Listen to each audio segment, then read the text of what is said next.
Okay. We're going this direction.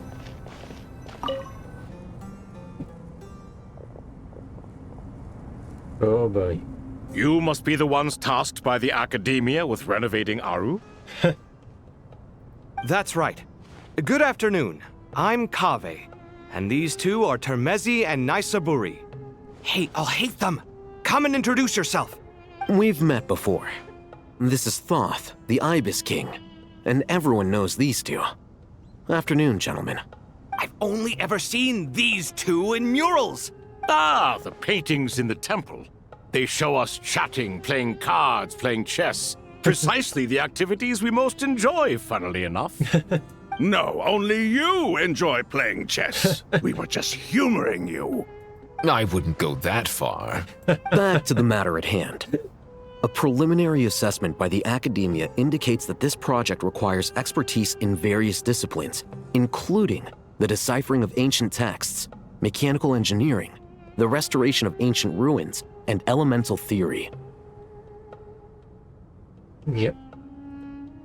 The most capable minds in their respective fields are here before you.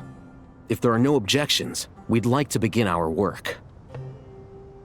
Oh, I forget this place. The artisans who built Aru for Al-Ahmar gave their very lives to create this splendid work. Follow their example by giving your utmost devotion to this project. I didn't know that. We'll do our best, of course, but we certainly won't be sacrificing our lives. Such brazen words. Humans these days are a far cry from their ancestors. What little respect you show for King Deshret. No, that's not what he meant. Please don't mind him. He shares your sentiments, just not your, penchant for hyperbole. Assuming that's what you were going for? I just think it's important to manage expectations. Forgive my lack of courtesy, but we simply can't sacrifice our lives to the gods on completion of the project like people in the legends of old. Here's a first draft of the project proposal for your perusal. Please let us know if you have any requests. Normally, I'd have made it look a lot more visually appealing, but we were really pressed for time on this occasion. I hope you'll forgive me if it's a little rough around the edges. Naturally. If my fellow ministers deem this meager display of respect sufficient, I suppose I can consider agreeing to their proposal. Why are you so preoccupied with the ostentatious displays of respect to Al-Ahmar? We should be trying to make things easy for them. You never know. We might have to rely on these young people to look after us in our old age. Exactly. Oh. This is Aru's mainframe. Be reminded to use it with great caution. Okay. We certainly will. Thank you for your assistance.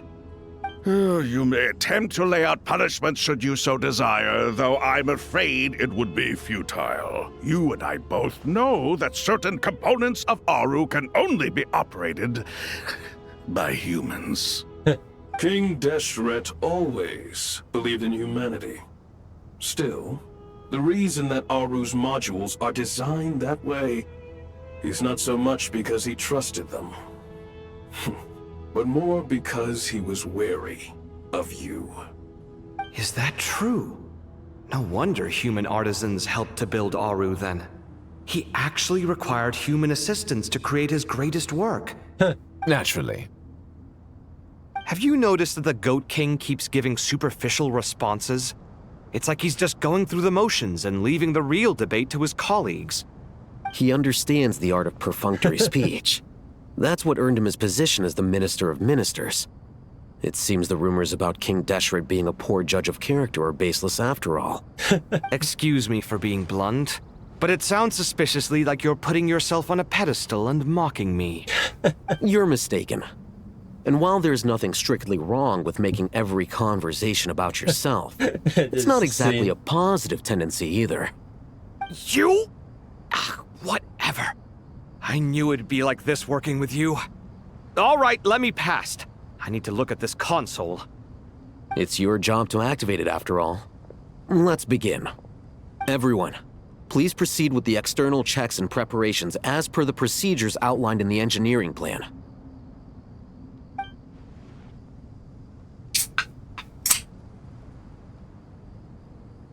Okay, what is happening?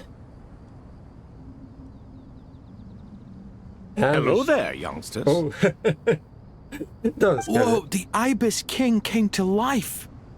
What do you mean, came to life? I've been alive the whole time. You did say we could start our research, right? Are you having second thoughts now? I've reviewed the proposal. The work you're planning to carry out on this grand device is ambitious in its scope. You have ample confidence in your abilities, I take it? I wouldn't say I'm feeling hugely confident, but given how bad things are, I'd rather at least try something than sit around waiting to die. You are the top scholars of your day. I trust you are aware that there are countless links between Aru and the Akasha. Aru and the Akasha? But I thought the Akasha was the Academia's greatest technological accomplishment, created years ago by the Dendro Archon to help her people access knowledge. Oh, And you too? Do you not know either? You've read the instruction manual, right? You tell them. An instruction manual? The Akasha has an instruction manual? The Dendro Archon is a kind and thoughtful god indeed. It used to sit on a shelf in the corner at the House of Dana.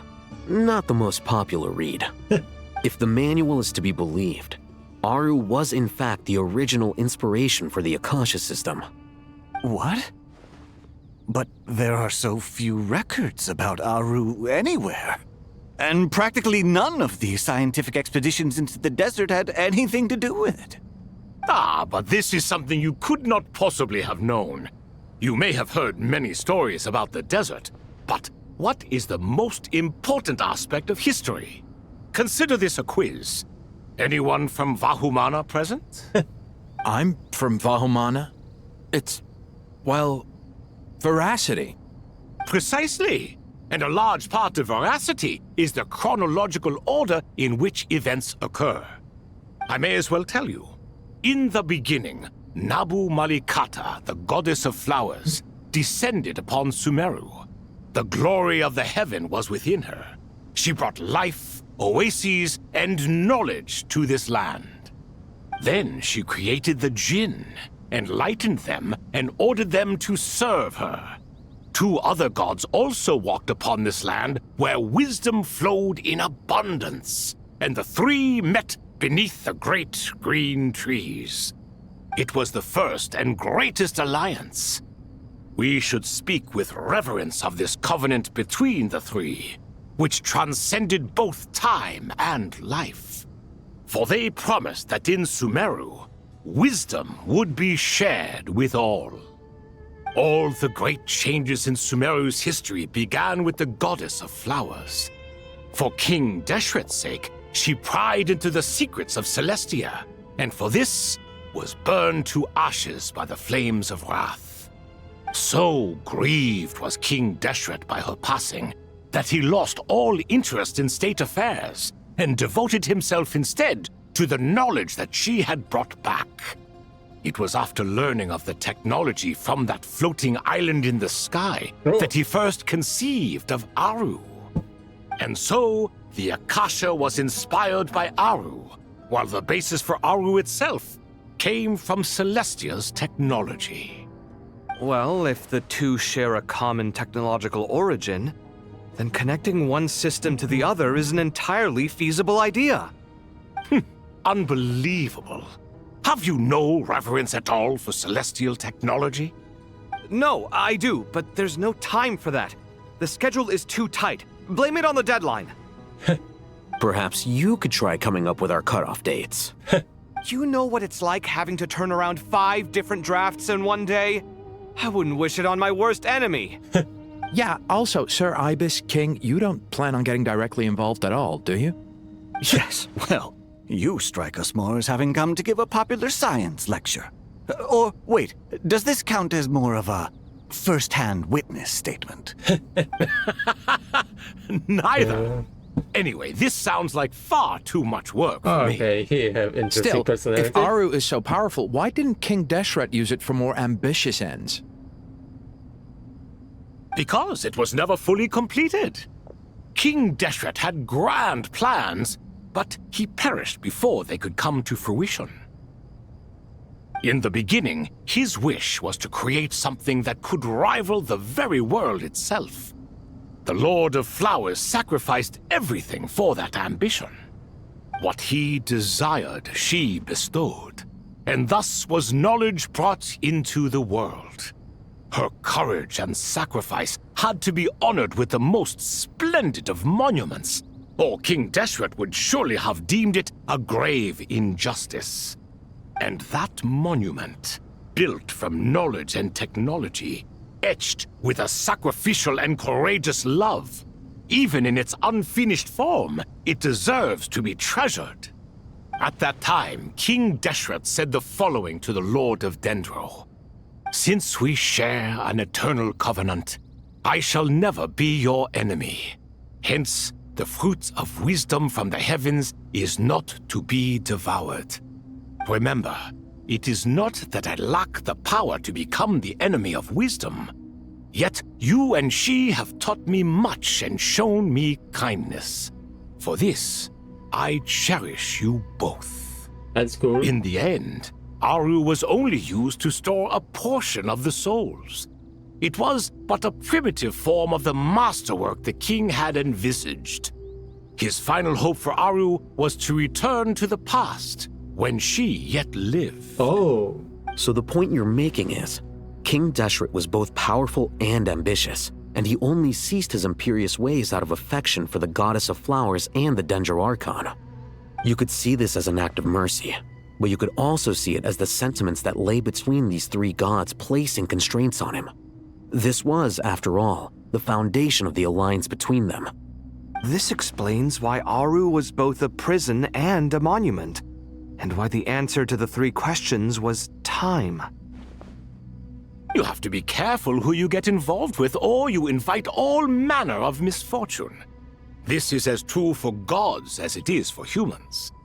Love is the same. It is both a prison and a monument. All right, let us pause the story here for now.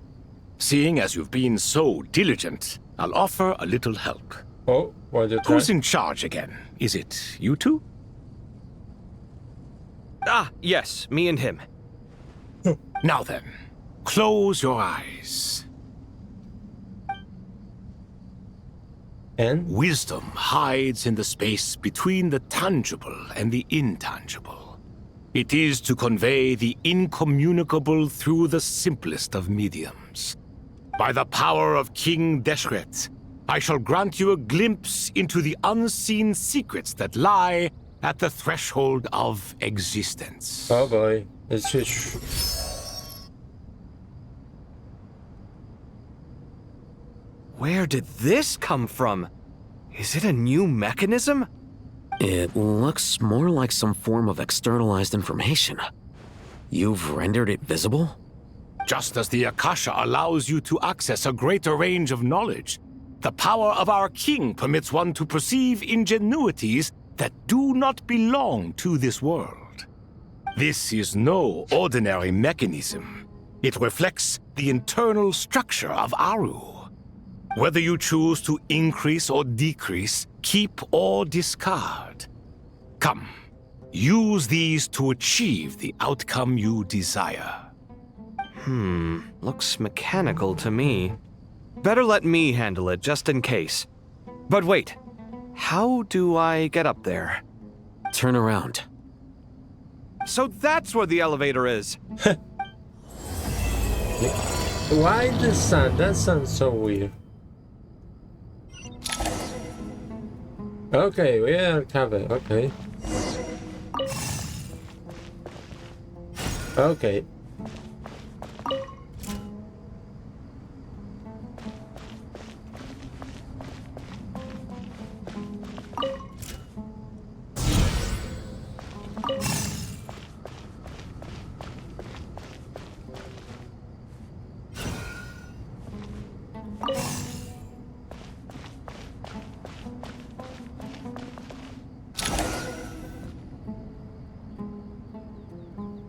What is with this?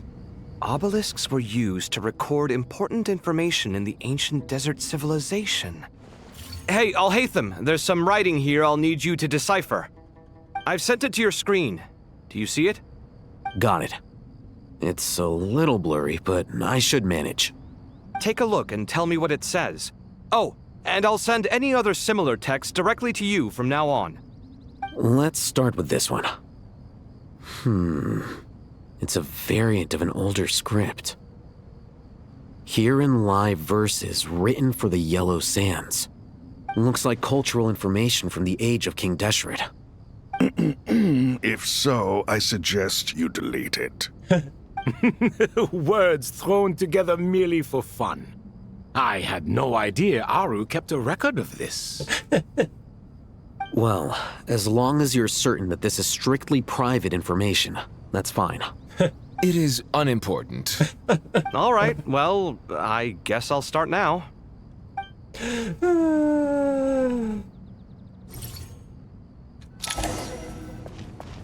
Okay.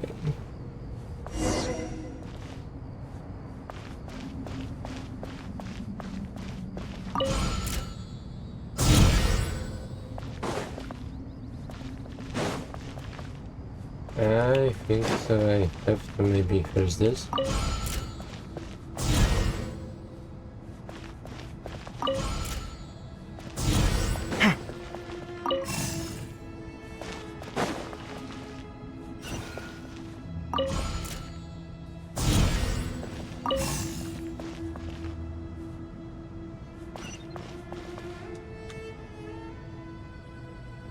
Question, what?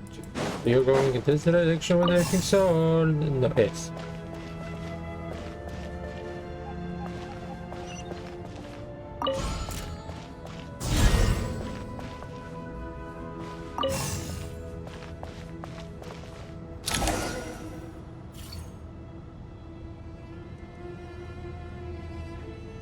Found some more. Sending them over to you now. These are all reports about the Gurubad conflict. Can we delete them? I'd say so. Most of this information has already been archived anyway. What if there are details in there that Vahumana missed? What are we supposed to do if they come after us in the future? They'll just have to live with it. If we don't resolve these issues now, there won't even be an academia in the future, let alone a Vahumana Darshan. Yeah, that's true. Yeah, you're right. Okay, done. There's some other similar monuments nearby. I'll check them out. And here we go.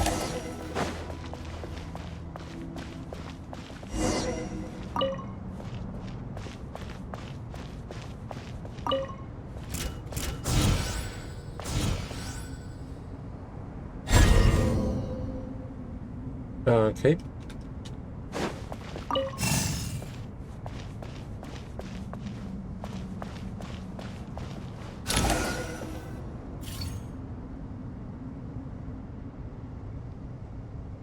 Another monument. Hold on.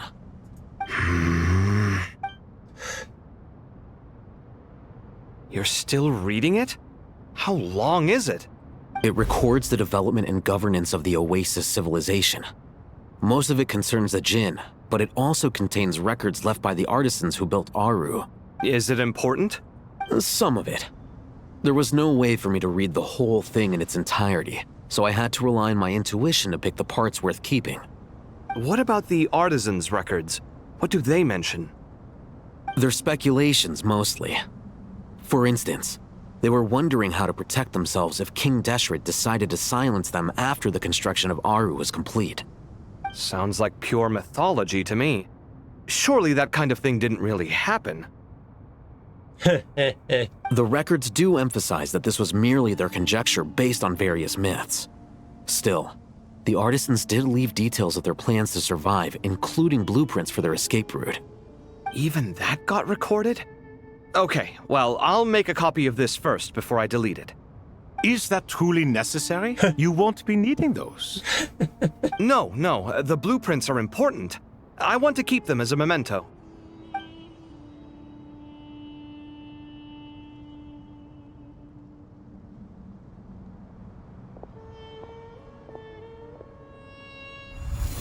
I think that should just about do it. It meets the requirements of the contingency plans, so we should be good. I gotta say, it's the strangest feeling, this cross between reality and the intangible. It's like drifting between life and death, or in and out of a dream, using my own hands to manipulate illusions that are forever out of reach. Chasing dreams in the most literal sense. Definitely a novel experience. Yep. What happens if my spirit just floats away? That won't happen. Anyway, I wouldn't celebrate just yet if I were you. There's likely to be a phase 2 of this project. All right. I'd better keep my wits about me then.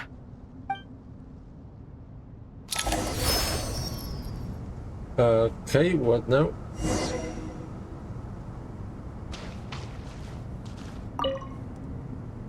I expected that the outside world no longer respected the ancient gods, but even so, I do find the tone of these youngsters to be dreadfully impolite. It should hardly come as a surprise to you. I remember you saying the same thing last time. I assumed that was just a one-off. I did not realize it was the norm. Don't you think that young lad's matter-of-fact tone sounds familiar? It bears a rather uncanny resemblance to you, Goatee. Surely a sign that he is a man of rare intelligence. Yeah. Oh. The rest of them, though, much better. The blonde-haired one, for instance. So sincere. That's the kind of kid I can respect.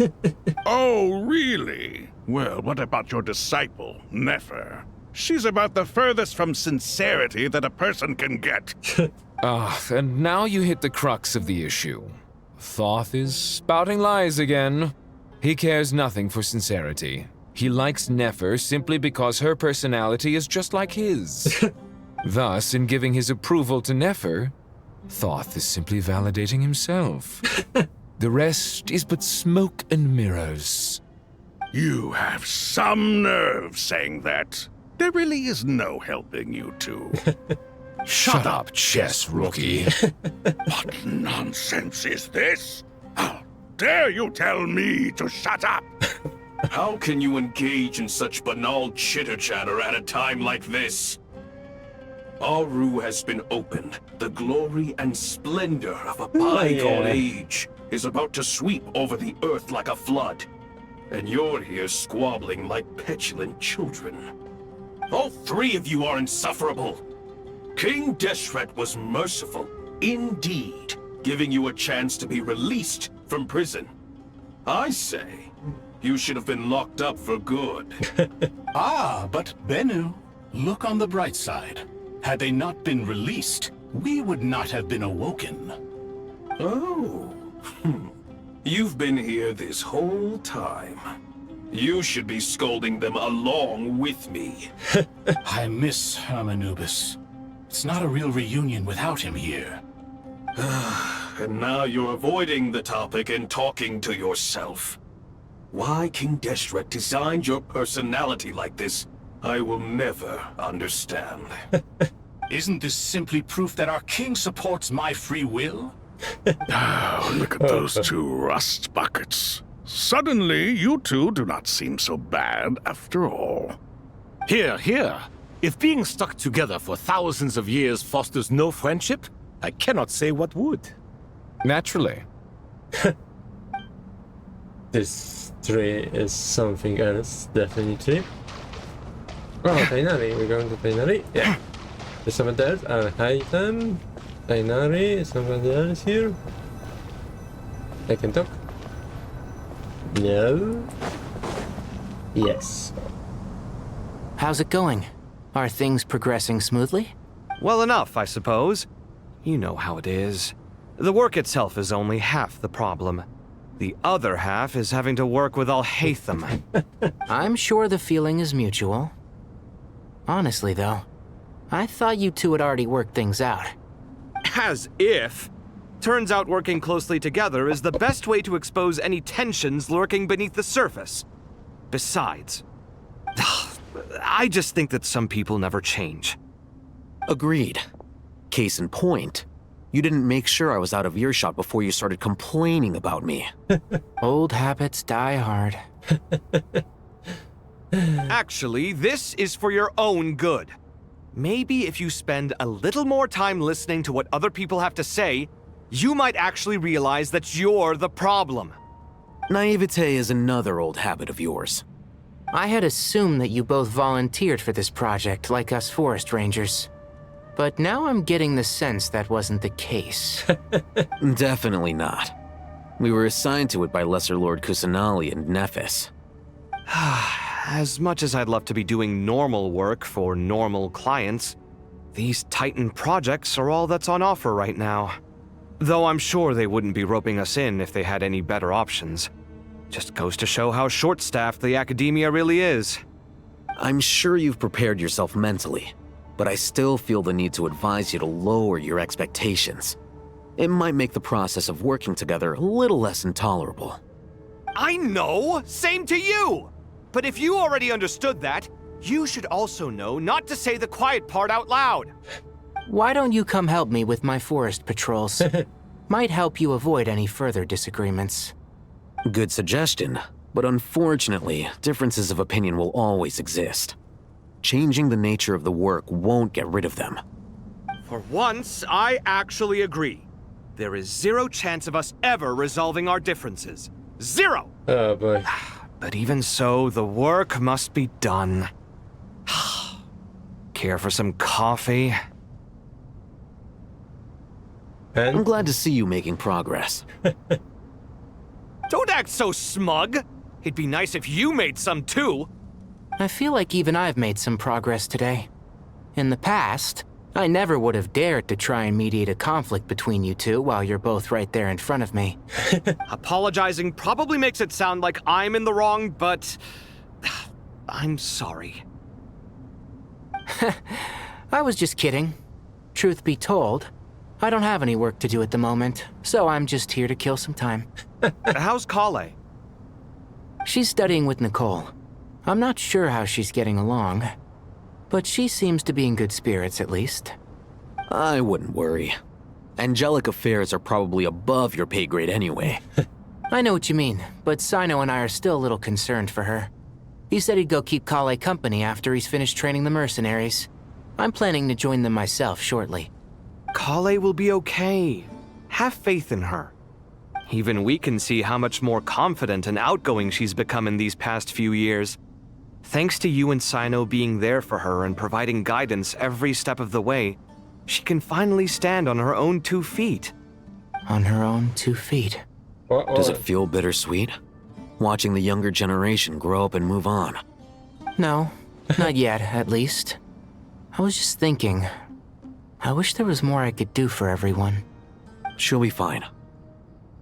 Yeah, she will. Just try to relax. Okay.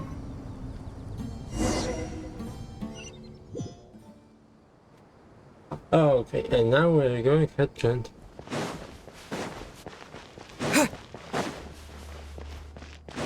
Who is here?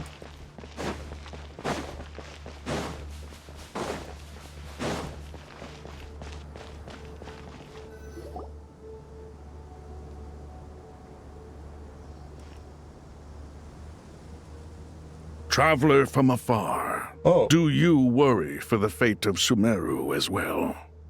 Whoa! It's Sobek the Crocodile King! Greetings, Crocodile King. Please be at ease. I'm just here to chat with you about Lesser Lord Kusanali. Sounds like you really care about her.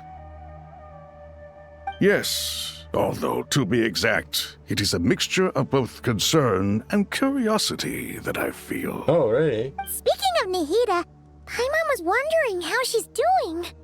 Wait a moment. Oh, and? What is it?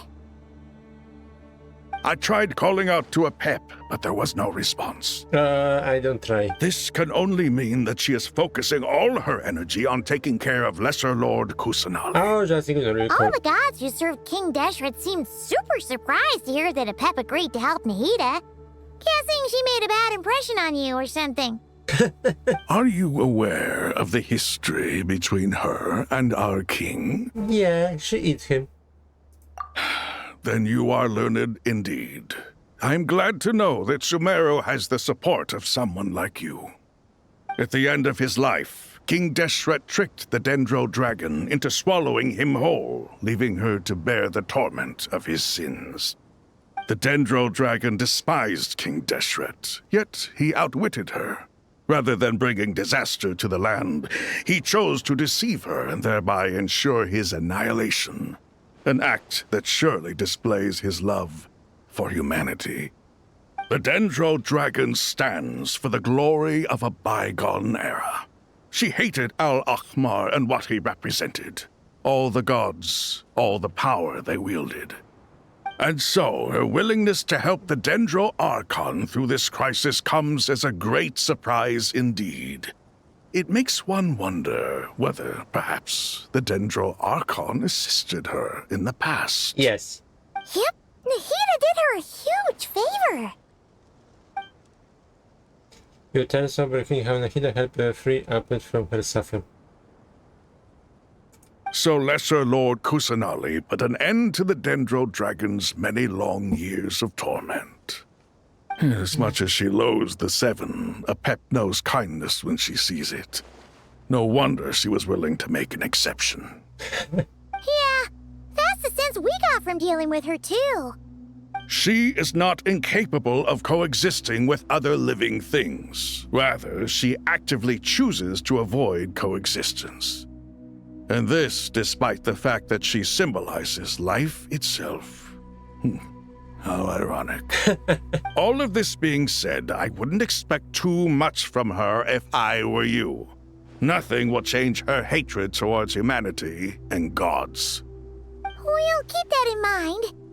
Anyway, how much longer do you think Nahida needs to stay with the Pep? Maybe we should go and pick up her. For all we know, the Fatui might still be in the desert. Just to be on the safe side, why don't we grab anyone who isn't busy right now and go look for her? I'm alright, Paimon. Oh, Nahida. Was that Nahida's voice? It seems the treatment was effective. Since when do my deeds require your evaluation? Oh boy. Here will do just fine. I had no intention of taking you any further. One ought not expect greater generosity than they have earned.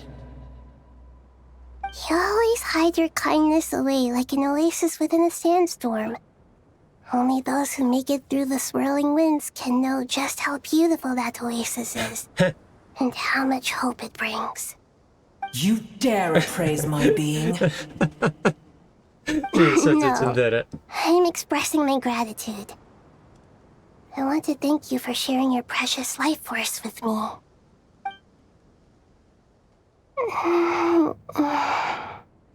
Awake already? You are more resilient than I thought.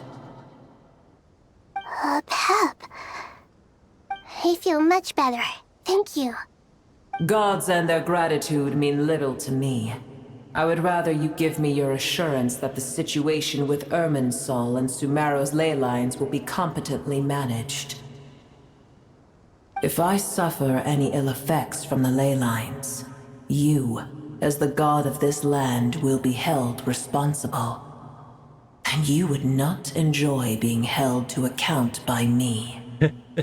Yeah. I understand what you require.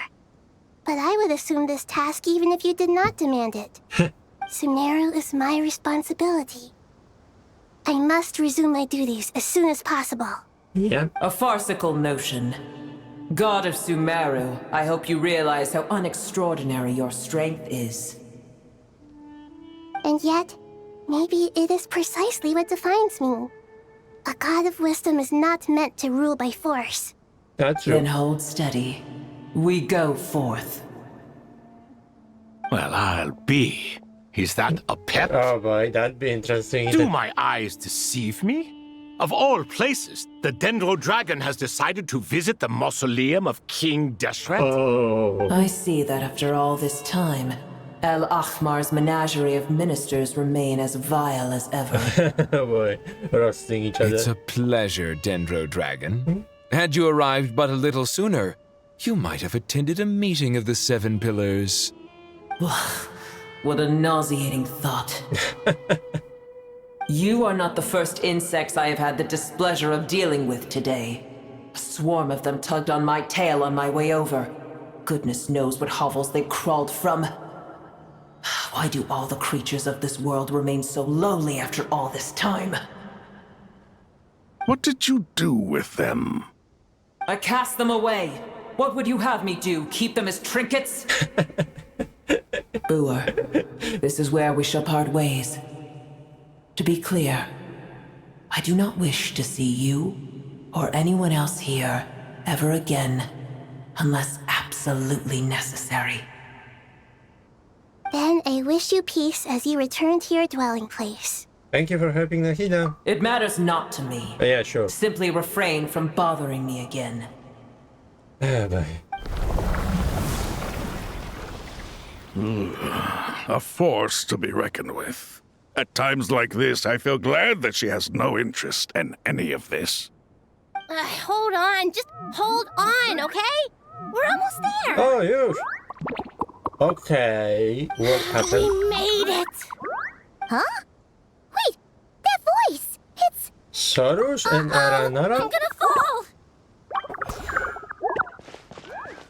Oh boy, how many we have catch? Yeah, I imagine. I got you.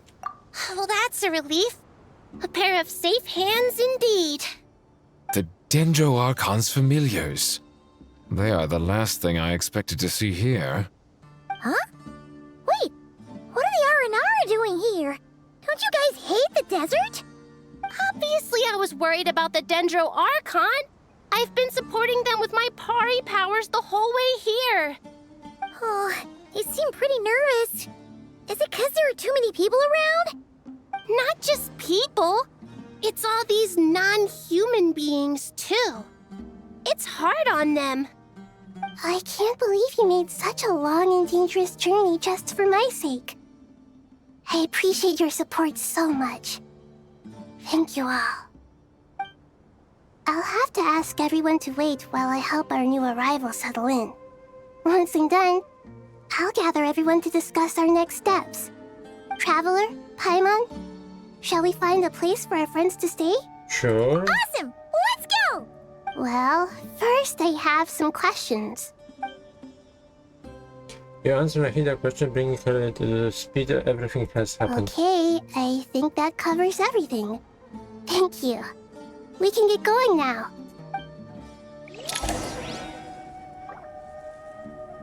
Okay, they talking? No, they don't.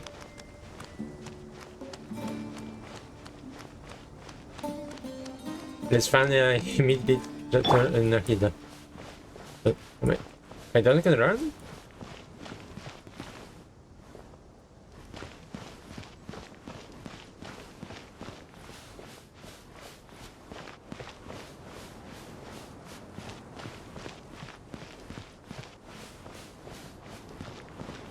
Oh, they turn over.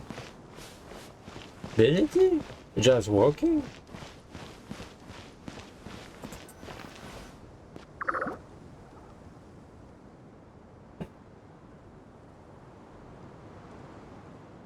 Oh, one picky around the dragon throw across the sky. So scary and so many Nara heal.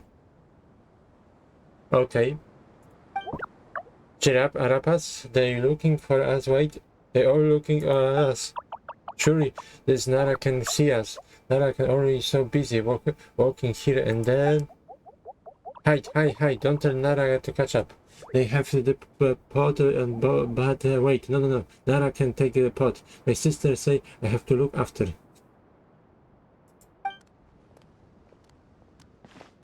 There is Nara coming. Hello, everyone. It's only us. Oh, Lordendro, Nara, Traveler, and White Flowing.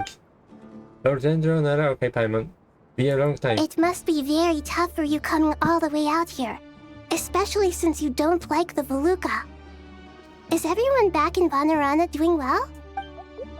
Araya in Vasaratri. Vasaratris protect Vanarara means Araya is protecting Vanarara. Okay, don't worry. And stay behind. We do the best to protect the home, and we all do our part too. Everyone's here. Good. Are you okay? You look like you were about to pass out back there. And you're forgetting who I am. Don't underestimate me. Sarush, you may be red flowing. Oh, excuse me! Are you comparing me to Paimon? Well, I can't think it suits you. I suppose everyone is gathered here because of me.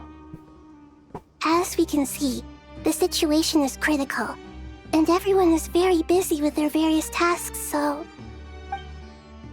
Need help? Aracaps can help. I can all help. Arapas broke up a pot to make soup. Very delicious.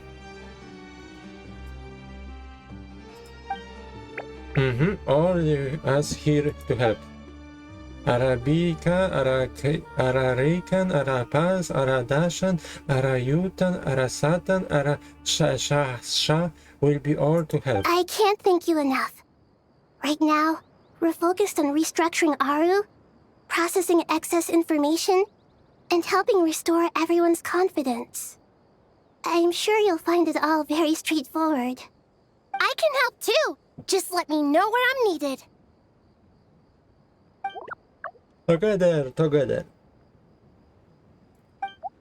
Ardendro, Arab, Baralika have something important to tell.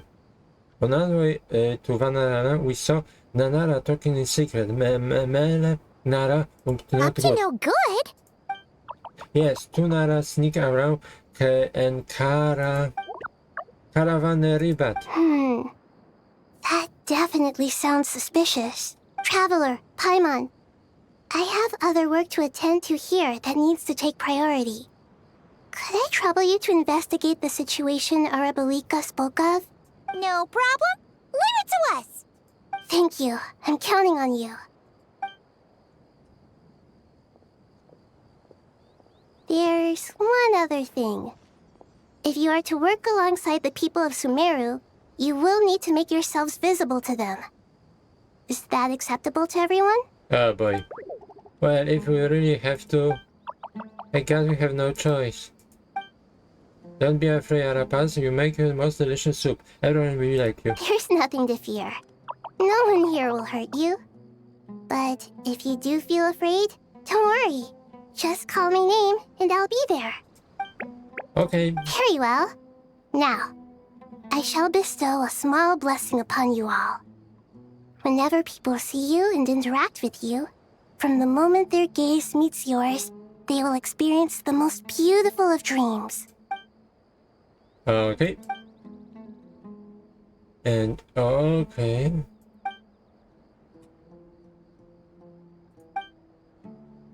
Around turn the head, scan surrounding, and hear two ancient voices speak. Fear, do not afraid, do not overcome by storm. Do not fear. We will face it together. This too shall pass. Okay. And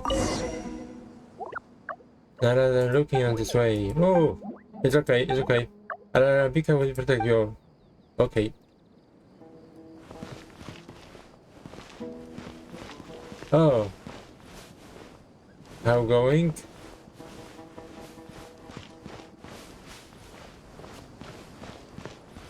I'm checking if I see somebody familiar, but no.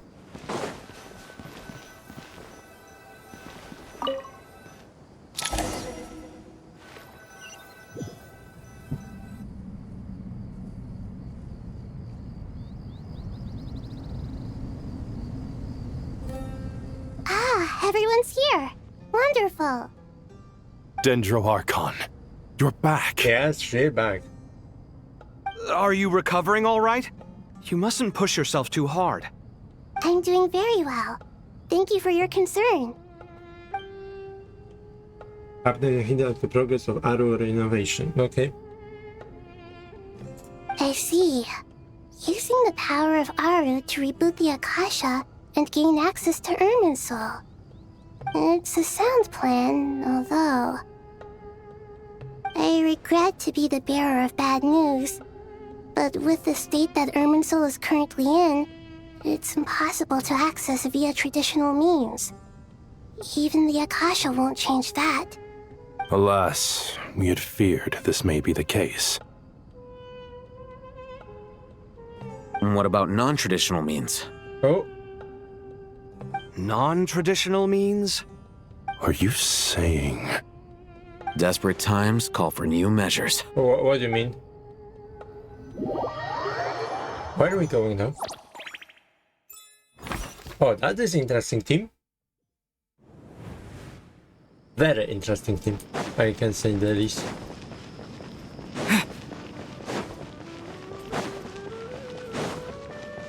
Anybody here?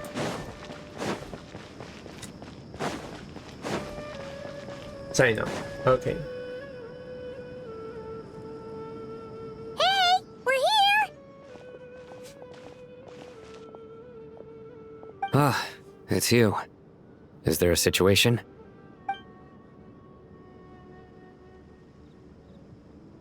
The Aranara have good intuition when it comes to people. In other words, there may well be a traitor among us. Oh. Given everything that's going on, I'd be more surprised if there wasn't. Miss Nefer, as a professional intelligence broker, I trust you have a solution? Not one that I'm willing to volunteer. What's in it for me? Let's say I'll treat this as a pilot project aimed at expanding your intelligence operations. Whatever business you're in, an avenue to demonstrate your abilities could never hurt. I like the sound of that. Glad we're on the same page. Okay, Nefer. Given that you rarely set foot in Sumeru, practically no one at Caravan Rebot knows who you are. I take it you've read the files on everyone in the area? Yes. I also skimmed the list of evacuees, and am more or less up to date on where everyone stands. Any initial suspects? Limiting the scopes to males whose recent activity could be viewed as suspicious. I've identified 3 names. The Aranara saw 2 people talking, but currently we only have 1 suspect. The other person was probably just a messenger, and in all likelihood has already left Caravan Rebot. Everyone is heading for the desert per the evacuation order. Anyone willing to turn back at this stage is almost certainly with the Fatui. Okay. There's no way it was a spur-of-the-moment decision to act at a time like this. This spy must have been planted long ago. Definitely. We need to smoke him out from wherever he's hiding. Sounds like you have the beginnings of a plan. Okay. I see. Your suspicions are well-founded. I'd be watching him too if I were you. So far, we still lack solid evidence that he's been bribed. He hasn't made any recent purchases that would indicate he came into some cash. Then let's get closer to him to confirm before we make our move. I can handle it. I'm not based in Sumeru, so barely anyone at Caravan Rebot knows who I am. Yeah, that's true. And you're certain you've never encountered this person in Nodcry? I'm certain. Besides, it's extremely rare for me to have had any direct contact with Sumeru mercenaries besides Jet. Oh. There's no way he could have seen my face before. Sino, stay out of sight and wait for my signal. If he raises any red flags, I'll bring him toward the main road. Understood.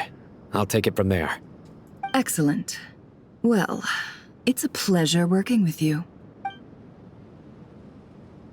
So, okay. Where are I going? Suspicion person?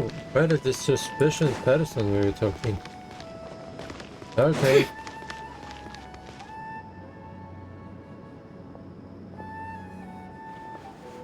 Darker skin, scars, frequents the desert and has ample combat experience. Nothing unusual about how he dresses or acts. What's that he's looking at? A coin. Interesting. Could that be how his contact paid him? Conveniently discreet for someone trying to hide any unexplained income. And yet it could be highly valuable. Sorry to bother you. Has everyone here already left? I don't suppose you happen to see a lady wearing a hat? Ma'am, what are you doing in Caravan Rebat all by yourself? The main group evacuated some time ago. Didn't you pass them on the road? My friend and I lost some of our cargo along the way. I didn't want to miss out on potential business, so I told her to go on ahead and meet the client while I retraced our steps. I didn't think it would be so late by the time I found it. And then there was a terrible sandstorm. I guess I must have taken a wrong turn, because I didn't see any large groups on my way here. Forgive me for asking, but just to be on the safe side, could you describe this friend of yours? Sure. She has blonde hair, and she was wearing a hat and a white dress. You'd definitely know if you'd seen her. Yes, I think that does ring a bell. My apologies. During this exceptional time, the Core of 30 are under orders to be extra cautious when dealing with unknown people, whoever they might be. I understand. Well, sir, is there anything else you need to know? If not, I'd better try and catch up with them. Hey, wait! They left a good while ago now. You'll never catch up with them on your own. Why don't I give you a ride? I'm here to collect the last few people anyway. We have plenty of carts, so one more won't be a problem. That would be amazing. Traveling with a group will be much safer. I'll have to pay you for your trouble. Hey, let's not worry about the money for now. Wait here a moment. Once I'm done packing up, I'll take you to join the rest of the group. All right, thanks. Let me know if you need a hand carrying anything. No need for that. I'm strong enough for both of us. Okay. Well, I wish there was some way I could repay you. Guess it's my lucky day, running into someone who knows what they're doing here. You might have just saved my life, you know? You're not wrong there. I mean, what kind of cargo is so important that it's worth risking your life to get back? I hope for your sake that it's priceless. Actually, I suppose I can tell you, since you've been such a big help. But be sure to keep it to yourself, or we could both be in big trouble. Oh, really? Sounds mysterious. We're in the antiques business. You understand? Some of our goods aren't acquired through the most legitimate means. We have to be very discreet when we're selling them. That's why I had to go looking for the missing cargo alone. No wonder. Well, ma'am, in that case, it turns out that maybe there is something you could do for me. Oh. I'm all ears. But to be clear, our commission isn't cheap. Think carefully before you ask. We don't want to ruin our relationship before we even hit the road. I'm sure that won't be a problem. My issue is, I have something that's a little difficult to sell on as well. Take a look at this. Let's see. Okay, merchant revealed all toy and handfuls. Not by Nefer and... Oh, okay. You can use it to pay a merchant made of pure gold and fierce gold. Pure gold? That's quite something. How'd you come across it? Dig it out of some ancient tomb? If you look hard enough, there are many treasures to be found in the mausoleum of King Deshret. It has no distinct Snezhnayan markings. That'll be why he's going with that story. And he clearly doesn't want to arouse suspicion, so he's on the lookout for an opportunity to make a quiet trade. Surely you have an existing business partner. Won't they take it off your hands? I hope I won't be attracting the wrath of my competitors by helping you sell this. The shop I used to work with is having cash flow issues at the moment after losing some money. I'm under enough pressure as it is without having to deal with them. On the off chance anything went wrong, I'd never get my money back. I understand. Gold is the last thing that traders with cash flow problems want to see. Yeah. Well, in that case, I think we can work something out. As it happens, I'm just about done packing. Shall we make a move? Sure. Let's walk and talk. This evacuation was a huge operation. They needed a few people to stay behind and tie up loose ends. And I ended up being one of them. You're lucky you ran into us in time. I certainly am. I don't know how this happened. One thing led to another, and look how it ended up. I just hope our client doesn't get spooked and cancel their order. Fingers crossed. But either way, life goes on, and we all have to make a living somehow.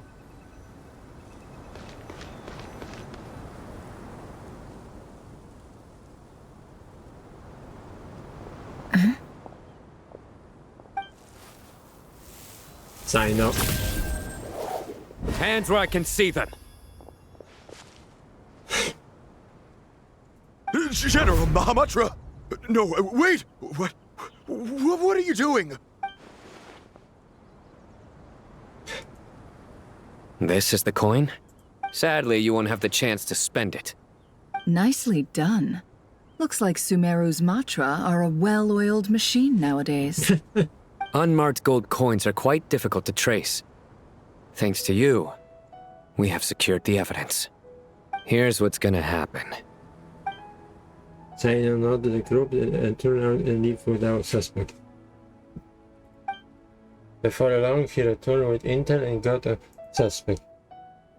Southeast from here, leeward side of the hill.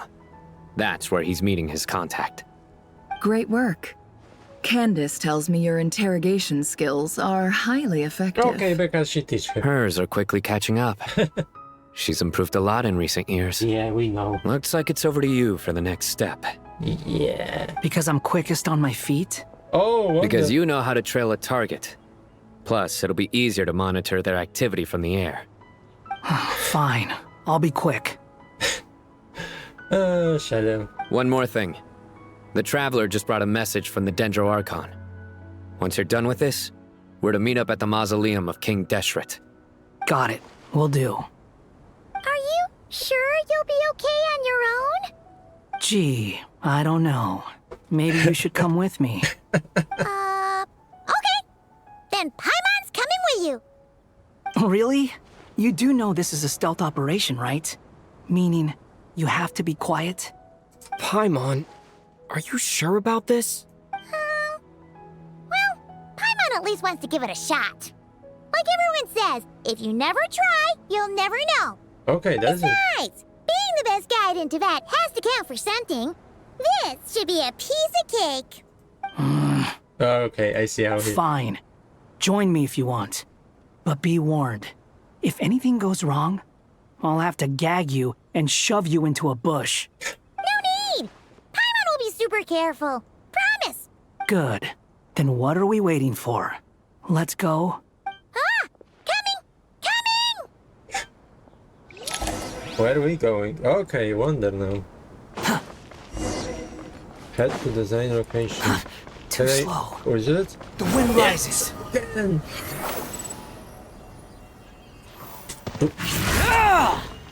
I want to check which constellation he is. Yeah, of course, CC, artifact. Okay, here's artifact element. Okay, weapon. Sure. Okay, I see what you're doing. Okay, oh, this way, yeah. We're going. Okay. Okay, what is next? Very close. Way on the spot.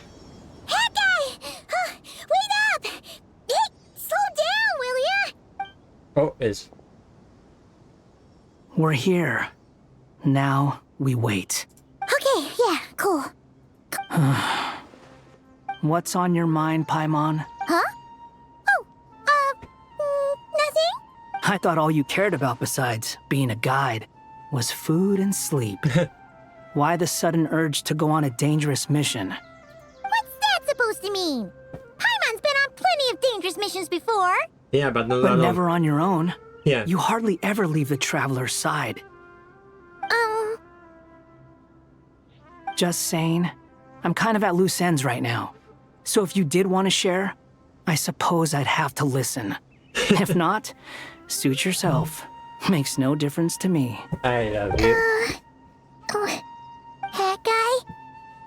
Do you think Paimon is useless? Okay. What?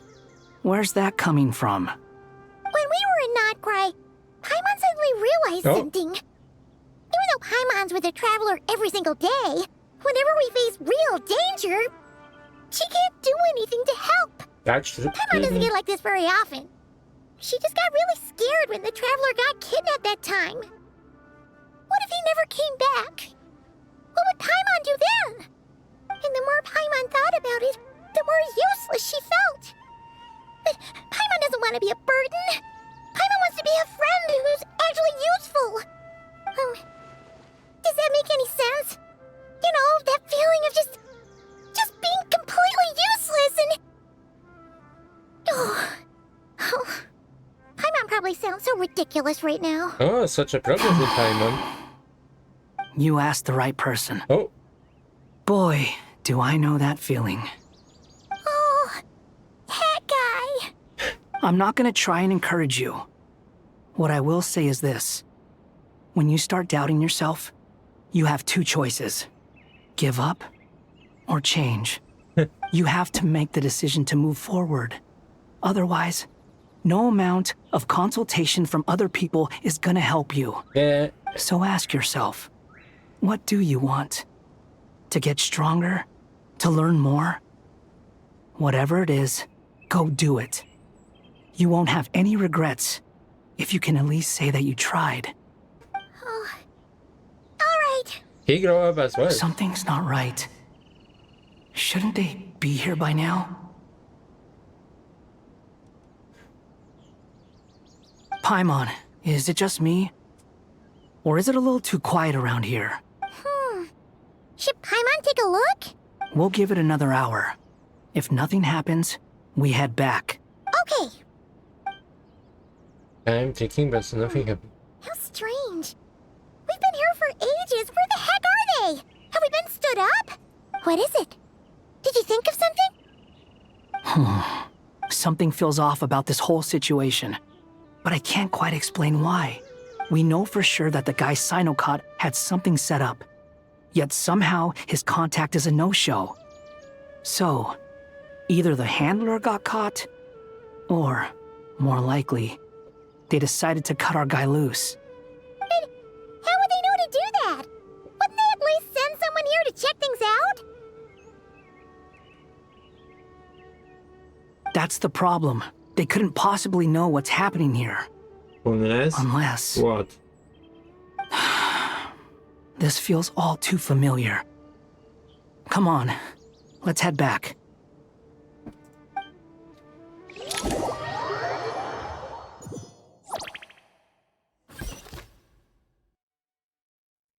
What? Even though this isn't a formal meeting, I'd still like to start by saying how grateful I am to each and every one of you. Oh, that is very huge. Thank you all for coming here and standing by our side. Shesipank and Bennu are currently assisting the scholars with the maintenance of Aru. Please forgive their absence. As for Hermanubis, may he rest in peace. We remember him with great fondness. There have been times when I imagined what it might be like to meet you all. Now that it's really happening, I feel quite emotional. Time has taken many things away, but that which remains is all the more resilient. I must say, there is one thing that rather surprises me. You appear to be in good spirits, Lesser Lord Kusanali. But even so, I can sense that the life force given to you by the Dendral Dragon has far from fully resolved the problem of your vitality. Oh. Oh no! So even a Pep's power didn't work? Don't worry, Paimon. It worked very well indeed. The issue is how closely I'm tied to Irminsul. Until the problem with it is resolved, there is no way I can fully recover. That is bad. Sumeru has undergone tremendous changes during your absence. When gods pass away, inevitably, people's faith in them grows weaker. You must have sensed it already. Your power is not what it once was. Regrettably, this is true.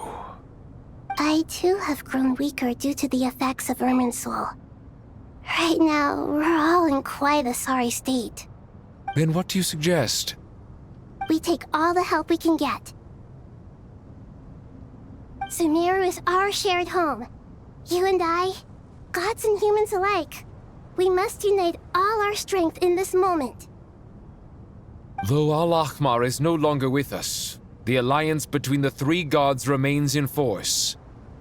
Regardless, as subjects of our king, we have a responsibility to support Sumeru through this catastrophe. Not to mention that it was the people of Sumeru who released us from this prison of Aru. Times have changed, and the people of today possess greater wisdom than those of the past. You really know how to give a rousing speech, Goti. Now then, let us learn more about your plan. The brightest minds of the Sumeru Academia are busy opening and renovating Aru. They claim it has something to do with Irminsul? Correct. Irminsul has existed in Teyvat since the very beginning. But during the Age of the Dragons, it did not possess the significance it holds today. After the heavenly principles arrived, the power of the Light Realm was divided into elemental energy, and Irminsul was refashioned as a device that records and preserves all information. Since then, everything in this world has been inextricably linked to it. As the Dendro Archon, I have a duty to protect Irminsul. To Sumeru, it is both a national treasure and undeniably a major threat. Yes. Teyvat has seen many upheavals in the last few years. The most recent of these was a major crisis in Notcry, which forced Sumeru to be even more vigilant than usual. I made sure to monitor all the pathways through which an outsider could potentially transmit themselves into Irminsul. But despite my efforts, a major problem still arose within. I still believe that someone has actively invaded Irminsul. But rather than taking any of the pathways I referred to, the intruder chose instead to utilize the most direct route, and the only one that cannot be protected against, by entering Irminsul through death. I see what you mean. You cannot simply stop all deceased souls from returning to the ley lines because of a potential invasion that could occur at any time. That's right. As important as it is to guard against external threats, I couldn't allow myself to stop the souls of the departed from finding peace. Please, understand how difficult this predicament was for the Dendro Archon. Defense has never been an easy task. After Irminsul was invaded, my authority was quickly restricted. Soon after that, the tree began denying access to any connections.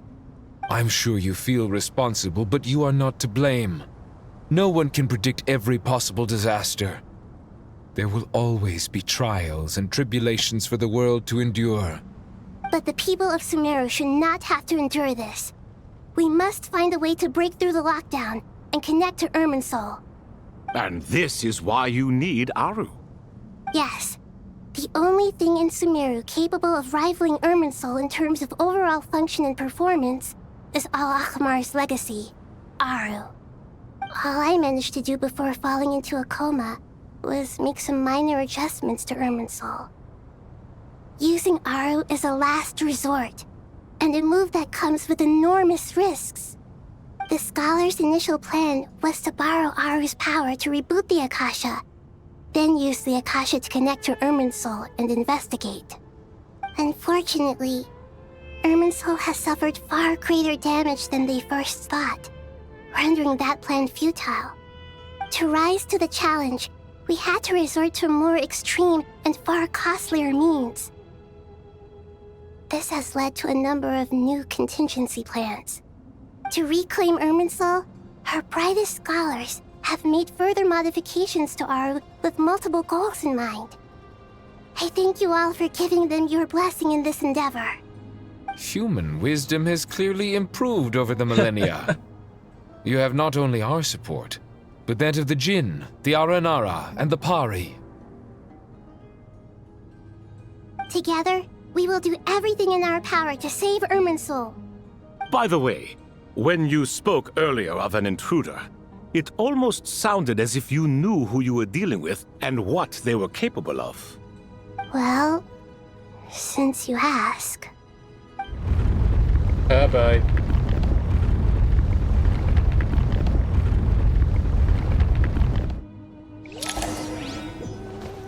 Oh, come on, don't cut this like that.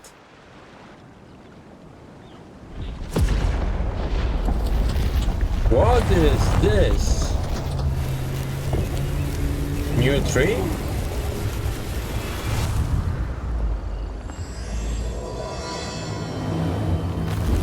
What the fire? Who among the page of Kurama? Before was glitch, now is fire? That does not sound good.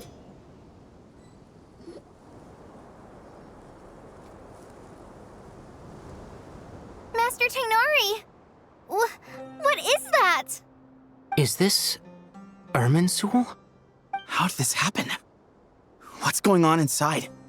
Luckily, we managed to evacuate everyone. What in the world was that? That was terrifying! He down to the catastrophe should be fighting against all time. Oh my. I understand now, Dendro Archon. You make yourself quite clear indeed. Not once over the millennia has Irminsul been so terribly afflicted as this. Please continue, Dendro Archon. Irminsul's root system is what comprises the ley lines. In the past, it has always been hidden away, going unseen by the general populace. But now, an evil intruder is making it reveal itself. It has become a tree of unbridled greed. A clear sign that a deranged experiment has advanced to a new stage. Blasphemy. From where I stand, an experiment in the name of blasphemy sounds rather improper. But if we are to honor Dottores' will, this is what we must do. The birth of this tree proves to me beyond doubt that this incident is connected to him. But to explain the situation in full, there is someone I need to tell you about. Let's consider language possible na chwilę explain. She know about second of the herbage and the doctor. If his true name is Zandig and she can be on the record. Zandig? So it was him. I saw him in the desert once. A man of supreme arrogance. So this is where it has taken him. But didn't Dottore die and not cry?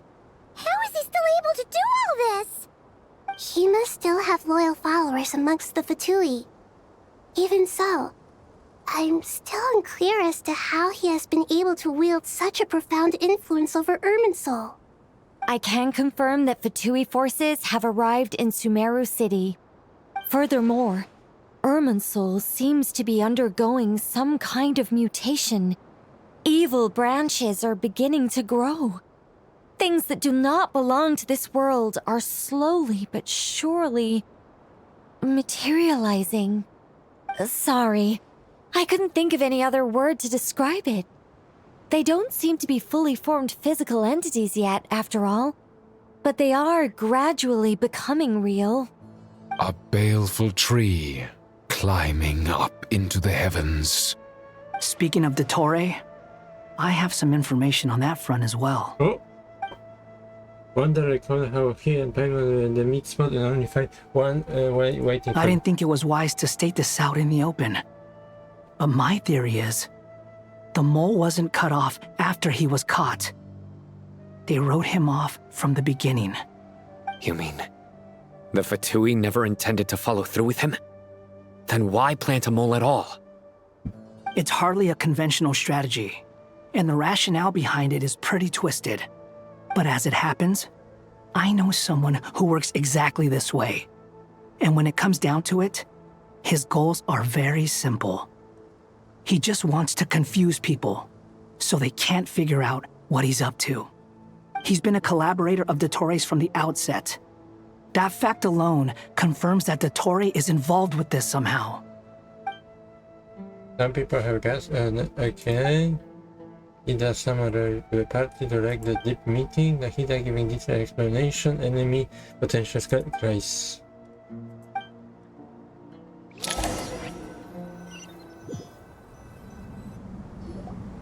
There is still much to be done. Everyone, please remember our core strategy. Oh, one moment. As per the discussions, the following groups must act immediately. Mr. Alhaitham and Mr. Kave, the next phase of the Aru renovation project must begin right away. Godspeed to you both. We'll give it everything we've got. The plan looks feasible, but the implementation will require certain resources. General Mahamatra Sino and his team will help to procure the materials required for modifying the terminal. No problem. I've already spoken with Sethos and Hat Guy, and they've agreed to assist me. This kind of thing is best left to the fleet-footed, right? Hat Guy? If it's efficiency you're after, we're the right people for the job. Following up on the elemental energy amplifier we discussed, Ms. Dory, I assume you're the one most familiar with the status of this project. Oh. Aside from the Dendro Archon, of course. Yep, that's right. Leave it to Lord Sangama Bay. Got it. Well, I'd like Madame Farazan, Kale, and Nicole to support Dory on the technical side. You can count on us. Will do. Interesting team. Rest assured, I'll take good care of Kale. Dia, Candace, and Nefer, you'll be in charge of negotiating between the various parties. I trust you remember our goal. You bet. We can handle it. Interesting team. Good. I believe that covers everything. Tainari will provide ad hoc support as needed, if that's okay. Poor Tainari. Must be tough being Nephis' student. Getting bossed around all day, every day. Hey, don't try and drive a wedge between us, you old rascal. All it says to me is that Master Nephis has faith in everyone's abilities. While I'm nominally here as backup, I doubt there will be many situations where my help is needed. Exactly. Finally, Traveler, you and I will head to the border between Sumeru and Natlan. What? Once that task is complete, I'll be asking some of you to accompany me to the Eternal Oasis. Yeah, sure, why not? The Eternal Oasis? I thought that was just a legend. So it does exist after all. Yeah. Regarding your trip to Natlan, under normal circumstances, a meeting between our two nations would be a far more formal affair. Unfortunately, Sumeru is all but completely cut off from the outside world at present. So regretfully, we won't be able to give the Pyro Archon Mawika the grand reception that she deserves. My apologies for the inconvenience. No problem. No point putting too much pressure on yourselves. That goes for everyone. Right. Especially you, Dendro Archon. I'm sure you're still feeling quite weak. Don't worry about me. The Dendro Dragon's life force will sustain me. Plus, we'll be there every step of the way. Nahida will be just fine. Yes. I believe in myself. And I believe in every one of you. Well, time to get going. Okay. Oh yeah, sure. Where are we going? I hate them and cover. Okay.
To what extent we can implement the final plan depends on how successfully the Akasha can be modified and configured. And to make sure the configuration works, Aru will also need some further optimization. Yes. Yeah, no surprises there. Once we roll this out, any Sumeru citizens who already have Akasha terminals can simply continue to use their existing devices. This still leaves us with a significant equipment shortage, though. Many groups of people were never issued Akasha terminals, including mercenaries, the desert folk, and many others. Yeah. We'll need a supply of rare materials for the renovation of Aru and the production of new terminals. Right now, the best place to source these locally is from the primal constructs within King Deshret's mausoleum. Time is not on our side here. It's gonna be a race against the clock. The Aru merge and renovation project will have to be carried out by you two. Everything's riding on this, so failure is not an option. Best of luck to you both. As discussed, General Mahamatra Sino and Mr. Hat Guy will source the required materials. Mr. Sethos is quite familiar with the layout of King Deshret's mausoleum. With him accompanying them, things should go quite smoothly. I have every confidence. In the meantime, we may as well take a breather. Makes sense. There's not much we can do until the materials arrive. Get in formation and stay close. What is this, boot camp? Knock it off. It's just Sino being Sino. You know what he's like. Everyone clear on our mission objective. Look at the excess primal constructs, dismantle them, and extract the required materials. And King Deshret's 7 pillars agreed to this? If they're just sitting there doing nothing, we might as well put them to use. Thoth's words, not mine. So we destroy enemy. Okay.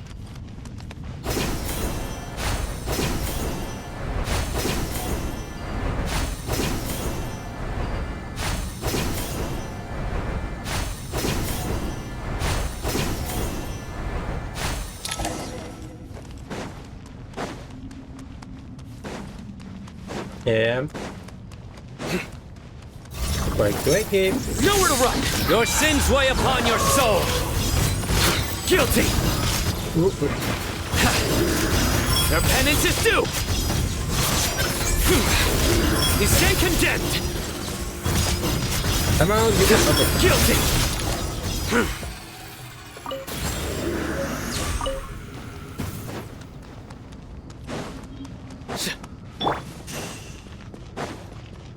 Oh, how nice of you.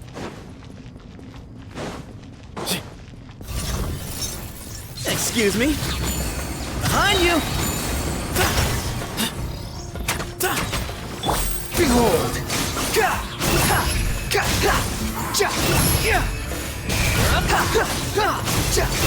You dare to gaze upon me? Surrender! Judgment is upon you!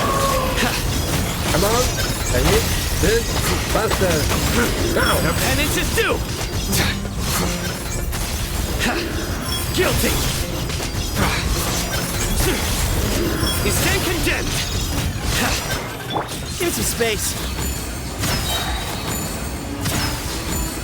Whoa!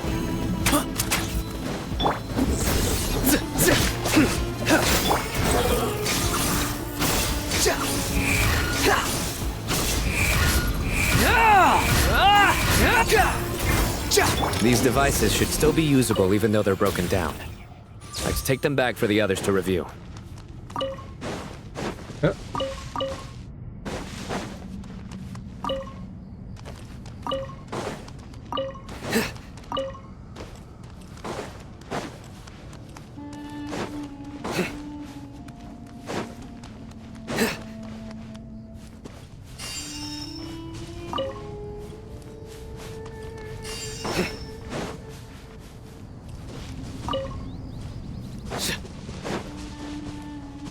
I see you. You're invincible, but I see you. Surrender! Oh, I don't know. Your sins weigh upon your soul! Come on, a little more. A little more. Guilty! You stand condemned! Guilty! How many do we need again? Enough to make an Akasha terminal for everyone who doesn't own one. I remember you telling me how revolutionary these Akasha terminals were. You've used one before, right? The Academia declared the Akasha to be the most powerful and comprehensive wisdom dissemination system in history. That should give you an idea of how powerful it is. Certainly sounds impressive. Neither Hat Guy nor I have ever had an Akasha terminal. Well, if it all goes to plan, that's about to change. Now, other team? Yep. Oh, no, goody! it's capsule. Thank you so much for handling the delivery. What a long way it was. You've really outdone yourselves. I'm well aware what a bumpy, dangerous journey it must have been. Now, I would have loved to oversee the process myself, but of course, those of us who know the plan can't leave the mausoleum. Oh, trust me, I'm patting myself on the back for my assembly work here. Simply flawless work. But will you really be needing all of this? According to our plan, yes, this is the quantity required. I have no complaints about the quality either. Only the price. So expensive. I heard you covered a lot of the funding out of your own pocket. Oh, that's an exaggeration.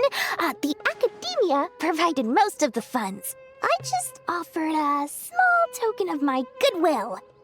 Of course, the real tragedy is how little profit I'm making on this. You know, it's a serious crisis when you can't even make money out of it. It's really quite a beautiful design. And I'm intrigued by how such a diminutive device is able to output the power of the Light Realm. Did you attend the lecture on Light Realm energy, Madame Farzan? I don't believe I saw you there. Of course I attended. I was just a little late, so I had to listen to the whole thing from outside the back door. Anyway, I have a perfectly good understanding of Light Realm, elemental and abyssal energy, as well as the relationship between the three. Good to know. Master told me in private that the conversion process between Light Realm energy and elemental energy involves highly classified knowledge that shouldn't be disseminated too widely. But even so, the scholars still shared said information. Well, you can't enforce a rule that everyone breaks. Is that the idea? At first, the Dendro Archon was reluctant to explain it in great depth for safety reasons. Later, she came to terms with it and simply informed my master that we would all have to face the question of survival together. To protect someone from such dangers means keeping them in the dark, but for someone to know and embody the wisdom within, they must understand its very essence. It's an information hazard.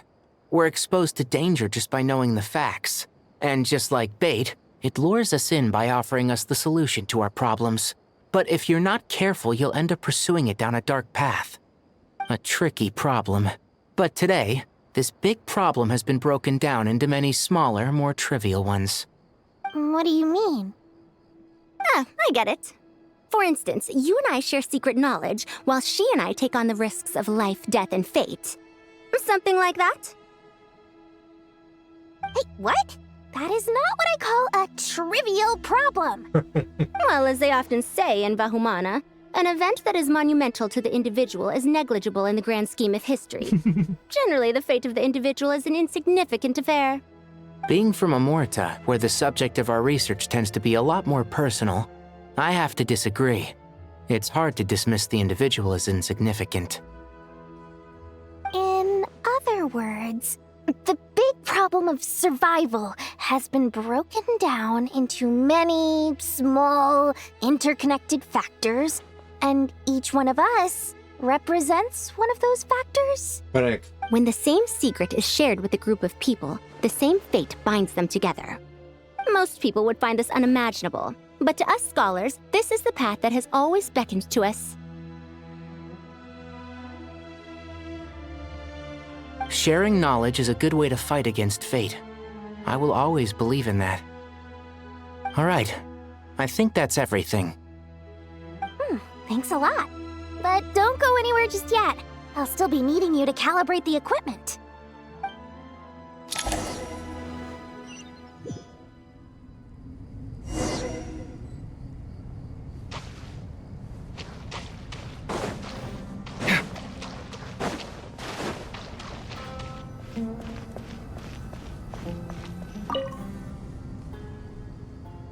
Okay, the materials are ready. We can proceed with the next phase. Alhaitham, how are you getting along? Most of the information in Aru is written in ancient desert scripts. Some of this is written in a tribal language, while other parts seem to be a variant of an Oasis script, based on the glyph forms. Oh. Not lost to history, I hope. Some are. All we can do is infer the meaning based on the rules of related languages. Although, this section actually fills in some of the missing historical record. For example? I'm transcribing it so we can bring it back to the academia. After Aru started up, 2 more lines of text appeared here. Can you read them? Humans may not read what is written by the gods, except by not reading. Victory should not be easy to attain, for it symbolizes divine wisdom. Knowledge must not waver, for it has external borders. Is this a clue to solving a puzzle? Or is it being symbolic? You can't read it unless you don't read it. Victory is wisdom. Knowledge is confined by borders. Wait, I think I've got it. It's a metaphor, isn't it? It's talking about... a chessboard.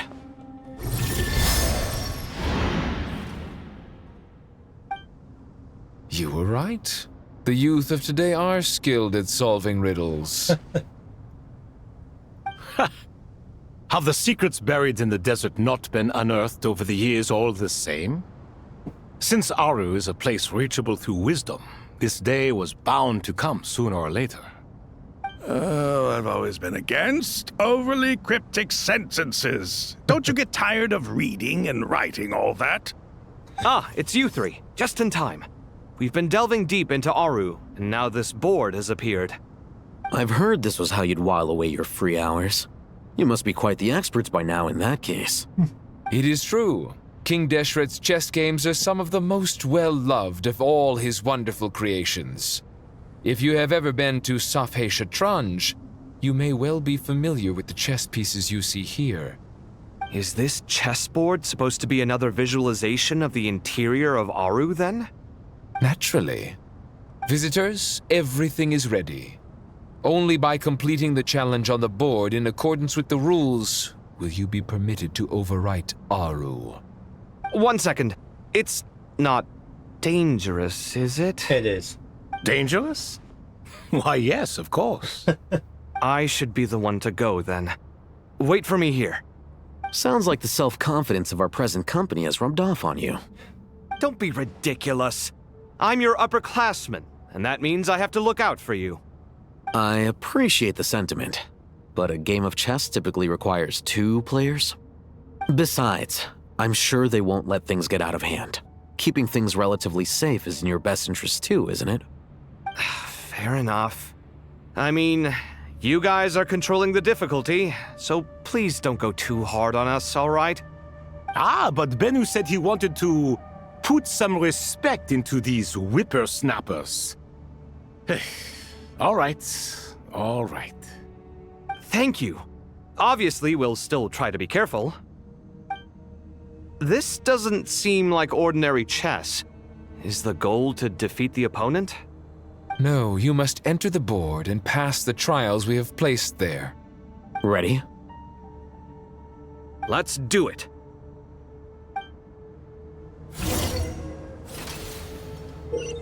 Mm-hmm.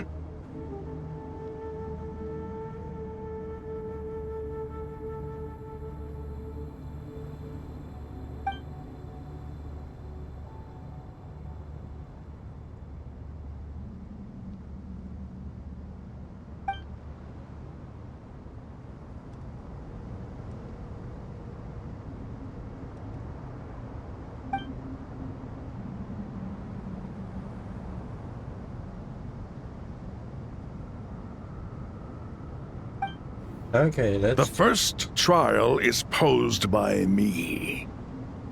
I don't think this is gonna stop us. Ah, but the key to this game lies in working together. Otherwise, you will be deemed to have broken the rules. Looks like it's up to me. Marak, can you open it? King Deshret's favorite primal construct. Living on in suitcase form, of all things. Amusing. Ho ho! Excellent work. Okay.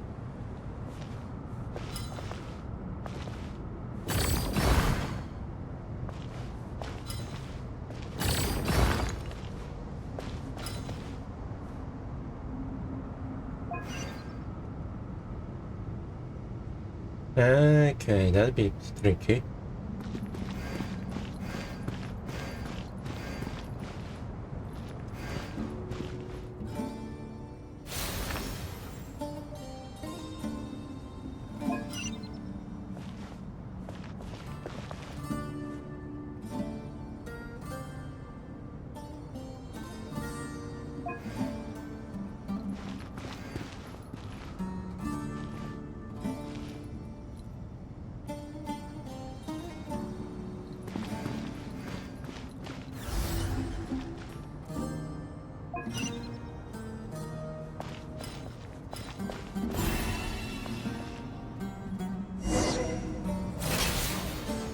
Ah.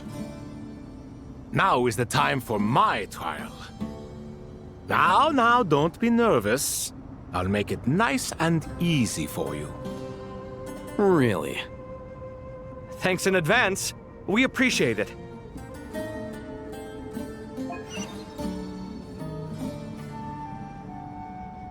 That'd be tricky. How the hell are I going?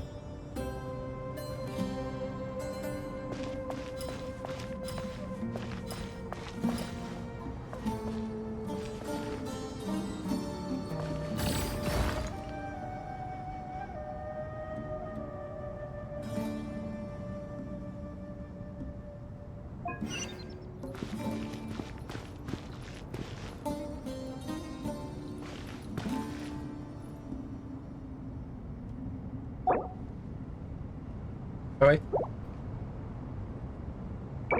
Yeah. That take us a little. Now is the time for my trial. Now, don't be nervous.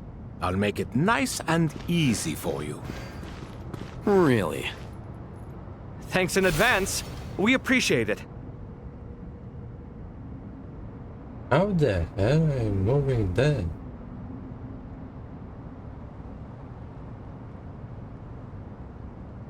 This counting? Oh, I can restore it. Ah, that is interesting today. Back up. Okay.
No, this is not helping.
Strange time to catch up on sleep.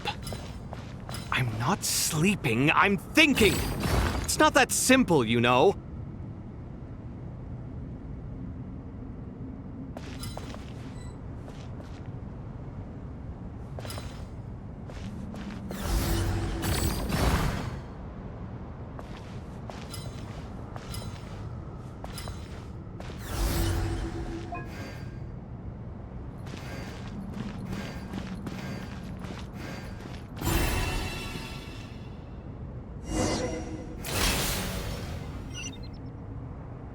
Ibis King, don't you think this all rather inappropriate? You may as well be handing them victory on a silver platter. Do not expect me to follow your lead. Ha! Suit yourself.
Okay, where is...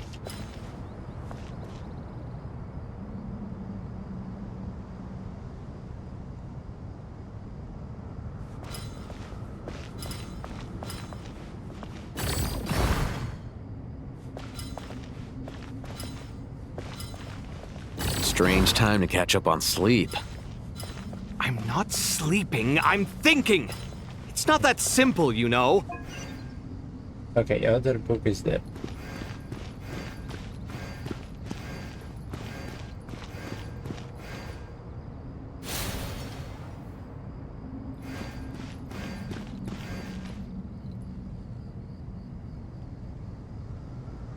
Okay.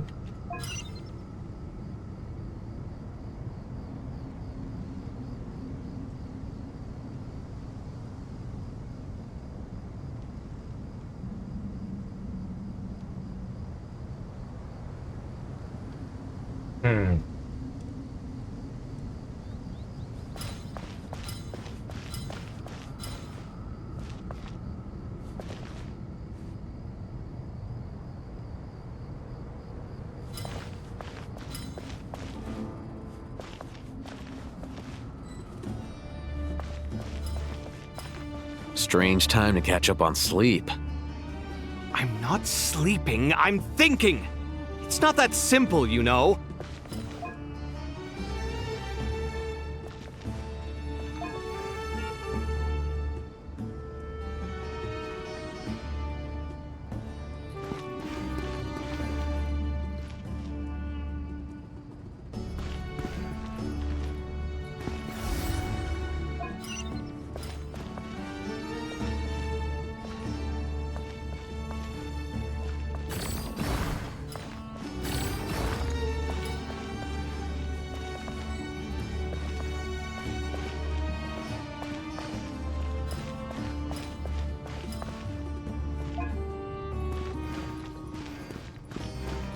Maybe we're pushing this?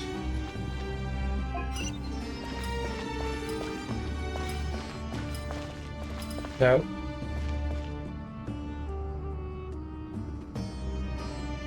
That is so annoying. Ibis King, don't you think this all rather inappropriate? You may as well be handing them victory on a silver platter. Do not expect me to follow your lead. Suit yourself.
I have to push.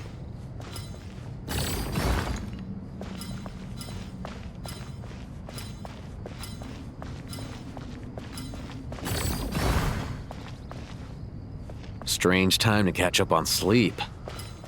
I'm not sleeping, I'm thinking. It's not that simple, you know. Ah, okay. I have to rest it again.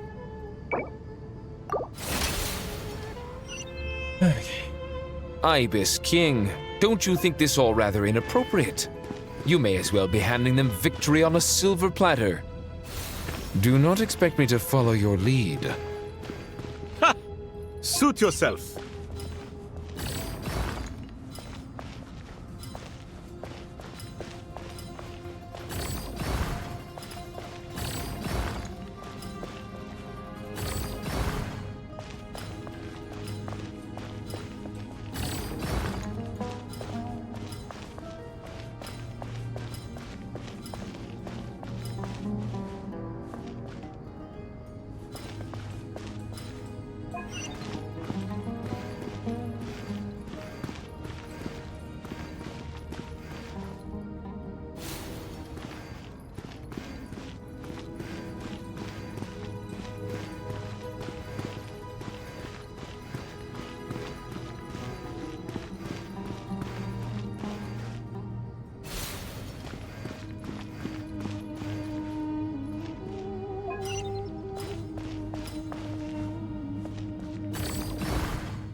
Rotary Village of Ura Paru. Done. Finally. Yeah, I feel it's the same. over. But seriously, that was incredible. Standing on the chessboard felt completely different from standing on solid ground. And also... Oh, sorry. I'll save my thoughts for later. Thanks to the three of you for helping us out with this. Is it just me, or were you giving us quite a lot of guidance along the way? We made but a humble contribution. You lived up to our expectations. Bravo! Our aid was not given for naught. In addition to the existing functions, I'd like to ask you for another favor. Since Aru's interference shield can cover the entirety of the mausoleum, it should be possible to extend its range even further. Perhaps you can find a way. So, building upon the existing functions to... Ah! I'm with you! Imagine for a moment. What would the ideal outcome look like if this function were compatible with the devices? I agree. This is the best solution possible. Please, everyone, we beg you to help us. Me, oh my! Well, since you ask so very nicely, I suppose... Goti? Croco? What do you say? Naturally.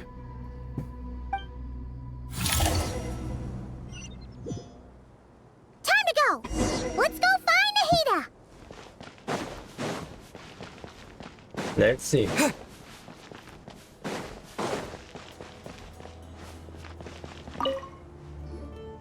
There you are. Yeah, Hiro.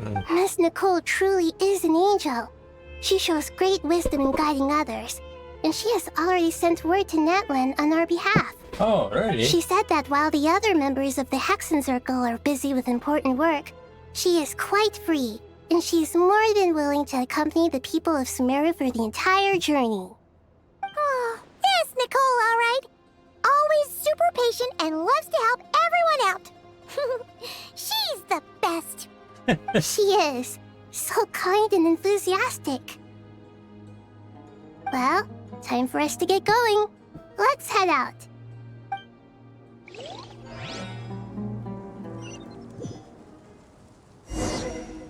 What the hell we are? Okay.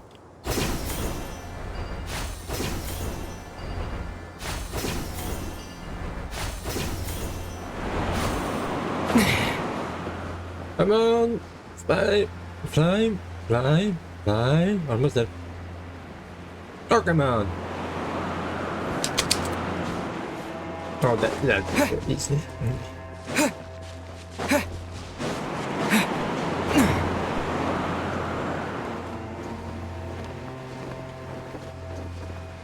Oh, there it is. Higher.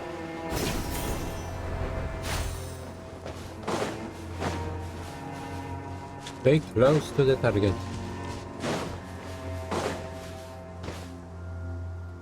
We see Natlan. This should be one of the closest places to Natlan in all of Sumeru. There's the barrier Nicole and Nefer mentioned. It completely cuts this nation off from the others. But why? Why separate you from the rest of the world now, specifically? And if I'm not mistaken, Irminsul was polluted once before, wasn't it? I think that I have forbidden knowledge was elemented by the fact this was polluted should be remain unchanged.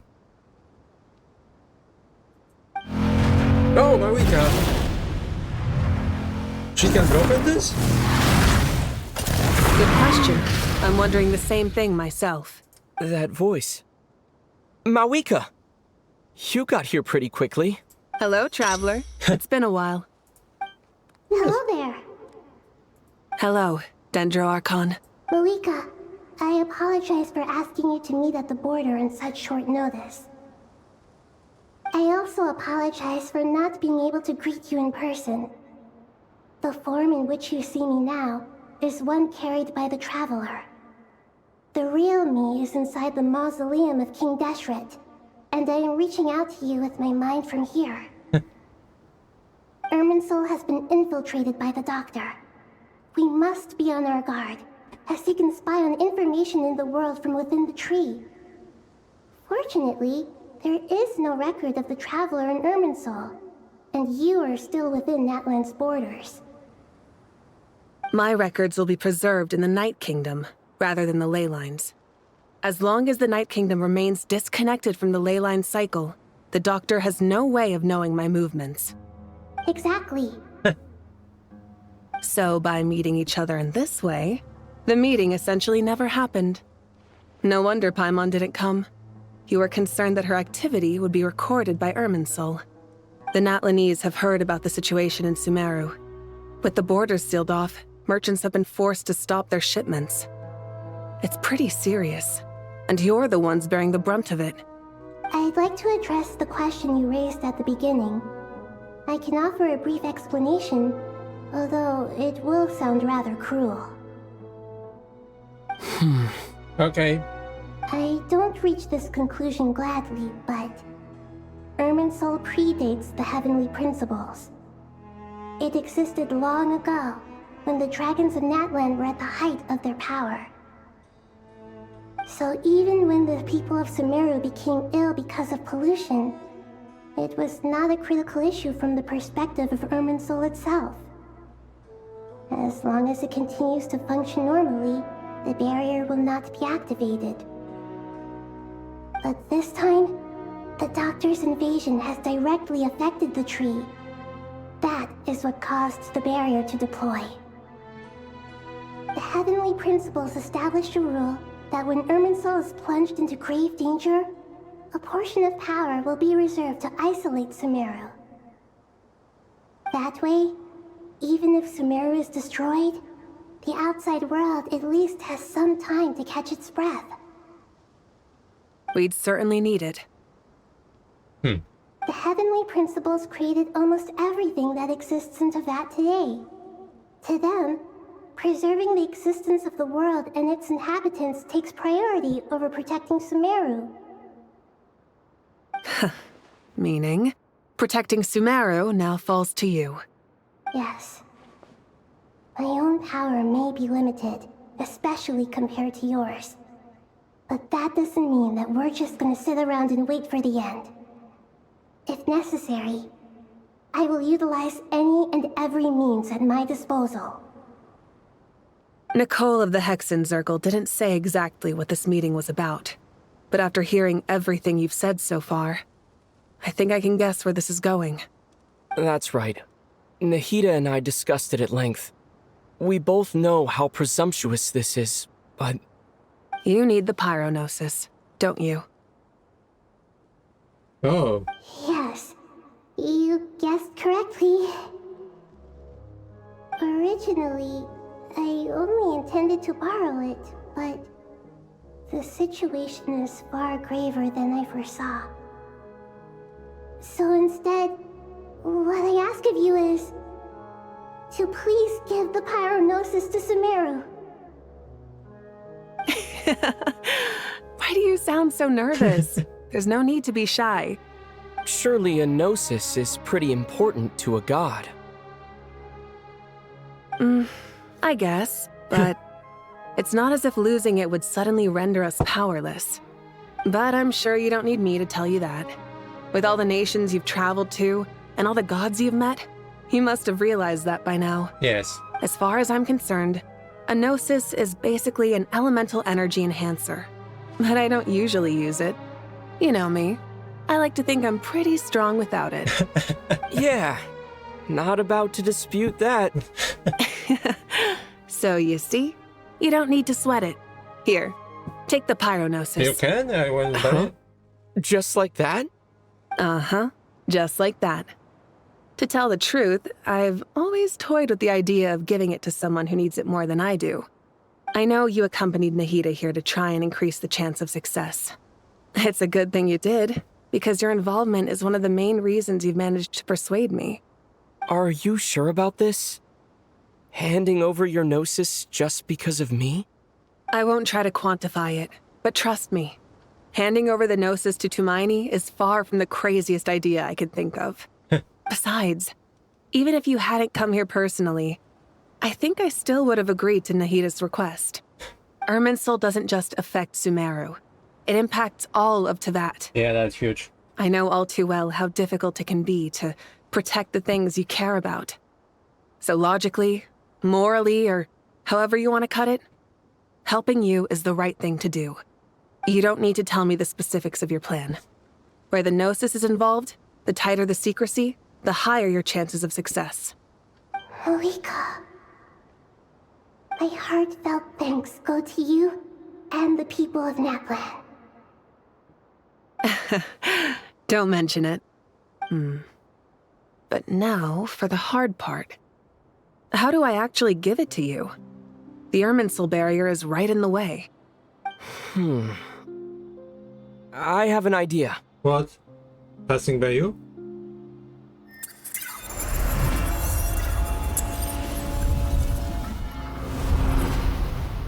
Just as I thought. Incredible. What did you do?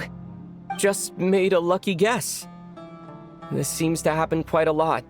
Things that apply to everyone else don't seem to apply to me.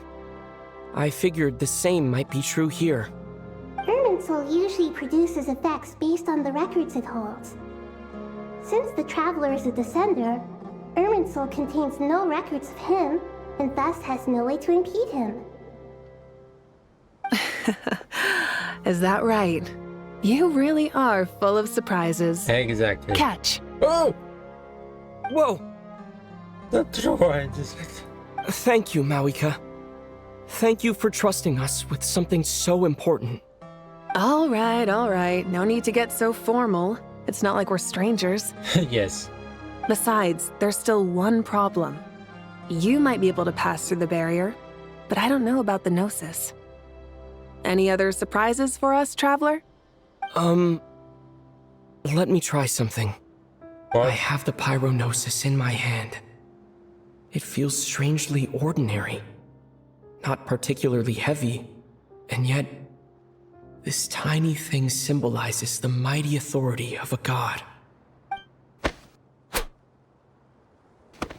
I need to think hard about my memories of Pyro.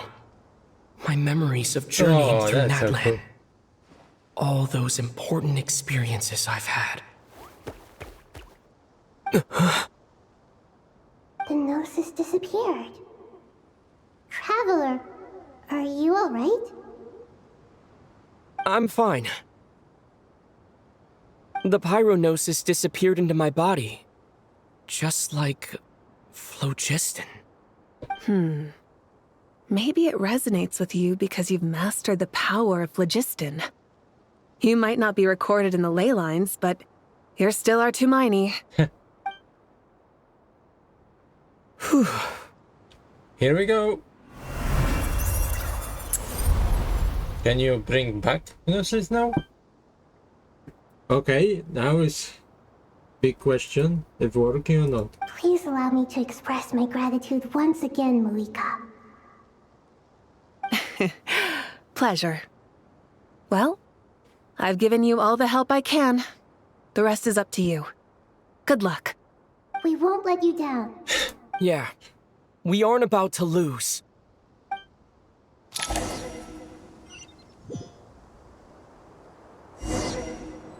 Okay, talk to Nahida. Traveler, Paimon, how are you feeling? Paimon's a teensy bit nervous, but only a teeny tiny bit. Seems like she's gotten way braver over the last few years, huh? Of course. After all the adventures you've had with the Traveler, I'm sure you've gained a lot of experience and grown as a person. I'm doing all right. What about you, Nahida? How are you holding up? With the negative effects of Irminsul, I'm a bit like a piece of fruit that's been burrowed into by hungry insects and left to rot. I'd be lying if I said it was nothing. But please don't worry. We all know what we're getting into, and we've prepared as well as we can. I believe in everyone. I believe in you. And I believe in myself. Stoking the fire inside oneself is certainly one way to live, but knowing when to rely on one's companions is also a form of great wisdom. I've been quietly learning little things from everyone, like plucking tufts of fur from a sumpter beast. Me too. With the constant traveling, I'm always learning and growing. That's the journey of life. I think there's someone else here who would share that sentiment. Oh. Don't worry about what I think. I was just passing by and happened to overhear your conversation. What are you talking about, Hat Guy? This is the top floor. No one passes by the top floor. Says who? You can fly just like I can. I would have thought it makes sense to you of all people. I don't know why, but I feel a little more relaxed now. It shows that you feel comfortable laying down your burdens in our presence. It means that Sumeru is a place you can trust, where you know we have your back. And we feel exactly the same way around you. That's what it means to be friends. And? Okay, we have a lot of...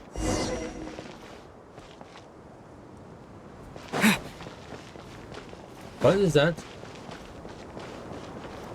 Go elsewhere?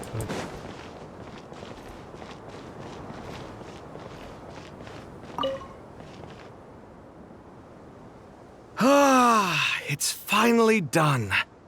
Ugh, but I have a nagging feeling that there's something I've forgotten. Oh, there you are. Everything wrapped up on your end? Oh. Okay, fair enough. That was a pointless question. We were working in tandem, after all. You must really be exhausted. Well, it's been a busy day. for both of us. When work ends, you clock out. No looking back. Yeah, we're definitely due a break. Probably a little late to start drinking now, though. I'll stick with water. Here, this one's for you. Thanks. You want a bite to eat? I can grab us something. Or wait, I think there's a stove nearby. Let me take a look. Are you nervous? A little, yeah. Unlike you, it seems. How are you not feeling at all nervous? Because everything that happens next is beyond my individual control. I don't worry about things I cannot influence. Okay. What do you mean, cannot influence? You're the one who came up with half of the strategies we ended up using. There's only so much I can do. I was only doing my duty. Was it like this last time, too? You mean with Azar and his accomplices? Yes and no. The situation back then was easier to control, but we weren't as prepared as we are this time. So the enemy is stronger, but so are we. I still vividly remember the way you interrogated me in the library after the fact. Where were you when Sumeru needed you most? If your memory is so vivid, you might also recall that it was you who came looking for an argument. You're often the one who initiates these things, you know. I came for a conversation. I didn't know it was gonna turn into an argument. Anyway, at least I showed up this time. So, what do you think? What do I think? I think we're certainly better off for it. It's good having me around to help out, huh? Absolutely. As a citizen of Sumeru, you displayed a remarkable sense of responsibility in the face of disaster. Certainly feels that way. I just shudder to think how the world would have ended up if we hadn't gotten control of the situation. Very bad. So, do you think this is what impending disaster looks like? The sky is so clear, and there isn't a whiff of decay or destruction in the air. It's hard to imagine that the fall of humanity could happen on an ordinary day like this. Awful things happen all the time. Sometimes people can stop them, and sometimes they can't. What you and I have done is increase our chances of stopping this one.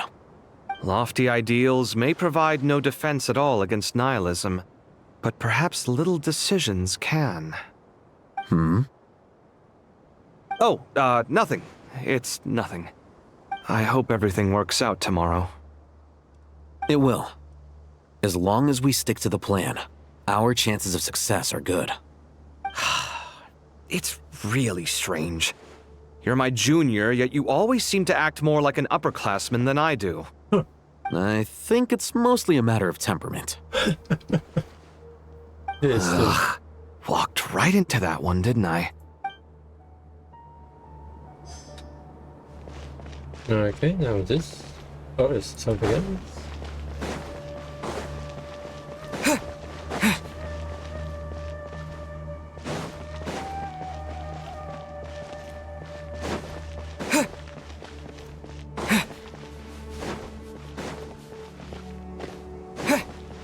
No, I think.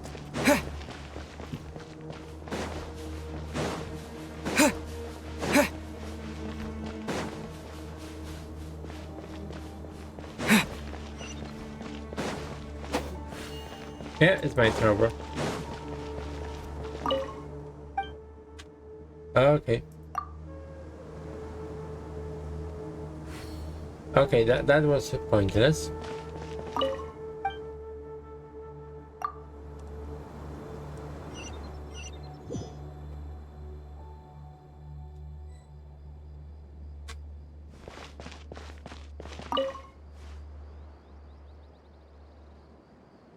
We'll make our move after sunrise tomorrow. Good. Is everything ready? As much as possible. That'll be enough. Don't let the pressure get to you. We'll take things one step at a time.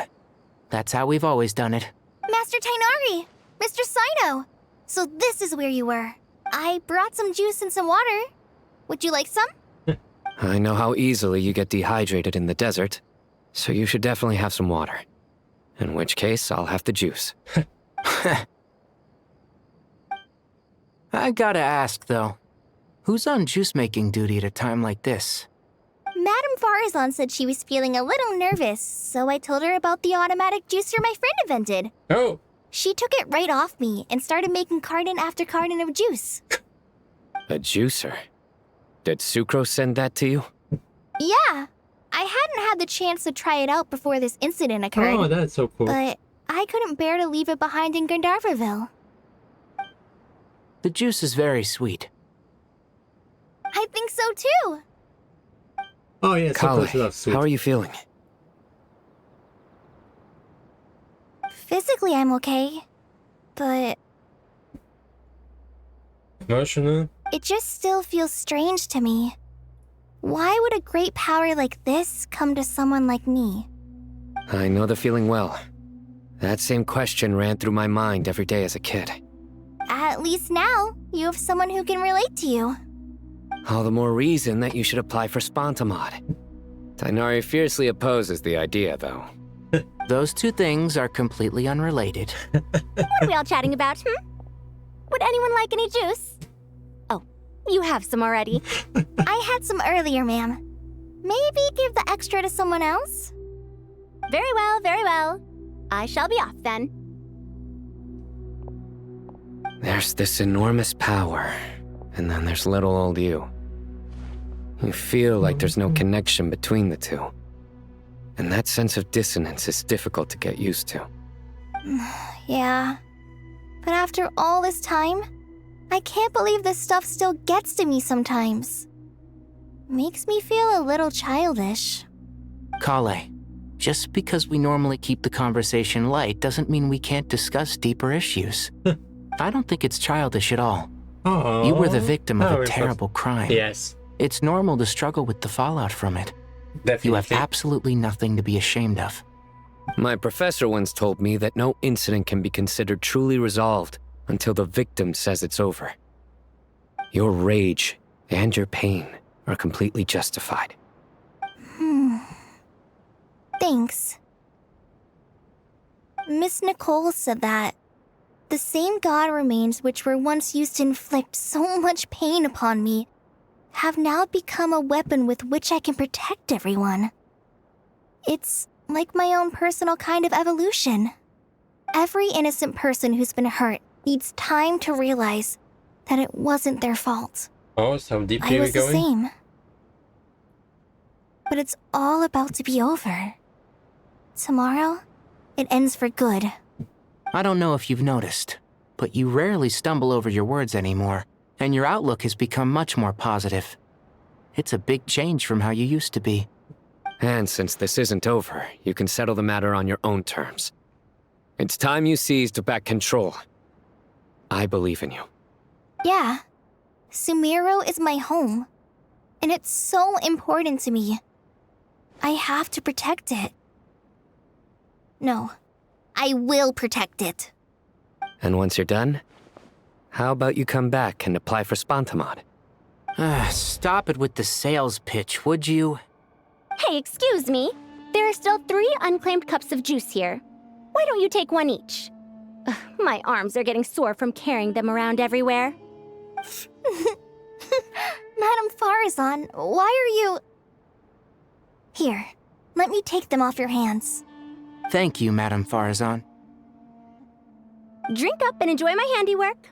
I think I'm going to make something else now instead. Please, try to relax, Madame Farazan. Your nerves are starting to get the better of you. I know.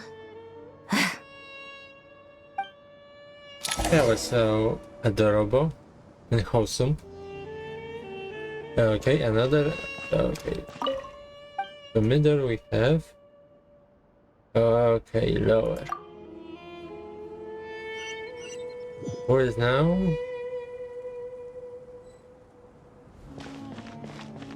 Oh, that is interesting.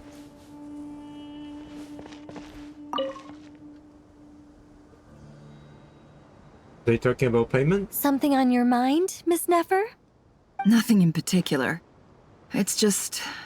right now, the future feels strange and unfamiliar. But the future has not yet arrived. How can you say how it feels?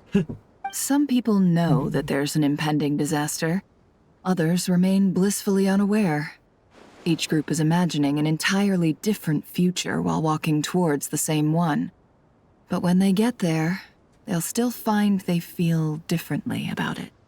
People are shaped by their circumstances. Different circumstances create people with different perspectives. Yes. I've always found the perspective of the Vahumana Darshan to be a particularly incisive one. Even at the height of the crisis in Nodcry, people held diverging opinions. But things are different this time. Indeed.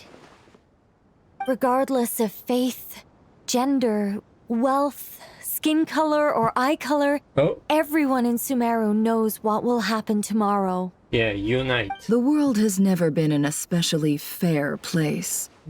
Yet now, against all odds, a moment of unprecedented unity and equality is about to take place. It's fascinating. If only my father could have lived to see this era. Era. To me, that term represents a much greater span of time. It can be an unsettling word. I would even say I'm afraid of it. Oh. Do angels even feel fear? Yes, at least I do. I fear the gap that grows wider with each passing day and the never-ending flow of time. Time renders all memories insignificant and reduces all splendor to nothing. But those memories are the one thing I do not want to lose. You're very human in that regard. If angels draw too close to humanity, our wings burn away in the bright flame of awareness, and we fall to the earth. After spending so long among humans, I have lost much of my former glory. Maybe that's a good thing. You're more human than some humans are. I've been talking to Kale a lot in recent days. We seem to be in completely opposite situations. I suppose that makes us good case studies for comparison. Case studies for who? Myself, I suppose. After comparing the two of us, I suddenly discovered that I desired more than before. It was a gentle, pleasant sensation. Just as most people pursue glory and miracles, I too am pursuing miracles of my own. Guiding humans to make the miracles in their hearts a reality. That is my miracle. It doesn't sound so bad, does it? Yeah, boy. Okay. Ladies. Okay, next target. Who is now? Okay, we have...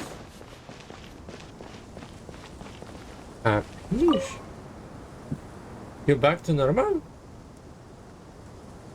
Interesting how you feel after... Look at the time. I should head back. Oh. I'm so sorry. I was in a hurry and didn't look where I was going. Are you... I'm fine. Oh, that is very interesting interaction. Wait. You're... Have we met? Oh. Not exactly. I think we may have crossed paths by the house of Dana before. Oh. You're Hat Guy! From Vahumana, right? Yeah. You recognize me? The clue's in the name. Mr. Hat Guy. Fair point. It's getting pretty late. What's keeping you up? I could ask you the same question.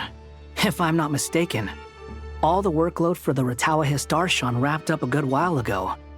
Well, I have something of a background in Satyavada life, so I was helping the Dendro Archon make some preparations. But I must have lost track of time. Did you find the experience enlightening at all? Honestly, it was tedious and uneventful at first. But eventually, I think I did sense some profound truths. But they also brought a lot of suffering with them. I was told that I even shed tears while I was meditating, though I have no idea why. Sorry. I hope I'm not scaring you. Oh, that's... Not at all. It just proves you're very accomplished in your research. Good night.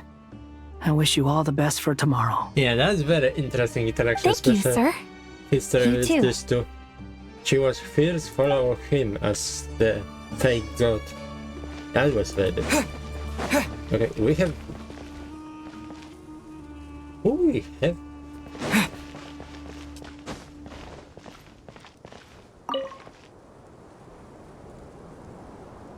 Too bad we've got a fight tomorrow. I could really do with a stiff drink. Let us pray instead. Oh, this... Prayer. How nostalgic. Lord Sangama Bay. Came to get some fresh air too, did ya? That's right. Actually, I was hoping I might run into you, Dia. I wanted to let you know that I've stocked up on that perfume you said you were so fond of. No, really? I'll take 2. Any chance of a friends and family discount? I knew you'd ask that. And I'm afraid to say that. Surprise! It's free of charge. That's very generous of you, Lord Sangama Bay. Does this mean you've made a fortune in Not Cry? Nope. Turns out it's not that easy to turn a profit there. I even ran some assorted losses. Yeah. But anyway, that has nothing to do with why I wanted to give you and Dia a small gift. Remember that merchant caravan you two rescued in the desert last month? That was transporting my goods! Oh! No way! I had no idea that was your shipment. Explains the, eclectic mix of goods, though. Lord Sangama Bay's investment in the desert and generous stockpiling of goods has helped many people over the years. The shelters you funded especially have made life a little easier for the children and the elderly. Wait, how did you know about that? Oh, I see. Nefer told you, didn't she? That pesky lady. Aren't intel brokers at least supposed to charge for divulging people's secrets? She and Candace go way back. It's normal for close friends to share things you wouldn't tell to everyone else. Sure, but why did they have to be things about me? That's how Nefer shows that she cares. She wishes for all of us to know what a generous person you truly are. Oh. It must be hard trying to make a living far away from home. Just because we can tell what kind of person you are doesn't mean everyone else can.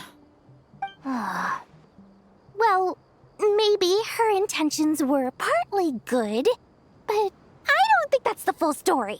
I'm sure she enjoyed knowing how much it would annoy me. I'm telling you, Nefer's got a mean streak. Definitely with you on that. And this? Does praying help you stay calm? Defending one's home is a just cause. My heart is filled with a mix of anger and hope. Anger. You know, being able to get angry is a good thing. It shows that you're in touch with the real world. Oh. And that you have the passion to pursue something you believe in. Oh, Dunya. My lady, what are you doing out here? Yeah, I have the same Just question. taking a walk to clear my head. And look where I ended up. Were you praying just now? Yes, Miss Dunyarzad. Would you like to join us? Come on, say. Come on, it's fine. She won't mind who you pray to. Oh, then sure. I remember you, Miss Dunyarzad. You visited my shop before.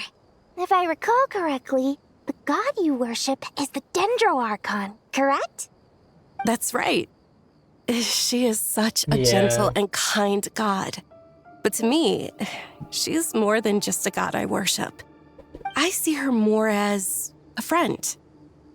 And so do many others.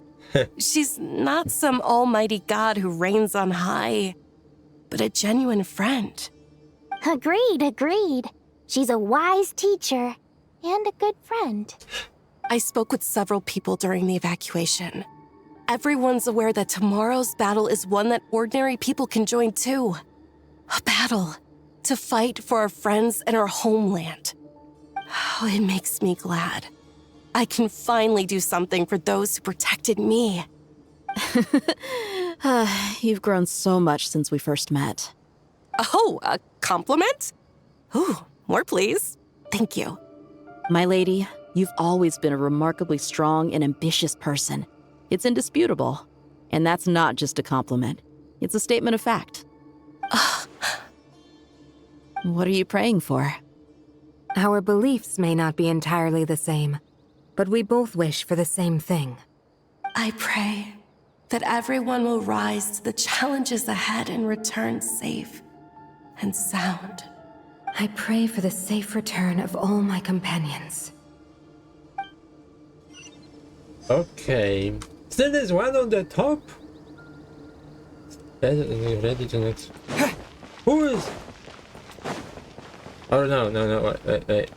If it's only this one. So that'd be us.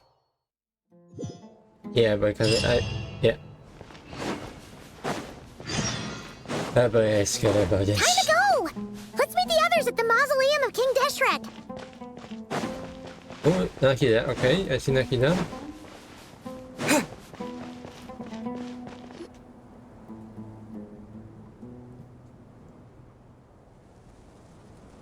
I have not felt this way in a long time. Standing up high, gazing out at the rolling dunes. One cannot know what freedom truly means without first losing it. The golden slumber truly lives up to its name as a dreamland. Though desert sands exist there too, no mirage, no matter how glorious, can compare to true beauty. Dendro Archon, what is on your mind? I was wondering whose counsel I should seek on the questions in my heart. What kind of questions? So many. More than can be put into words. As I once said to a friend, we look, we see, and we comprehend. But the question still troubles us. What are the many disasters that this world faces, but the sum of all irresolvable questions? The biggest question you should be asking is how to seize victory. Yes. Although, I would express it differently. Oh. I must not fail.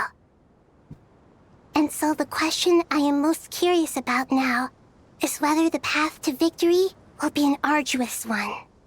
What we declare to be a young sapling, we may, in fact, find to be a towering tree, if we would only cast aside our ignorance and look beyond the veil of time to see her true form.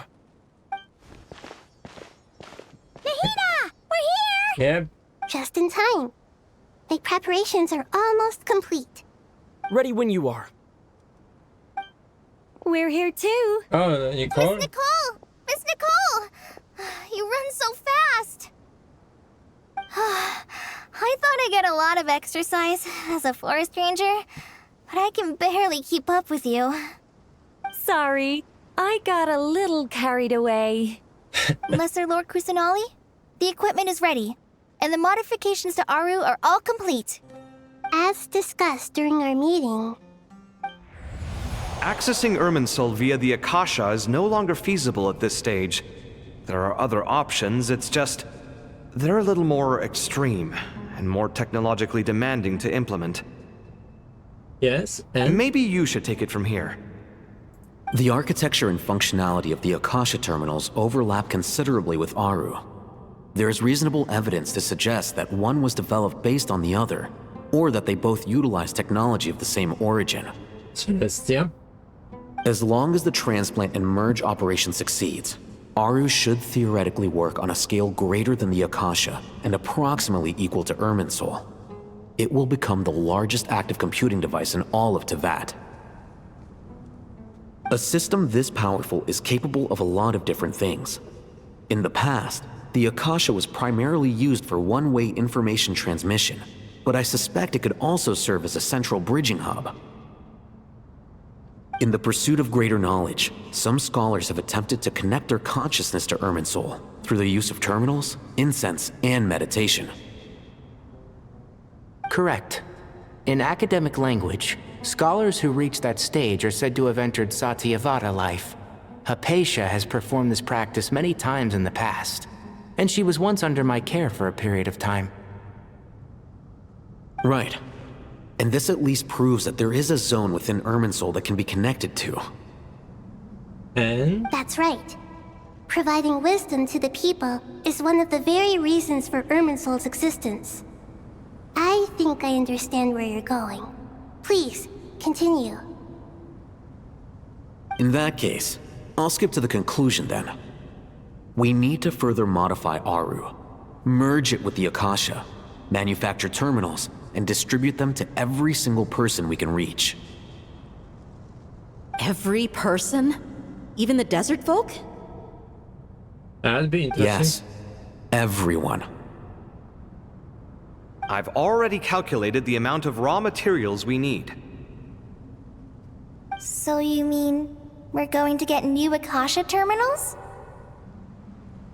Yes, but this time the people of Sumeru won't be using them to acquire knowledge, just to connect to Irminsul. That's the key. When we evacuated the city, we brought all the important assets from the House of Dana, in case we ended up needing them. Fortunately, this included the Akasha system's main terminal. We've checked all the relevant records, and one thing is certain. Nothing like this has ever been done on this scale before. I imagine. Everyone in Sumeru is part of the plan. Whoever controls the people controls the situation. Since this function of Irminsul was introduced, it has only ever been made available to scholars, who don't constitute a particularly large group of people. But by expanding the scale to include all the people of Sumeru, all the individual connections will stack up to create a significant load on the system. Under normal circumstances, Irminsul would be able to cope with the additional load. But with it already being under strain from other activities, its remaining capacity is limited. Thus, it might be possible to shut it down completely by overloading it. That is a risky plan. Oh, animation.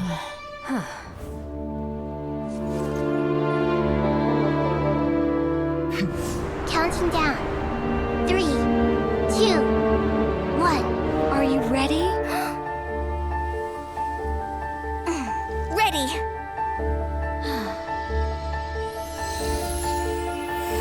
An angelic form.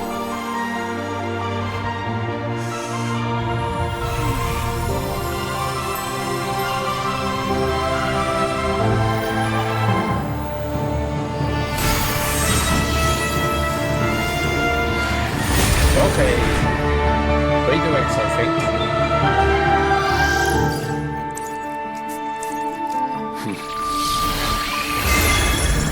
Yeah, Akira.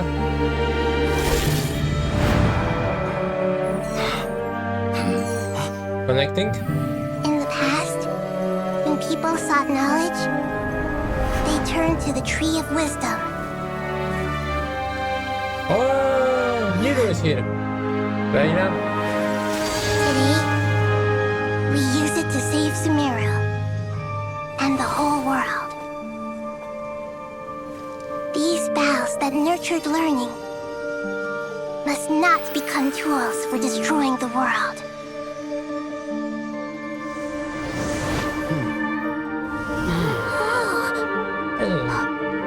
I prefer if they give new outfits, but I'm not sure yet.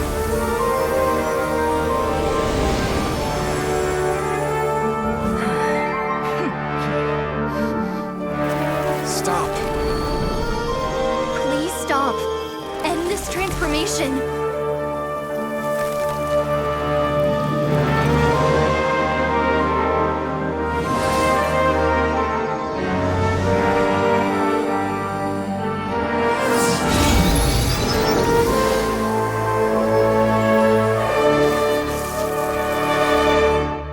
You would shut down Irminsul just to stop me?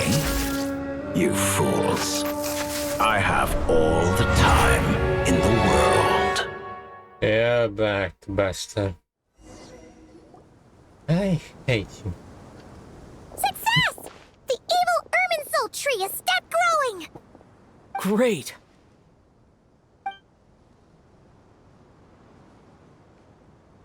What a display of true courage! The courage to think and the courage to act!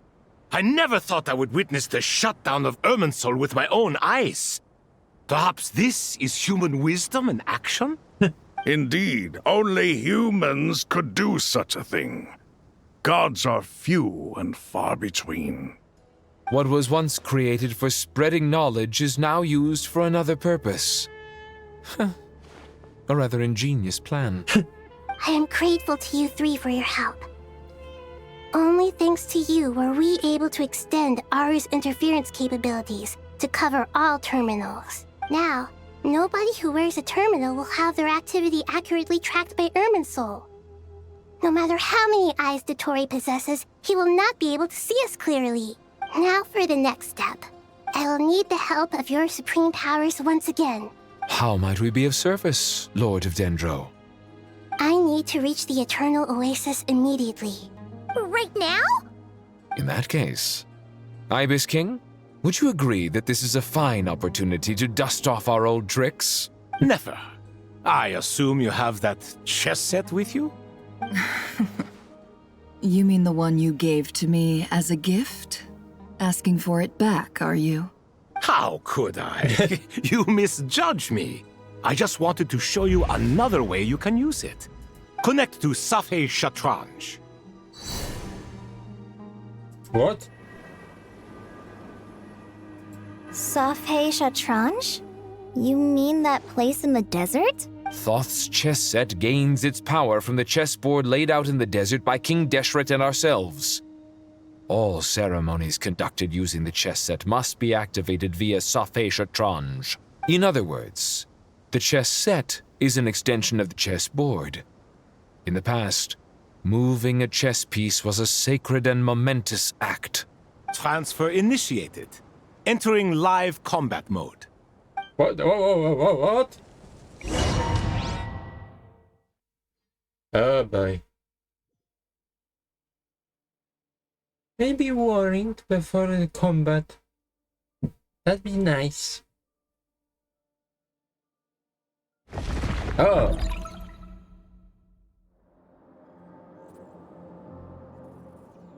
Oh, whoa. Who is here? We haven't heard a single word from our spy in the desert. I'm afraid he might have been captured. Never mind. But we spent years turning him. And a lot of Mora. Nothing comes for free in this world, but the loss is not without its purpose. For a small price, we have wasted a precious amount of the limited time they have. Quite a bargain, if you ask me.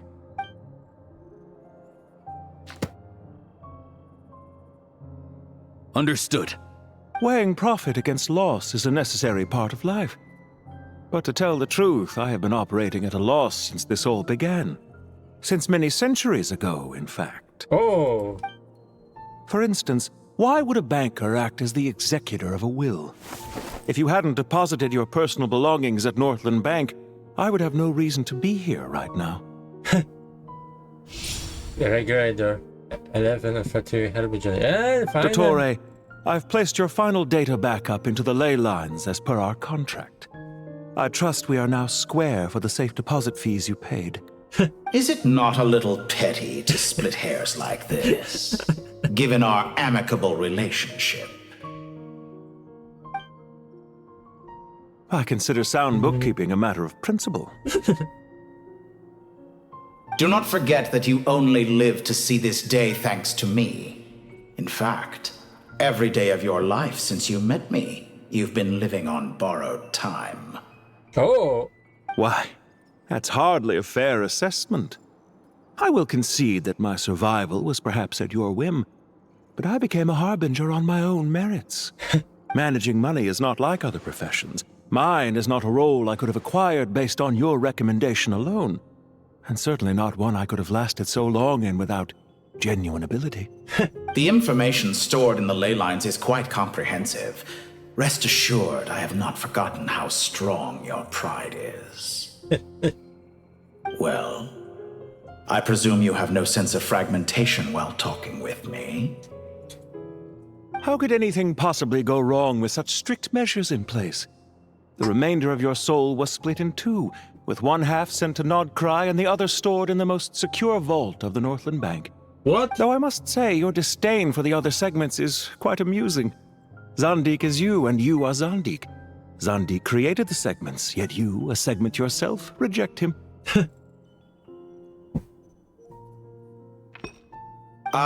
That is, Zandik, created segments of various ages in his later years. To achieve this, he had to freeze time and part with a portion of his soul. But as constructive as it sounds, it erases my uniqueness. If each segment is equally me, then by the same token, none of them are truly me. A soul living forever in the past inevitably holds different views than he did in his later years. The same thing that completes me also restricts me. You too might ask yourself which stage of your life you want to be preserved at. The day your business failed? Or the day you were framed by a gang and sold off to a medical lab as a test subject? Oh. So we needn't dredge up the past. This undesirable plan was eventually scrapped. Lesser Lord Kusanali was quite right. I needed an opportunity to eliminate myself. And after that, I concluded that there was no more effective plan than directly splitting the soul. Once the soul is transferred out, you will find that creating a physical body is far simpler than creating a puppet. The other half of your soul suffered a crushing defeat in Nodcry, you know. And yet in the process, I obtained the information I always wanted, did I not? Because now we finally know where the best testing ground truly lies. I once thought your ultimate goal was to ascend to godhood. But as it turns out, that was merely one of your experiments. Experiments take many forms. Most people are too eager for success, too fixated on the end goal. They forget that the experimental process itself is just as important. A suspiciously vacant seat, a new face. I trust you can put two and two together. The reason it doesn't exist is because someone tampered with the record. What can I say? After all your efforts, you really did uncover the world's secrets. So, is the new world you promised a lie? No, it never was. I am glad to be able to control Irmin's soul from within. Now I shall attempt to create a new world inside the existing one. Almost everyone faces the prospect of death, but not a single person has ever been able to experiment unrestrained in the afterlife through sheer force of will. I am the only one to have overcome this enormous challenge. Would I not be letting the world down if I didn't make the most of the opportunity to experiment? Clearly, the dividing of your soul did not affect the magnitude of your ego. Out of all the versions of you that have ever existed, this you is the most insane and the most radical.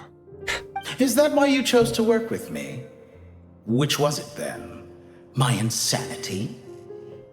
Or my radicalism? Could I call myself a venture capitalist without a suitably ambitious plan to invest in? Yours happened to fit the bill quite perfectly. Well then, I must say, while I am surprised enough that you showed up at all, what surprises me more is that you chose to present yourself as my former subordinate, and not as the banker Pantalone.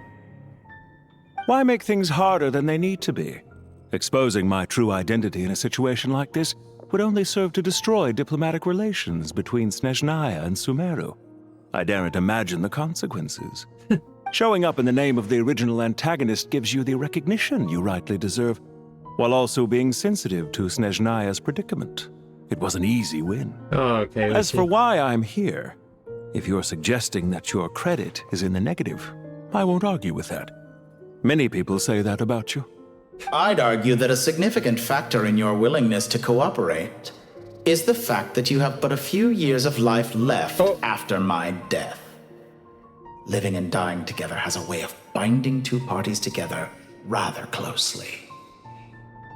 Is it not true that a relationship should be judged by both the positive and negative returns it yields? So some of what I said actually made it into your head after all.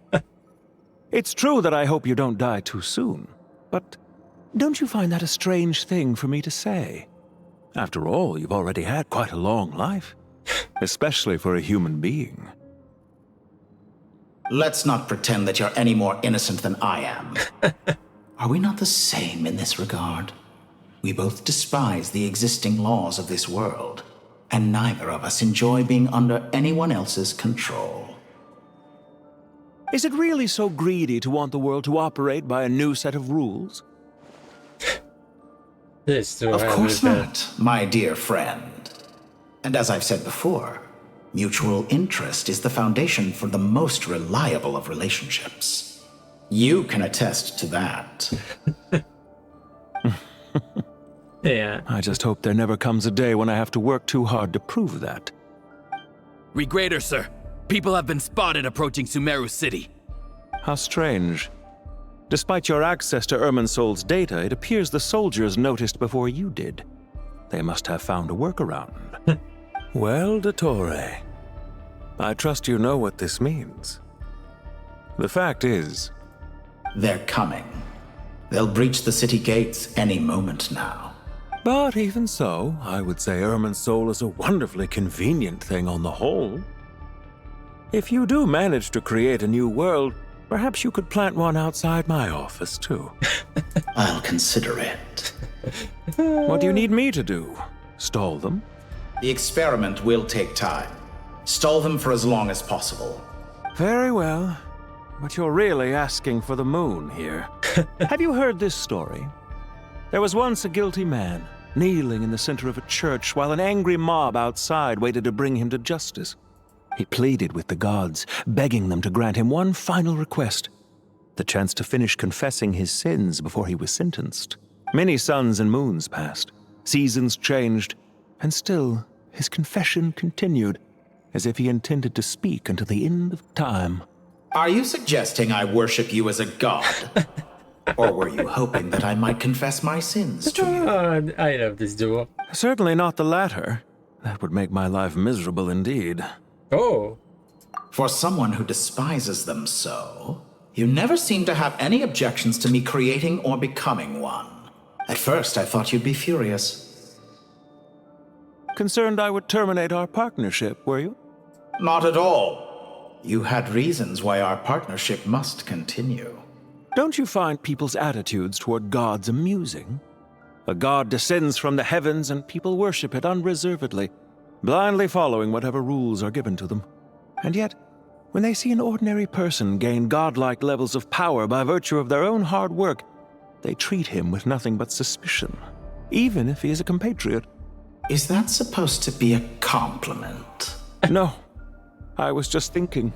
I pity the man who would call you a compatriot. There's no need to be so self-critical. Also about your recency. I know it's a little late in the day to be asking this, but how have you been keeping? I'm flattered that you would take the time out of your busy schedule to consider my well-being, Doctor. The part of your soul that went to Nodcry caused quite a stir, sending our organization back to the drawing board on numerous fronts. It was quite a headache for everyone involved. Dear me, I must have caused you no end of trouble. You certainly did. I had the rare honor of being summoned before the Tsaritsa with Pulcinella to answer for myself. A terrifying ordeal. Don't worry, I pulled through. At most, it's a public relations nightmare. I made sure of that. Now I'm curious. How did you explain yourself? Oh, it was quite simple. I just pinned the blame on someone who wasn't there to defend himself. I could hardly be expected to defy the demands of someone as insistent as the second Harbinger, now could I? How you slander me. You know full well that I am perfectly amenable to reason. There's no question that you are partly to blame for the ruin of my reputation over the years. Okay. Now do you have anything lined up for when this is all over? Hard to say. Field work always takes quite a toll on me, as you know. Once I'm back at Snezhnaya, I'll start with a well-earned cigarette. Oh. Why are you so eager to ruin your lungs after I went to the trouble of replacing them for you? Oh. If you have an issue with it, feel free to try to stop me.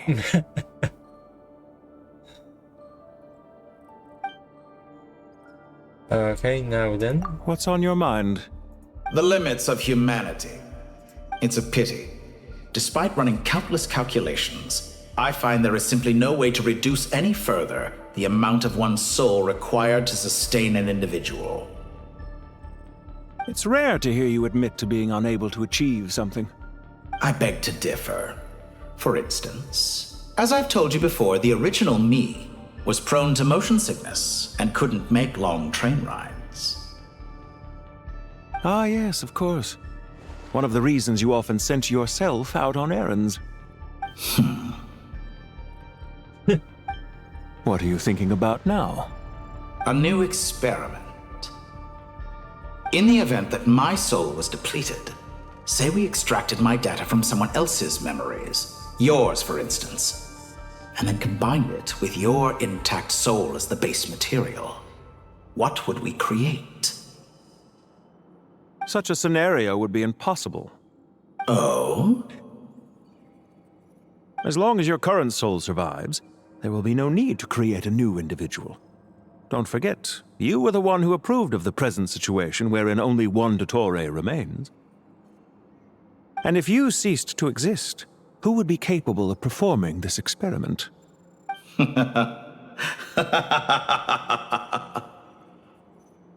Since the day I met you, you've always excelled at talking your way out of a quandary. See you. Isn't it a little too early to be saying goodbye? Oh. Not that I wish to keep you from your business, of course. Very well. Let's leave the conversation there for now.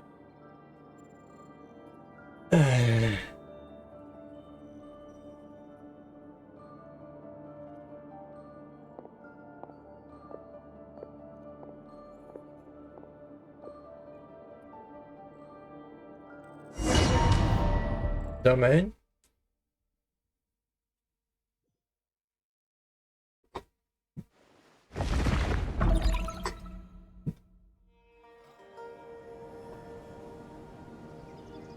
The power of King Deshret's 7 pillars is truly remarkable. With just a chessboard, you can move an entire unit across the material plane. Yeah, sets us up for a much easier fight. Really makes my day. The last time we stormed the city, it involved a lot more running around. I wonder how many people can say they stormed a city twice in their lifetime. I was just thinking that. I've definitely had more than my fair share of unusual experiences in my life. Oh, Jed is here. This is my first time here, actually. We never usually leave Gandharvaville. I hope this will be my last time. Does everyone have to chime in? Can't we just fight? What an amusing comment, my dear lady. Yet humans often alleviate tension via small talk, do they not? Whoa! Why is Candace's shield talking? Because the image on her shield is one of me. And I, of course, can appear wherever I wish to. Well, la-dee-da. Isn't that fancy? Could I get in on this? You wish for your gauntlet to speak? Why, certainly. Ahem. I think you'll find that it is I whose image is carved hereupon. Thanks. Definitely feel stronger now. You're welcome, my lady. I am glad to lend you my power. This too. Sino, what's the situation? There are troops stationed at every entrance. As we expected. A frontal assault will suffice. Everyone, stick to the plan. We'll take the main entrance. You head for the House of Dana's side door.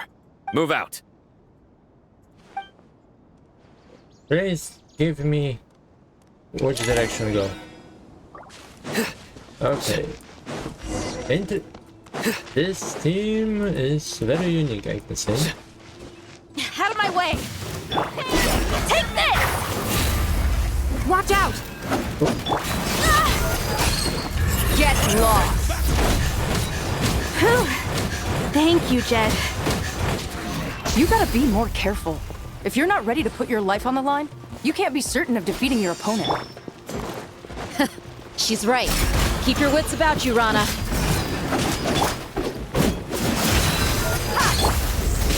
Through me, justice is served.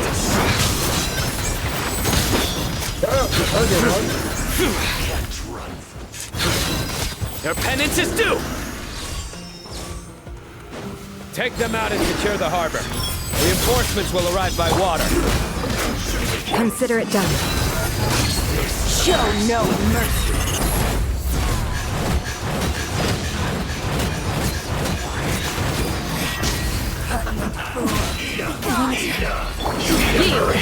Grant us your blessing! Nowhere to run! Wait, where are we going? Where are we going? Down 7? I think so.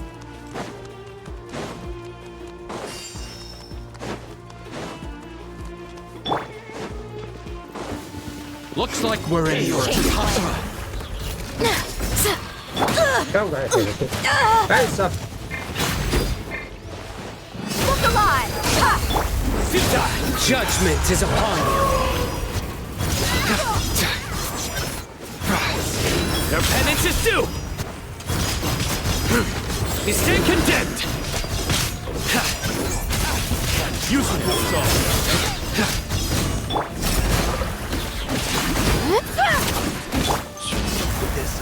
Buckle up! Gloves off!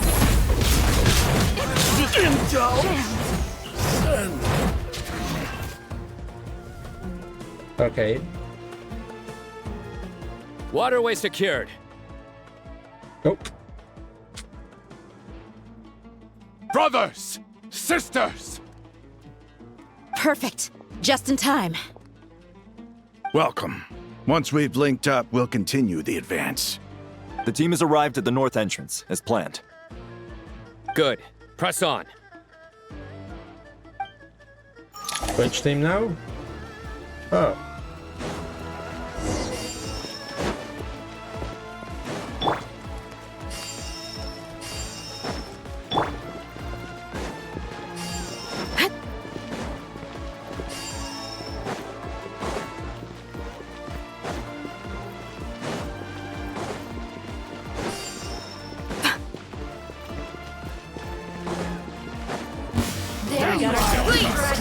Hear my prayer! Look alive! Your sins weigh upon your soul. Your penance is due.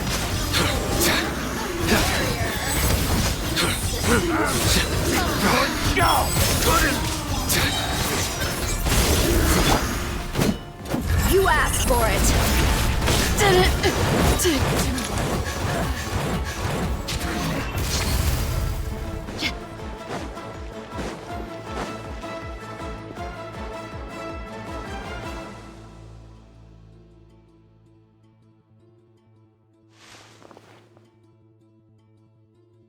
Look out!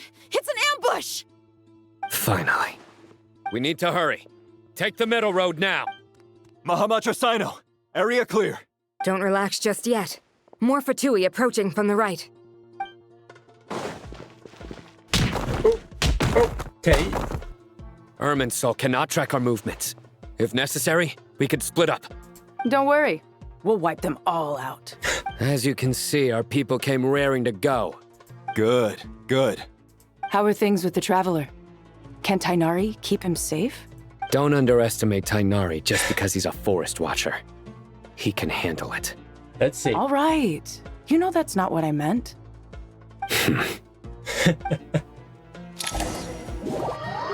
Now we're Traveler or other team?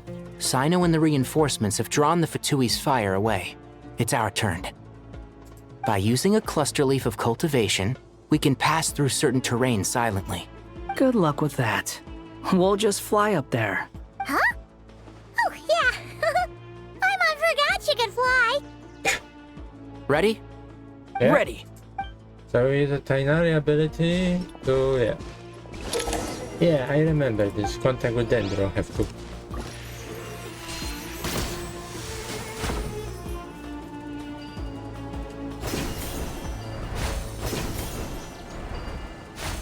Oh boy, that's a high.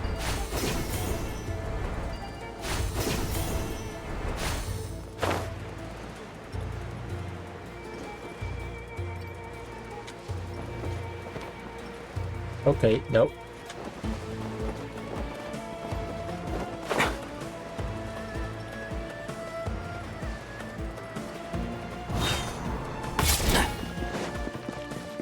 Keep up.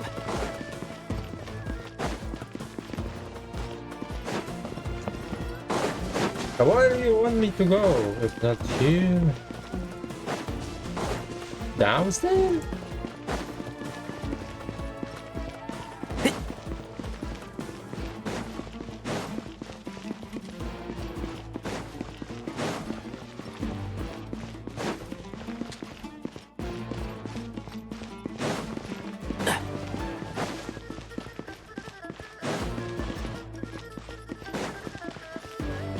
Keep up.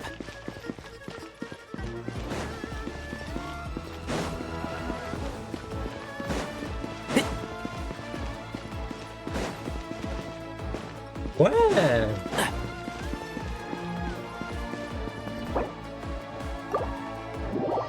Let's check this again.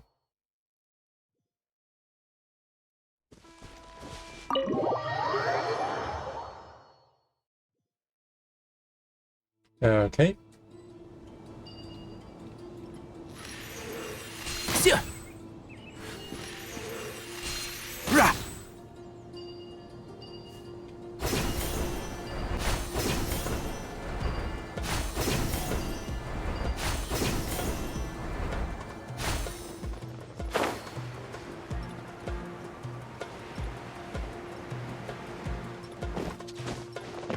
Yes, now you should be putting better location of this. Or not allow people to follow to area where they're supposed to passing. Keep up. That is very bad mistake.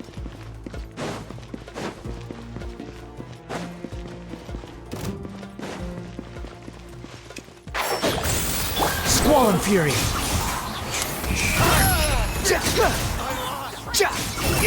Search for it. Jam. Hey! Scorch and burn! A new dawn!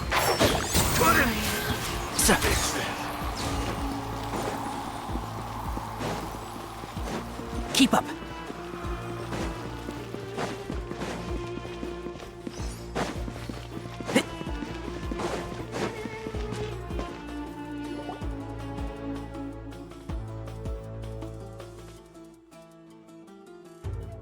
Fatui soldiers up ahead.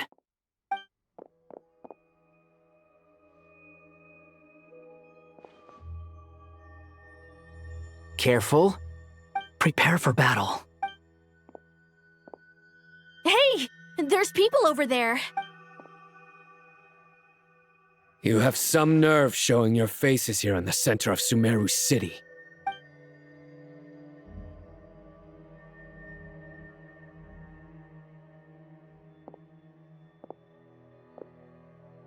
You're right on schedule. Well, this guy sure as heck isn't your average Fatui sergeant. They've stationed quite a few people nearby. It definitely looks like they were waiting for us. But something feels off. Everything about this guy feels too deliberate. I highly doubt he's just a subordinate of Dottores. And he's no mere sergeant. Whatever his rank is, it's high. Much higher than we thought. So you've been waiting for us. But it looks like you're geared up for a conversation, rather than a battle. Very clever, General Mahamatra Sino. I know you're the one in charge of this siege, and I look forward to making a deal with you. A siege? Sumeru City belongs to us! Historically, yes. But things can always change. We have quite a sizable force with us, you know. For instance... There's a Fatui ambush at the north gate. Can you handle him? We can for now. Yes, I'm quite sure both sides can hold their ground for the time being. The battle has not yet reached its climax. But what happens next? Do you enjoy watching bloodshed? Surely some of those here are people you count as friends. Once a war begins, some people must die. I doubt you wish that fate upon anyone you know. Wait a second. It's a trick. He's not even there. Silence! He disappeared. What was that? A ghost? Curses! He was never there to begin with. That was just a shadow projected there to lure us in. Enough talk! Attack! I apologize for being unable to accompany you at this crucial moment, but I am compelled to leave for reasons beyond my control. Please excuse me. Sumeru's General Mahamatra is quite ruthless. It's a good thing I wasn't there in person. Your illusion held them up for a time just fine. But now that they have seen through it, they will realize you were just a decoy. Decoy or not, what matters now is that they will be heading your way imminently. Not imminently. They are already here.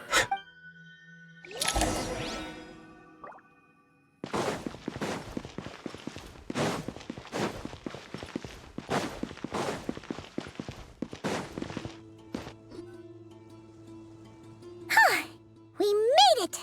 This is far enough. Tainari, you go help Sino. Don't worry about us. We'll manage from here. Are you sure you don't need me to stand guard? No need. Once the connection is established, we'll disappear from the sanctuary of Surasthana. Go help the others. All right. Goodbye for now, then. Please tread carefully.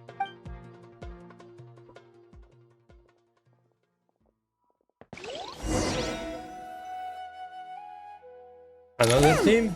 Now where's the interface Nahida mentioned? Come on, where's it hiding? Found it. It's over here. We can connect to the inside of Irminsul through the Sanctuary of Surasthana's built-in security system. You should be pretty familiar with the process. Is it the same route as last time? For the most part. We don't need to adjust any of the parameters. Then I should be fine. And Paimon? Once you're both ready, we'll set off. Wait! The stakes are way higher this time, right? Maybe Paimon should stay outside and help the others. Then, you can focus on the fight without having to worry about Paimon. Huh? Why are you staring at me like that? It's nothing. I just suddenly realized how much you've grown. Hey, you've grown quite a lot yourself. Don't you two start getting into it again. Well, anyway, Paimon thinks she's pretty knowledgeable. Who's the best guide in Teyvat again? And don't forget, Paimon's a college student now. If we say Alhatham's not a weirdo, it's hard to explain how he came up with the idea of you applying to the academia. But for all that he counts, you're doing surprisingly well in your studies. Just goes to show how important it is to have someone supporting you. And Paimon's not the only one. Let's not forget that you only became a student because of Nahida's personal recommendation. That's fair. I have learned a lot in Sumeru. Oh yeah. Did you ever come up with that ugly nickname you promised me? What? No way! We're friends now! Paimon gave up on giving you one ages ago. Anyway, isn't Hat Guy enough of a nickname for you? Fine. Suit yourself. We need to go. Paimon, if you're staying, look after yourself. Will do. Paimon's gonna link up with Tainari and Sino. You guys are the ones who need to be careful. We will be. Bye for now. Oh boy. Initiating connection. Where are we going?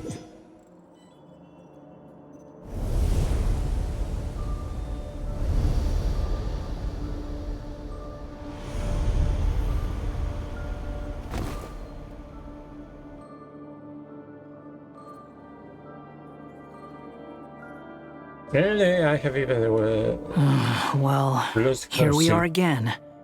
Come to think of it, I still don't even know where we're going.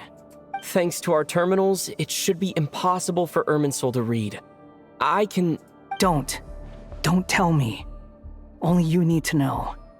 That way, whatever happens to me next, it won't affect your progress. Listen to me. Your safety is just as important as mine. Don't even think about sacrificing yourself for the greater good. We came here together, and we're leaving together. All right, if you insist. I won't argue with you. Okay, and this is not even my travel. This place looks so different from how I remember. It's unrecognizable. It's a complete mess. Like someone's turned the place upside down. Must be Dottore doing. Either he's searching for some information he needs, or... It's still changing. He has to know we've entered Irminsul. But luckily for us, he can't pinpoint our location. Be on your guard. Don't let him find us. The red parts have probably been corrupted by Dottore's power. Don't touch them, or you might alert him.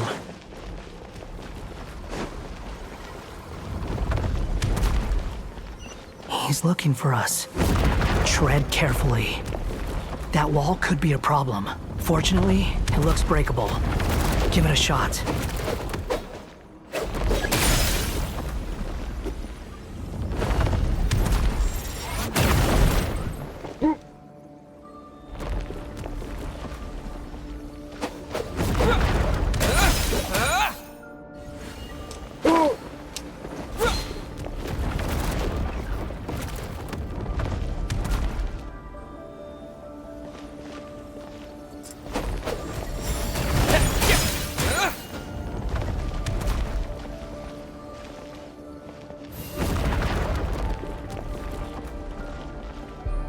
How am I supposed to?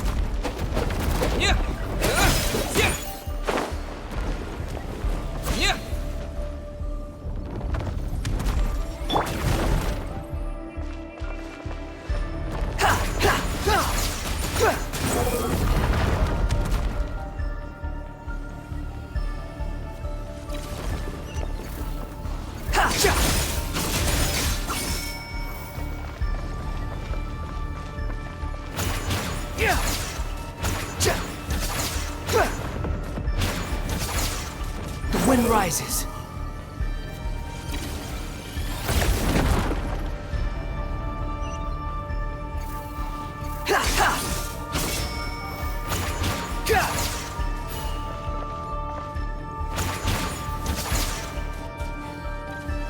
Now. Behold!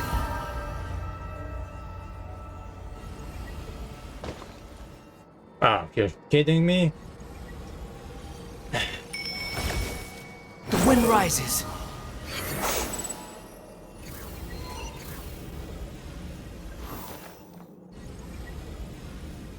How can they call down with the skill a little faster?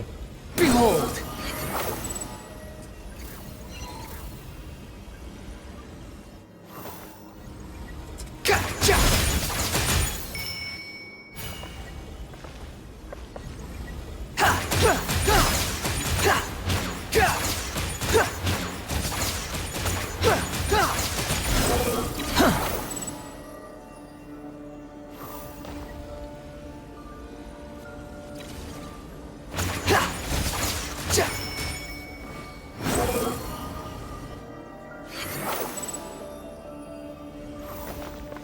The same old trick again? Are you kidding me? Let's handle it just like we did before. This cheap trick isn't gonna stop us. Oh no, it's a trap. Is that why he was using the same trick over and over again? To get us to lower our guard?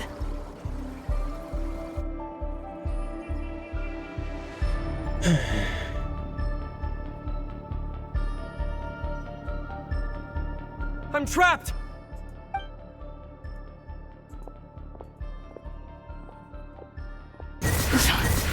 Why won't this thing budge?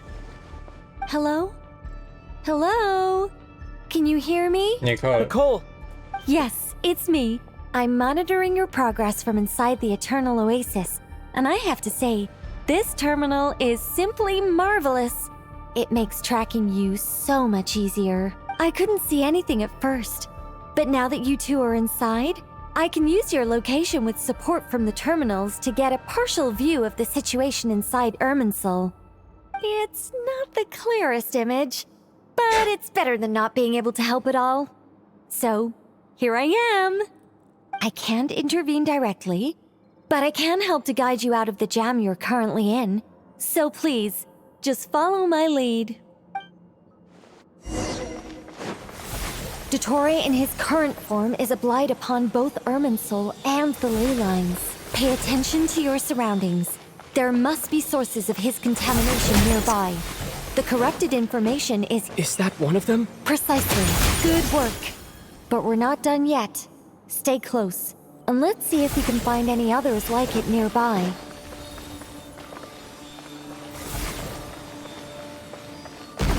Squall Fury!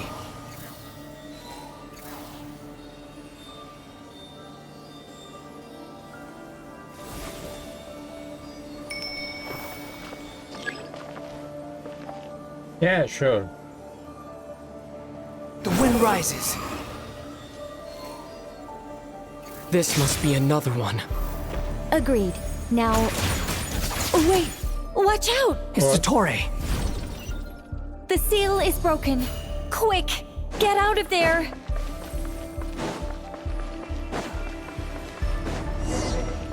And where exactly do you think you can run to? Wait, what is that? Pursuers! That's gotta be it! Run! Don't let that thing touch you. Dodge that attack!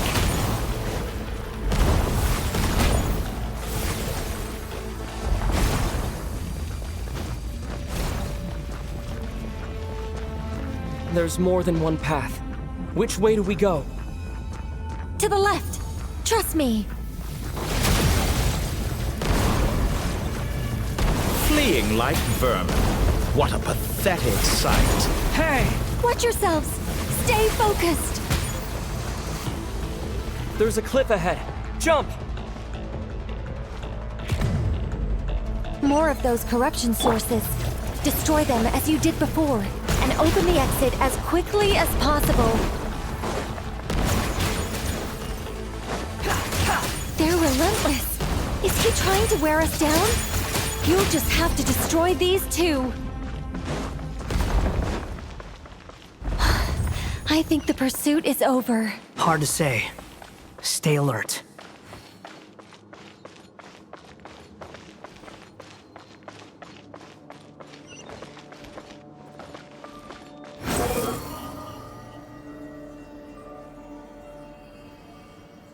Jádro jakby zarena.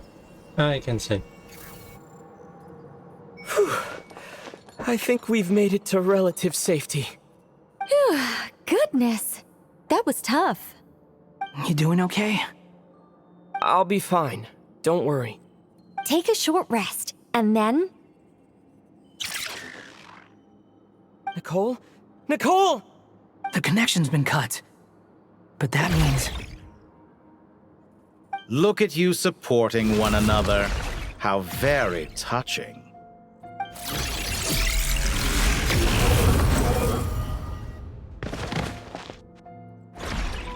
Dottore! Took you long enough to find us. You're more useless than I thought. Oh, really? I think I deserve a little more credit for my methods than that.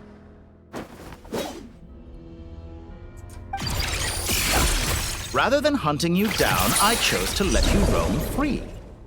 I indulged your presumption that I was unable to track your movements, played along with your clever little plan. Fleeing is for animals, but I rather enjoy watching you flee. Some things lose the will to run altogether as soon as you put them in a cage. If that's true, then why did you come looking for us? Because I wanted to observe you up close, of course. Don't misunderstand me. I'm not here for a fight. Is it so unusual that I wish to greet my old acquaintances in person? After all, it's been a while. Scaramouche. Oh. You remember, but it can be impossible. Why are you so afraid? I have done nothing unprecedented in discovering the truth. Nor did I go to any great lengths to uncover your story. You made a bold series of moves in deciding to erase yourself. And with the power of this great chronicling device called Ermin's Soul, you were able to achieve something quite remarkable.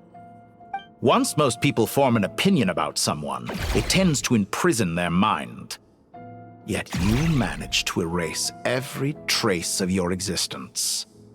A novel take on death indeed. However, this meant that you stood out to me all the more when I saw you in Nodcry. I didn't even have to go looking for you. Just the sight of you was enough for me to intuit the truth. For someone in my position, connecting the dots was a trivial affair. It would have been more surprising if I hadn't managed to piece it together. You seem very pleased with yourself for figuring it out. I'm sure you'd even be more delighted to learn the full extent of your crimes. That would hardly be necessary. Besides, isn't there something that concerns you more right now? Something that fills you with dread? Let me put your mind at ease. I have no intention whatsoever of restoring any of the records you deleted. For one thing, it would be exceptionally difficult. But more to the point, I doubt that the prospect of losing your current life is all that frightening to you. Because in your case... Oh, you bastard. The cruelest twist of fate is that you'll never again have the chance to make up for any of your mistakes. Isn't it? Dottore? Uh-oh. No. All here shall bend to my Squall and fury. Upon the gale. Upon the gale. Surge forth.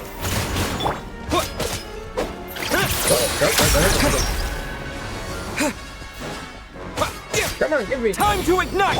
Behold! Surge forth. I'm afraid you'll need to do better than that to take me down. I expected you to have grown stronger. Ah, how foolish of me. I forgot that you lack any means to increase your power. You will pay for everything you've done! Oh, will I now?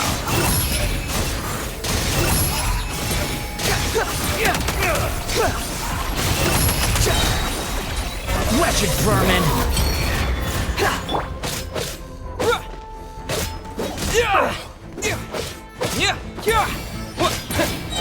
The wind rises.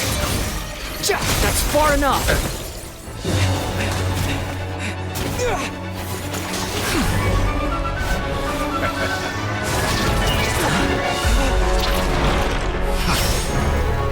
Back down, Rubigo.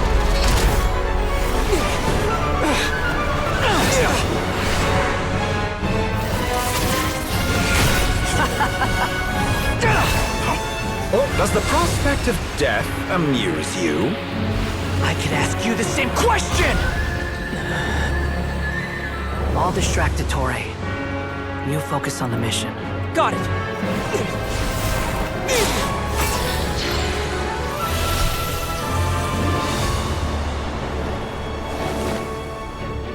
Okay, what? For the hopes and dreams of the masses. Open the secret door on this enchanting night. May wisdom's light eradicate ignorance and darkness, and hereby fulfill our ancient vow. Commence data extraction.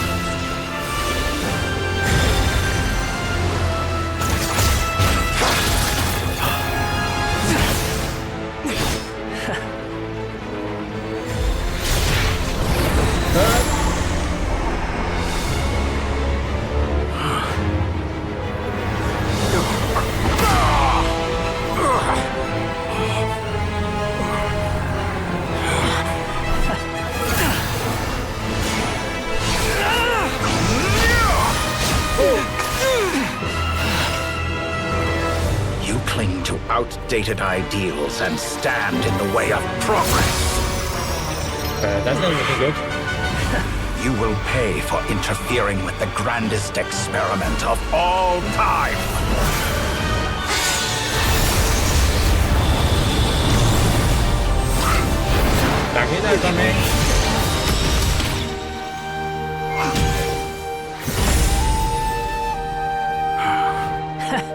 Good timing. Dottore, as clever as you are, you fail to understand wisdom. Wisdom takes many forms, but the path you have chosen eschews them all. Huh.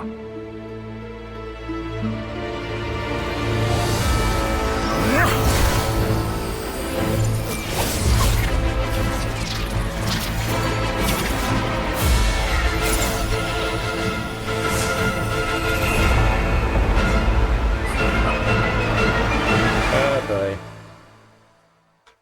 We're fighting again? Oh boy. Yep. My strength is fading! Since you are within Irminsul, it stands to reason that any power you wield comes from it. For extracting the information from Irminsul, just to strip me of my power. I will find his weakness. Yeah, I meant to. Oh, good.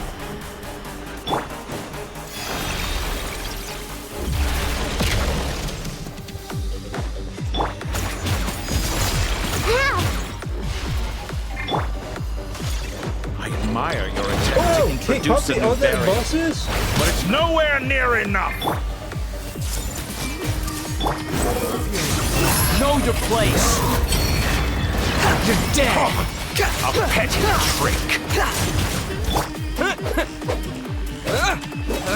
Grow, grow, grow!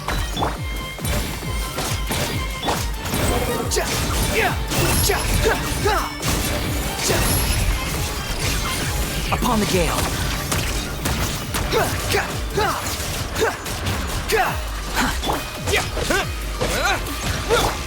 Hey! Time to ignite! Let's try this. Behold! Muso no Hitotaki! How many bosses are you talking? You won't You're so close! Just hold on a little longer! I'll hold him up. Traveler, Hat Guy, the rest is up to you. We certainly have a knack for surprising each other, don't we? I'm just getting started. It's time. Say your prayers. Stay on the offensive, but watch your back.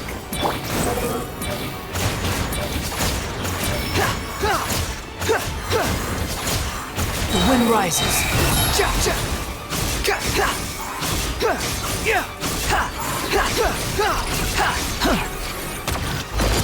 It's time. Say your prayers. Scorching burn. Behold.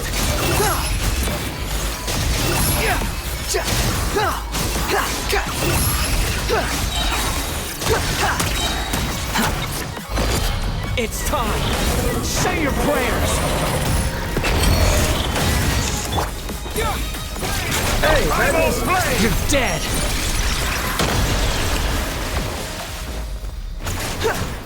Squall and Fury. Finally, time for you to... It's time. Say your prayers. Time to ignite. Muso no Hitotaki! The wind rises. Upon the gale. It's time. Say your prayers.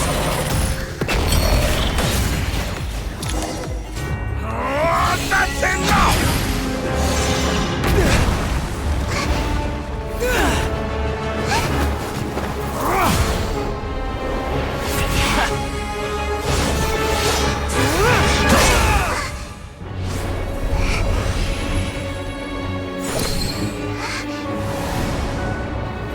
It's all yours. Do with it as you see fit.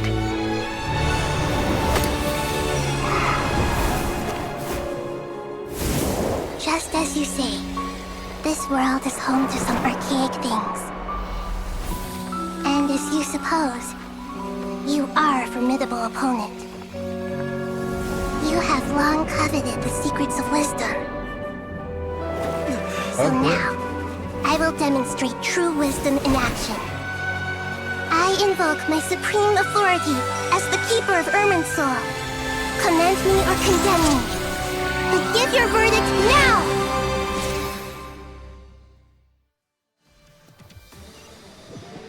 Okay. Blessed One of Wisdom, Mahakusaladhama, are you certain that you wish to exercise your authority to destroy Irminsul? Oh, tree It shape. represents both your roots and your finest accomplishments. You truly intend to abandon the very thing you have always fought for? This is my decision. Irminsul has been corrupted beyond redemption. Irminsul is the original tree of Tevat. Oh. It is the means by which the heavenly principles maintains fate itself. The 7 Archons should honor and revere it, for their authority was bestowed upon them by the heavenly principles. It is precisely because I honor and revere it that I fight for the humanity it exists to protect. Oh boy. Wisdom is knowing how to weigh the options and make the right decision. If you truly care about the fortunes of this world, then it is me you should seek to preserve. Oh, right, daughter. Planting a seed begins the chain of cause and effect. Since you have become a great tree yourself, why should the loss of another tree be anything to fear? Till we meet again, Lord of Dendro.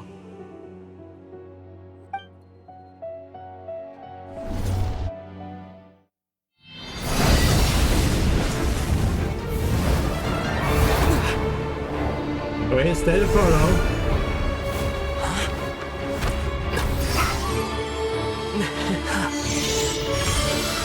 The first flame. The pure, cleansing fire.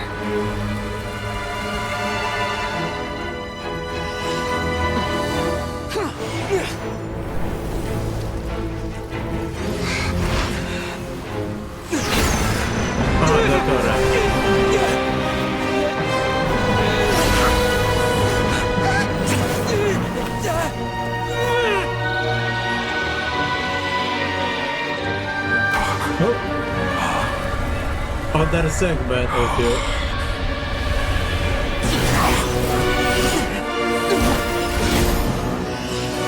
How ironic.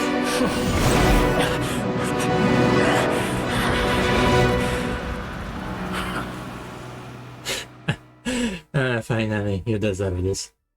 You destroy them, and I was warning about that. Oh. Shall we? Where were we? I was suggesting that you needn't perform when signing a contract. You're only sitting here because your bank demanded an evaluation of the trustee. So you told a story about a young scholar from a merchant family in Sumeru? I told a compelling tale, didn't I? The post-expulsion story is far more captivating. The human experiments or the elixir of immortality? The part where you die. Ah, yes. My favorite part.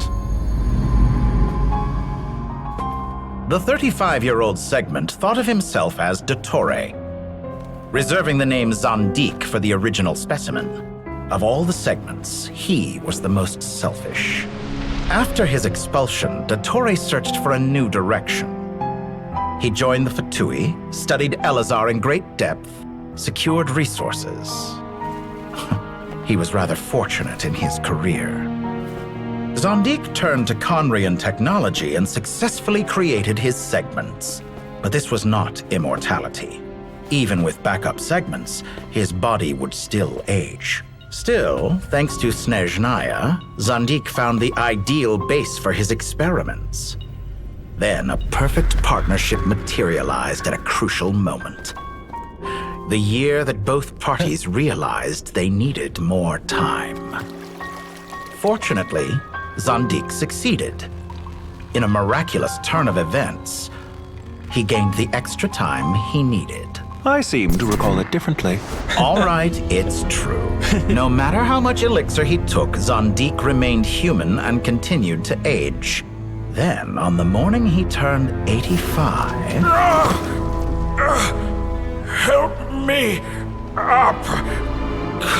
Call for help! Surely he would be rescued, Zondik thought. But to his surprise, no one helped him. Zondik was too selfish for that. Don't forget, you're one of us. Yes, and we're all waiting. Waiting for me to die. Pantalone arrived for a meeting and happened to witness what followed. He found it unsettling. I never said that. But the Zondiks were unfazed. It was a rare opportunity for self-dissection.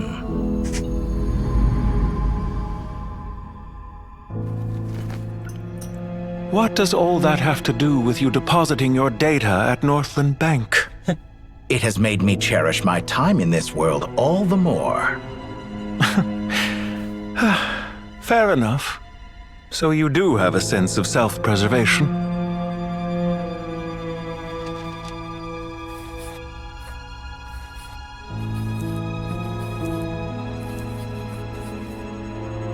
What do you mean?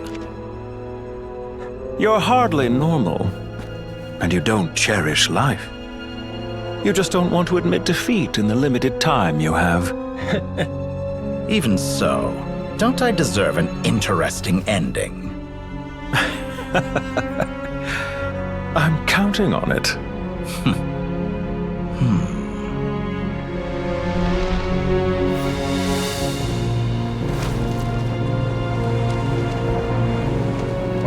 Other version of the turret.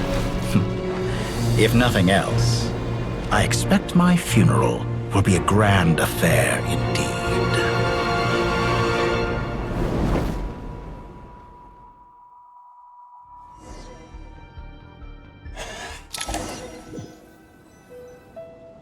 What a magnificent fire. In Snezhnaya, we light fires to ward off the cold. Fire, it seems, is antithetical to ideas such as cold, frozen, and unchanging. Perhaps it has always been that way. From the beginning, fire has been used to drive away wild beasts and warm the body and mind. You could say it's a form of treatment. One that cures the human heart of mortal fear. Mortal fear? Something you haven't been acquainted with in a long time, by the sounds of it. Whereas you, I'm sure, must know the feeling quite well indeed. They are roasting each other. I remember when we first discussed the elixir of immortality. You claimed that extending your lifespan was about buying more time. But was that really the truth? You fear the prospect of dying a wretched end in this world, don't you? Of course I do. I'm only human, after all. And while you may have forgotten it, you cannot deny that you too were once human, Dottore. I do not believe that there is no such fear in your heart. Perhaps you are right. But I abandoned it long ago and devoted myself to my experiments. I have felt no fear since. From the very beginning, I never thought you could win this game. But still you came. Contract in hand. To honor our agreement. Because I am a reputable partner. And as we have discussed, yes, experiments are about more than results alone. The process is equally important. I have come here and completed my creation, and I do not regret my decision. I'm afraid your journey ends here. After I die, there will be no one to make the elixir of immortality, and your remaining stock will only last a few more years. How then will you prove that you didn't perish in this incident alongside everyone else? When I feel optimistic about market environments, I never forcibly adjust them. They have their own direction. And I myself am one such environment. I have been quite particular about many things in my life. But where the manner of my death is concerned, I choose not to be. You make yourself sound so magnanimous. Oh, but I am. And I hope you will be too.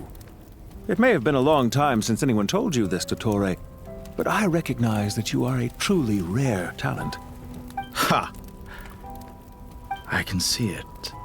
The experiment in blasphemy that I've been performing all this time. It has been a long process, and I do not care about the results as much as people might imagine. If the very goal of your experiment was to explore infinite possibilities, then there was never any reason for it to end. Indeed. Yet now, the experiment has officially drawn to a close. What should I call you? Zandik? Or do you prefer Dottore? Suit yourself. Goodbye, Feofan. Oh. This time, that's what it truly is. And don't I know it? Goodbye, Zandik.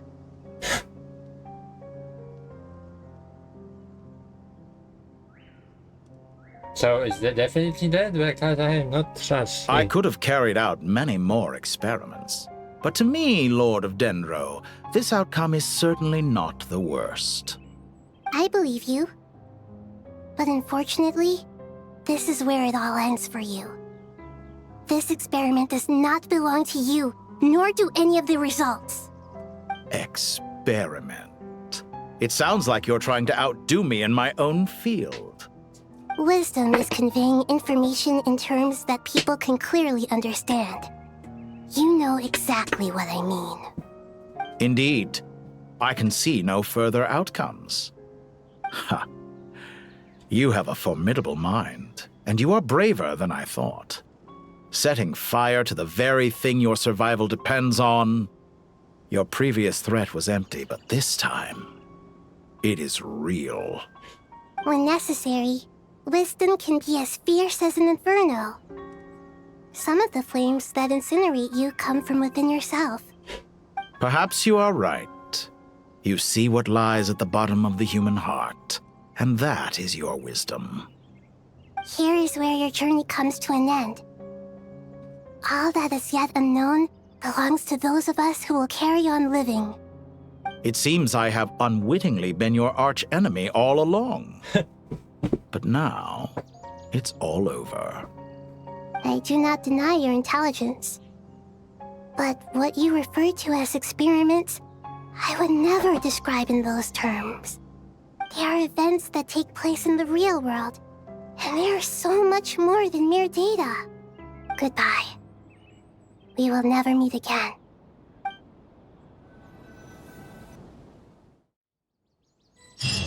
Okay, where are we going now? Oh boy.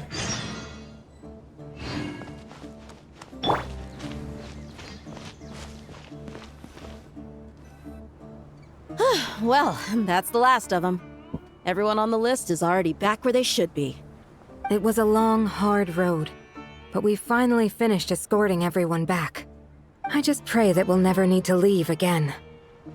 I hope we can stay here forever in this peaceful paradise of our own choosing. Paradise.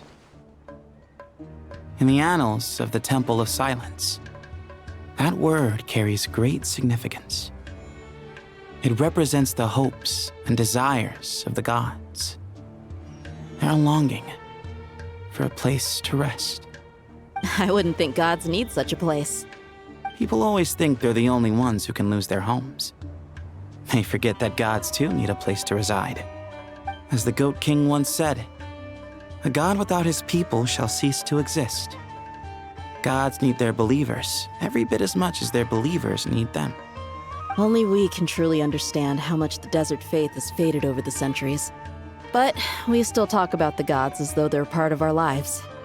Given the myriad ways in which gods and humans interact, I'd say they really are. How else could Dunyarzad consider the Dendro Archon a friend? Well, that sounds about right to me. Describing them as friends sure makes us feel a whole lot closer. If you told me a few years back that I'd have this many friends, I'd have called you a liar. Belief is a choice, just like friendship. We've made our choices through battle. The right ones, wouldn't you say? I'll be heading back to the Temple of Silence. I heard the Goat King and the Ibis King decided to pay us a visit. How about you? It's back to Aru Village for us. Still plenty of supplies to distribute and people to help. Until next time, old friend. As long as you can find the time, you're always welcome to visit us in Aru Village. Right back at you. Make sure to drop by the Temple of Silence the next time you're free. Word is that 2 of the other 7 pillars, Shezapang and Bennu, might also be dropping by. Since you're wearing the symbols of their power, it'd only be fitting if you came to see them for yourselves. Dropping by? That makes it sound like they're visiting a neighbor's home. Well, the temple was founded by Hermanubis, so I guess to them, that's exactly what it is. Guess that's true. All right. We'll make sure to find time to stop by. Stay safe on your journey home. I will.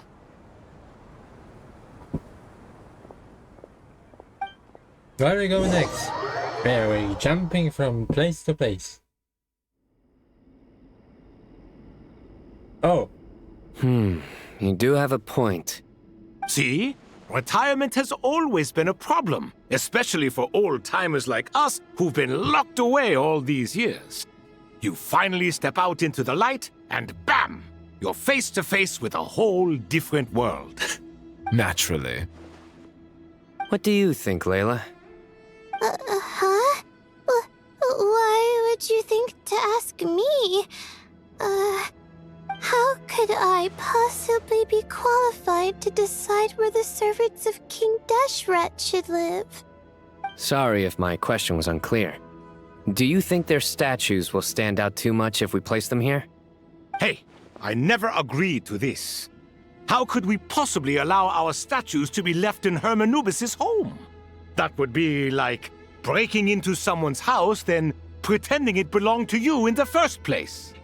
Different beliefs can coexist. We still need to respect one another. By which you mean, you two plan to stay at the Temple of Silence, for a while at least, but you have no intention of relocating your statues here. So, you see this as sort of a family visit? Is that correct? Family. Huh. You could say that. In a sense, Hermanubis would view this as his home. Just look at this place. Magnificent, is it not? The sad truth is, in the past, all 3 of us invested so much into misguided ventures. We failed to build what we should have, and wasted so much time instead. And what do you mean by that? I mean that for the most part, time spent associating with the likes of Sobek, and, let's say, Thoth, might reasonably be considered wasted. Why does that not surprise me? Go on. Anyway, given how much time we'll all be spending together, I'd say that the bonds we built will end up proving to have been a sound investment. Once Sethos, the current leader of the Temple of Silence, returns, you can discuss the matter of staying here with him. But judging by the expressions of everyone here, I imagine you'll receive a very warm welcome. This sacred ground houses untold knowledge, after all. What better place for the servants of King Deshret to appear in the mortal world? How about we share a meal together first? I imagine it's been many years since you last tasted fresh food. Oh, that sounds wonderful. After so many hundreds of years, I can only surmise that desert cuisine has become a lot more varied. Are we having a get-together? If you'd like, I can help prepare some food. After all, Lord Thoth, you helped me so much in the desert, and I still haven't properly thanked you. Yeah, that event. Oh, my, that would be wonderful. I'm touched that you still remember. How the times have changed. To the people of today, it seems the Ibis King has become a kind and passionate god. And you, Mr. Herreshoff? What kind of god do you wish to be? To be honest, I haven't given it much thought. How about you, Dendro Archon? Do you have any hopes for your future? Me? I'm very happy with my current life. Forgive my bluntness, but you do not seem to derive your authority from majesty and might, like Lord Al-Ahmar. Clearly your approach has its advantages, but also its dangers, don't you think? I do, but projecting a majestic front doesn't really suit me. Besides, my relationship with others isn't simply one of a god and her people. Not putting on airs might earn you more adoration. Exactly. Besides, I really like parties where everyone brings their own food and we all come together to share. You should join us. I'm sure you'll find it fun. Last time when we got together for a picnic near the Avidia Forest, it was quite the occasion. Seeing as you're already here, how about we hold the next one in the desert? Can we do that? Wouldn't Tainari have to transport a ton of drinking water? Don't worry, I can help out. Layla, would you like to join us next time? Me? Sure. The more the merrier. That way we... Don't take this the wrong way. I just think you should know. When it comes to passing the time, chess is more our thing. In that case, Dendro Archon, what do you say? If I were to compete against you, I can't say with certainty I'd win, but I certainly wouldn't mind giving it a shot. Where's Sobek? I'm sure he'd be good for a few rounds. Cards, cards, cards! I'll always prefer chess. I wonder what variant of chess we're talking here. Mr. Thoth, is there some sort of astrological significance to this game? Oh, I'm glad you brought that up. As long as the leader of the Temple of Silence agrees, we can search Hermanubis' place for books to teach you how to play. We're jumping again?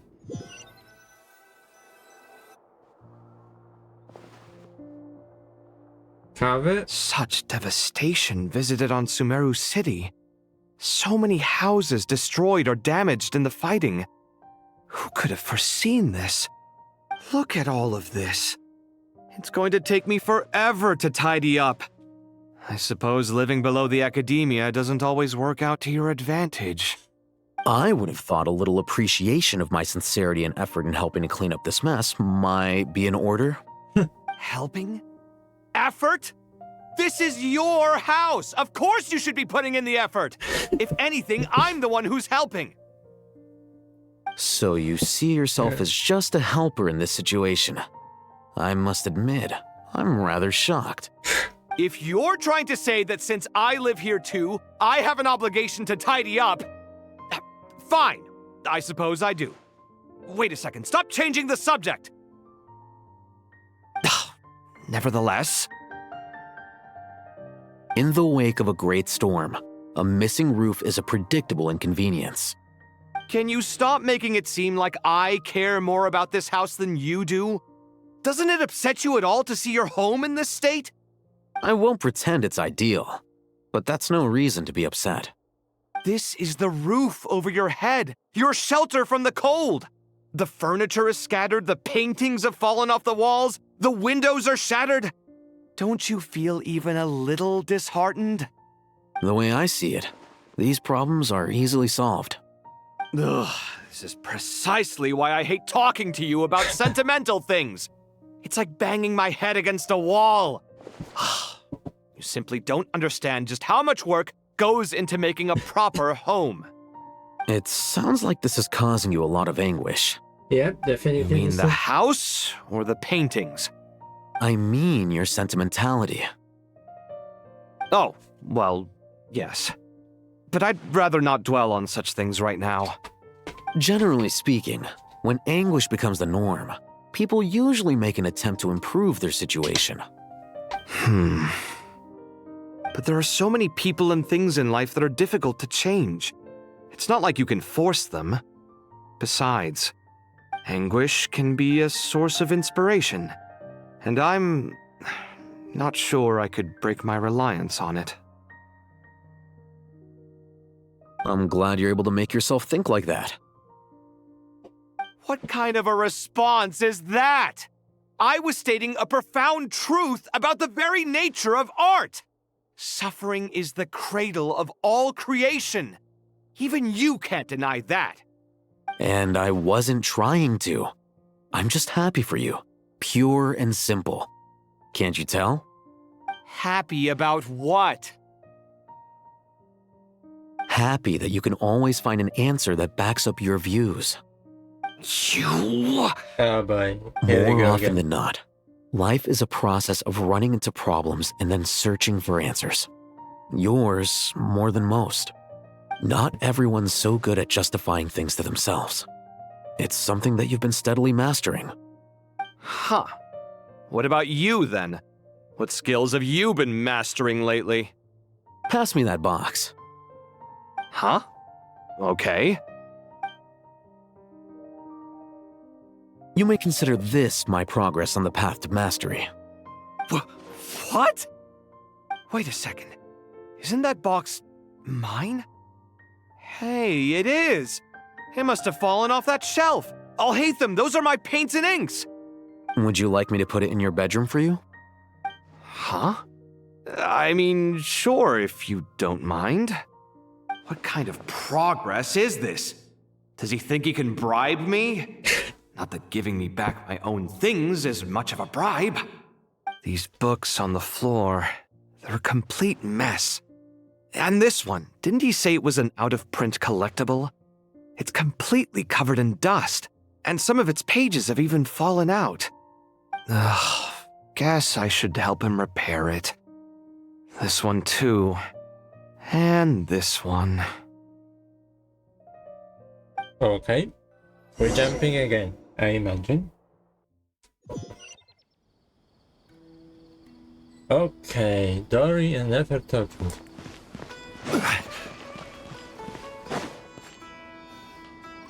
Local sumter beasts, imported goods, such a bright future ahead.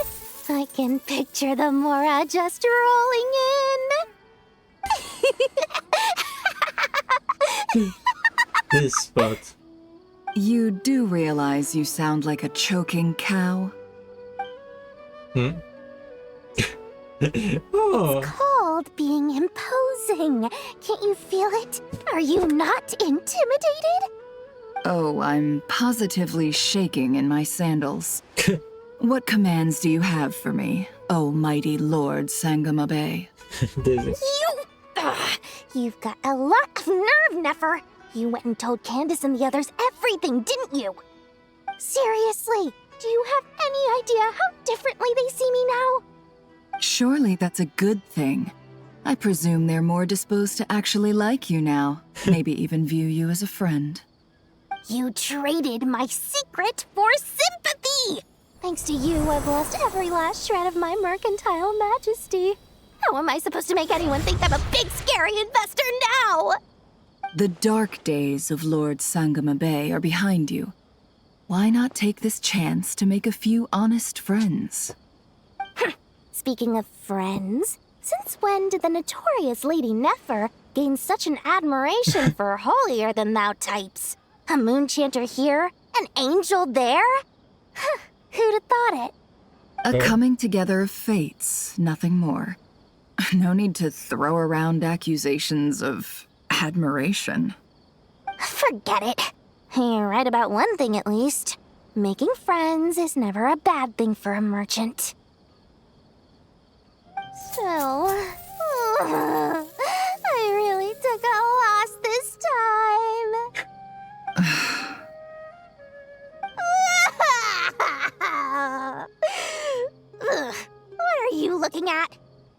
I'm trying to see if you're really crying or if those are just crocodile tears.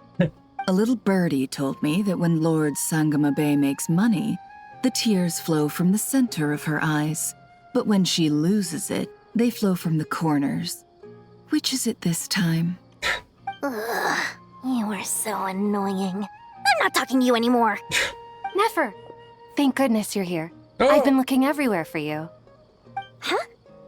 Well. If it isn't the House of Dana's very own librarian. What can I offer you today, Miss Katayun? Oh, no, I'm not here to buy. Oh. I'm here to bring Lady Nefer a book, and a fascinating one at that. We agreed to meet at the entrance to the mausoleum of King Deshret. One more thing, I bought this copy with my own money. It's not borrowed. Oh. Reasoning knows not time of day, but suspense always follows a blizzard. That's quite the mouthful. Huh? Isn't that the one that... It was all the rage for a while. People throughout the city were clamoring to get their hands on a copy. The names inside were all circled. Everyone thought it was a riddle. Don't bring up that book in my presence. I don't even want to hear its name. Oh, this event, I remember. Scam! Surprisingly enough, I've actually heard of this book, though it doesn't seem of much consequence. So, what truth lies behind it? You're from the Vahumana and you're asking me what the truth is? I'd say the actual truth was about the least important part of the whole episode. I brought you this book because it probably has the most interesting backstory of any in the House of Dana's collection, at least in recent years. As for its quality, well, you can judge that for yourself. Don't tell me it's actually any good. You may not know this, Lord Sangamabe, but Lady Nefer has a fondness for books with... how should I put this? Mixed reviews? No eye for good literature, huh? Perhaps she feels that bad books hide interesting secrets? But I shouldn't put words in her mouth. It's probably fair to say she prefers the conversations that books can spark over the substance of the books themselves. Suits my style as an intel broker, wouldn't you say? Very interesting, thank you. I'll return it to you once I'm done reading. And as it happens, I have something for you, too. Incense? I imagine you've already used up the incense I gave you last time. That's Here's so cool. some more. This batch is from Nodcry, so the scent won't be quite the same.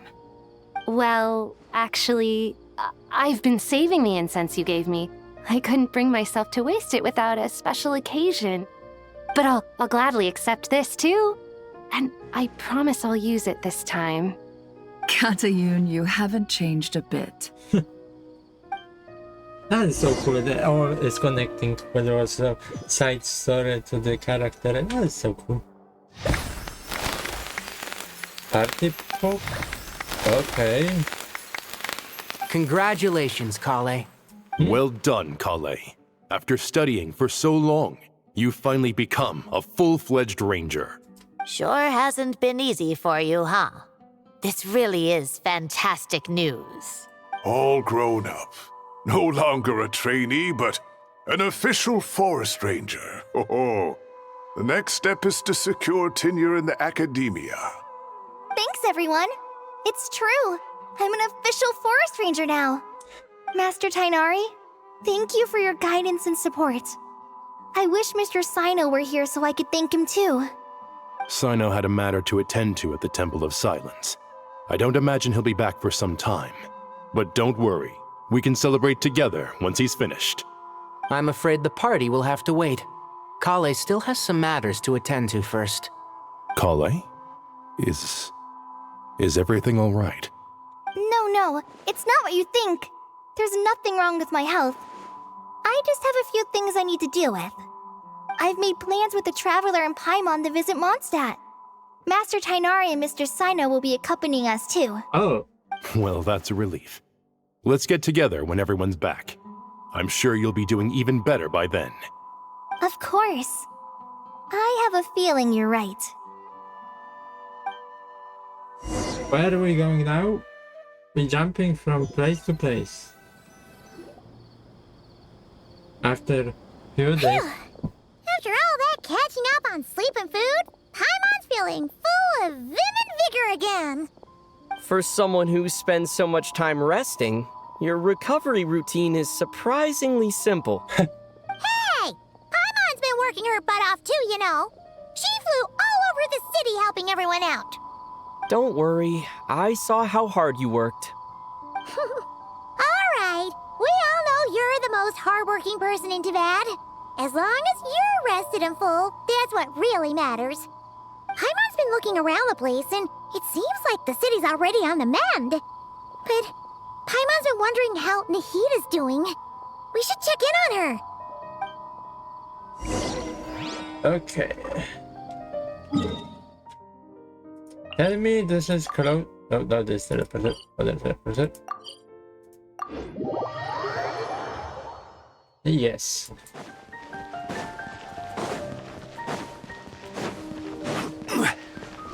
Okay. Immediately jumping.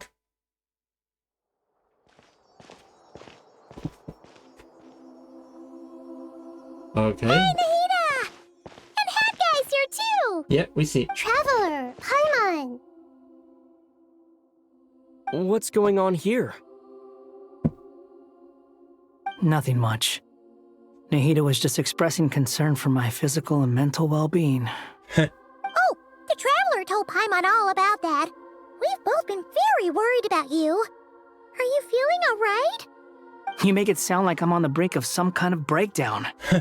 Truth is, I'm doing much better than you might imagine. If we can just get to the bottom of Dottoro's intentions, we can minimize his negative influence. That's the sort of thing I excel at. Just listen to that newfound optimism. It seems like having you enroll in the Vahumana was a truly inspired move. I can really see the positive influence. Observe, a classic Sumeru specialty. Chalking everything up to education and learning. To be honest, even I can sense the change in you. Everything Dottori said to you was a way to manipulate your mind. Fortunately, you're no longer under his sway. Can someone as old as me really continue to grow? If it helps, just think of yourself as a late bloomer. It's all a matter of phrasing, and it comes down to what standards you measure yourself by. For a puppet, developing at such an age is perfectly normal. But if you choose to call yourself a late bloomer, it sounds more like you consider yourself human. However you see yourself, well done. All right, I see what you mean. Anyway, what's your next step? What else can I do but complete my current courses? Everything else can wait. Anyway, that's enough chit-chat.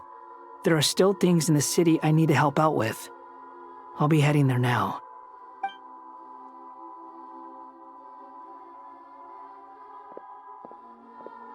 I'm so happy that Hat Guy is doing better than we thought. But what about you, Nahida?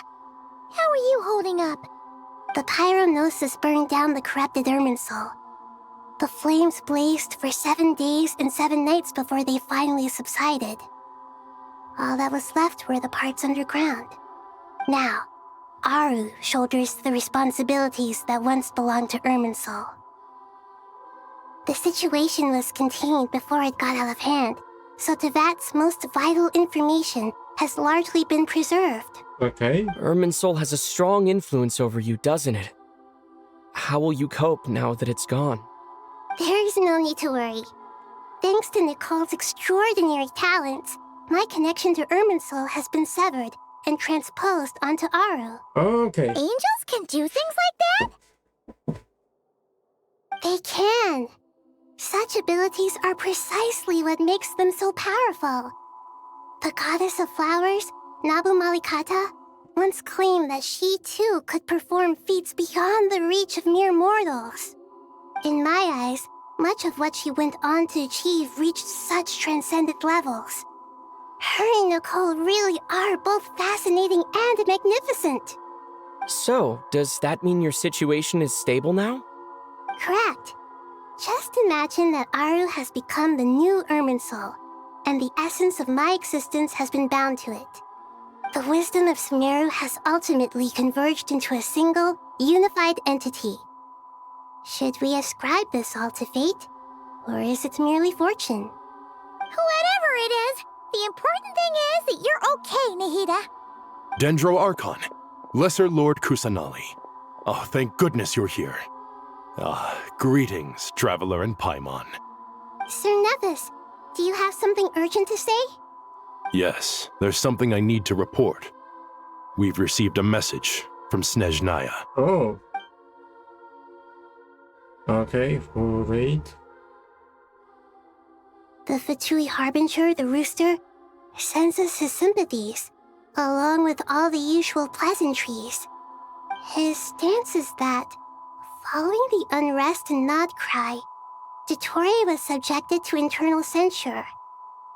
This madness was the act of a rogue element, one who cannot be seen to represent the Zapoliarni Palace. No less than can be expected. Snezhnaya paid a heavy price working to stop him. They even lost one of their own harbingers. The letter goes on to say that even so, Snezhnaya cannot claim to be blameless. Apparently, they will deal with Dottore's subordinates in accordance with Snezhnayan law, holding all those involved in his crimes accountable.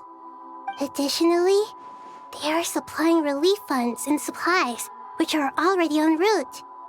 They hope this will aid in Sumeru's reconstruction. Sounds like he's got an answer for everything. True. But as diplomatic rhetoric goes, it's highly effective. Completely watertight, both in logic and sentiment. This disaster has had a profound impact on Sumeru. There is much that I will keep in my heart. The matter of Dottore can be seen as settled for now. We are sure to cross paths again in the future, and in that light, Snezhnaya would do well to uphold their responsibilities and keep a tight rein over their actions.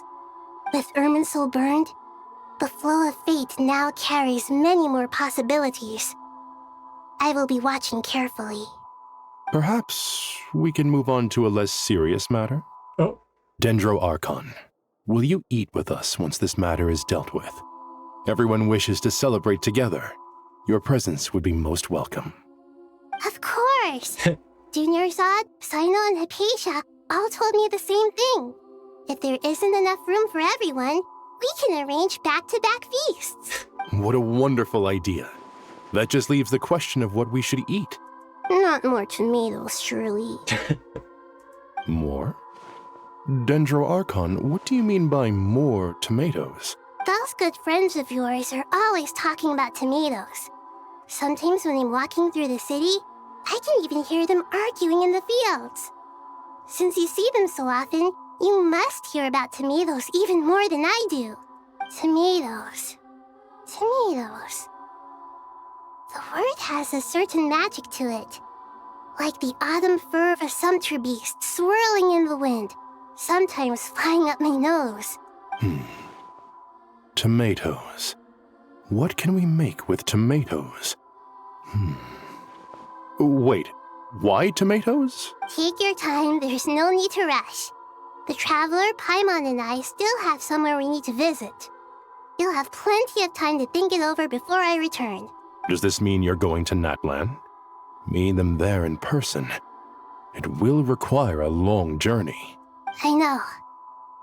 But this is necessary. I must go myself. Traveler, Paimon, we'll set off as soon as you're ready. Is that all right? Sure. We'll be ready whenever you are. You'll hear no objections from Paimon. We should grab some snacks along the way, though. It'll be just like going on a long holiday. Wonderful. I'm looking forward to this so much. And we're going.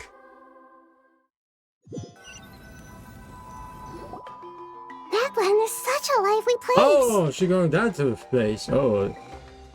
It's super cheerful and positive, too. I can see that. There are people outside exercising at all hours. Such a healthy way of life. You came. Welcome, welcome. You must be hungry from your journey. Would you like something to eat? Oh, thanks, but no thanks. We've been eating the whole way here. We had a mushroom platter, Sab's meat stew, butter braised chicken, hot asara pudding. Paimon's positively stuffed. All right. No need for all that detail. I'm starting to get hungry myself. Maybe later then. We can wait till everyone's got an appetite. Then I'll head out for a meal together. Sounds like a plan. Let's find somewhere to sit down.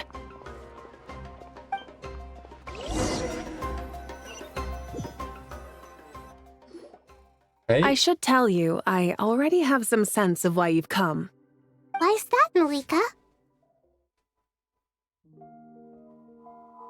To say thank you. Your senses are spot on. But on top of that, we also feel guilty. Because the pyronosis has vanished? I sensed its loss. Oh! Despite scouring through the remnants of Irminsul, we couldn't find any sign of the pyronosis. Not even any trace of it burning to ash. That's certainly unusual. Still, the potential fallout from Irminsul's loss is significant, to say the least.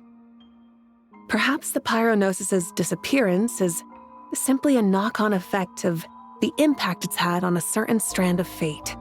There's no need to feel guilty.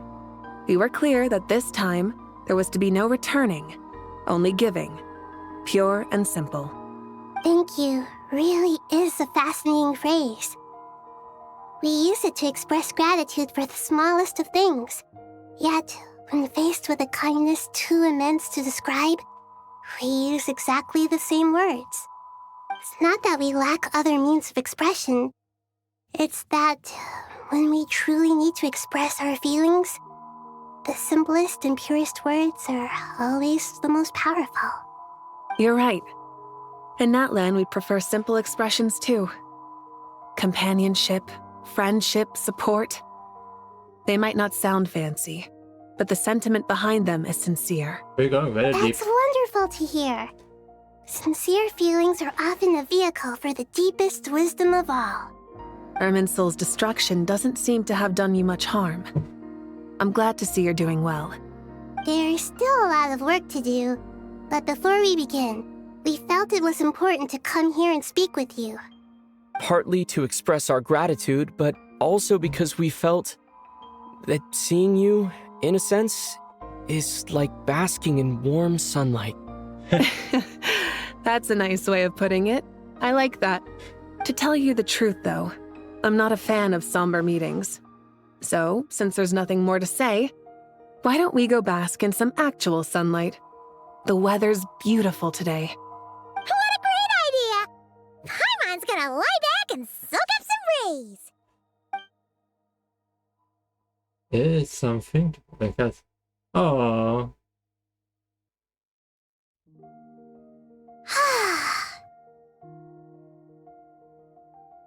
In that case, I think I'll lie down for a bit too before we head to our next stop.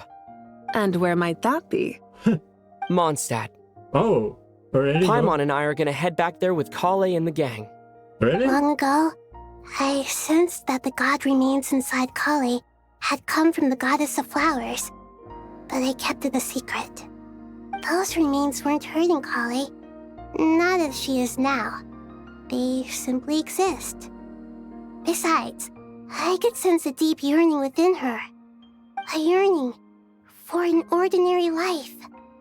A yearning to hold on to the hard-won happiness she now enjoys. With someone like her, I have a responsibility to keep her secret. She should be ready to face the truth by now. Whenever people meet, there is always the potential to create warmth and kindness. Every child grows up. But even as adults, they are still children in the eyes of certain people. Oh, just like how Paimon sometimes sees Nahida as a little kid. Is that so? Well, anyone who's friends with a kid is probably a kid themselves. Of course! And there's nothing wrong with that. When we get back, we'll actually be hanging out with another of our friends who happens to be a kid. Or More like looking after in her case. Anyway, we'll always be there to watch out for our friends. You're talking about Aina? Dear Sucrose, when you receive this letter, I'll probably be as busy as always. But busy with wonderful things. That's because I'm no longer a trainee. I'm now an official forest ranger. Oh, she made it Impressive, right? Sino said that official rangers sound much tougher than trainees. Though he did say it was already pretty tough to start out with.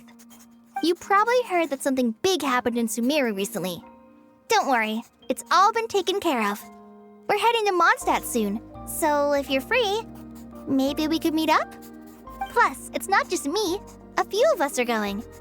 Hey, do you still remember that time we all got together? Okay, now every You know, connecting when we is. all went to the Windbloom Festival? Yeah, I It'll remember. be just like that. We're jumping now to Mondstadt?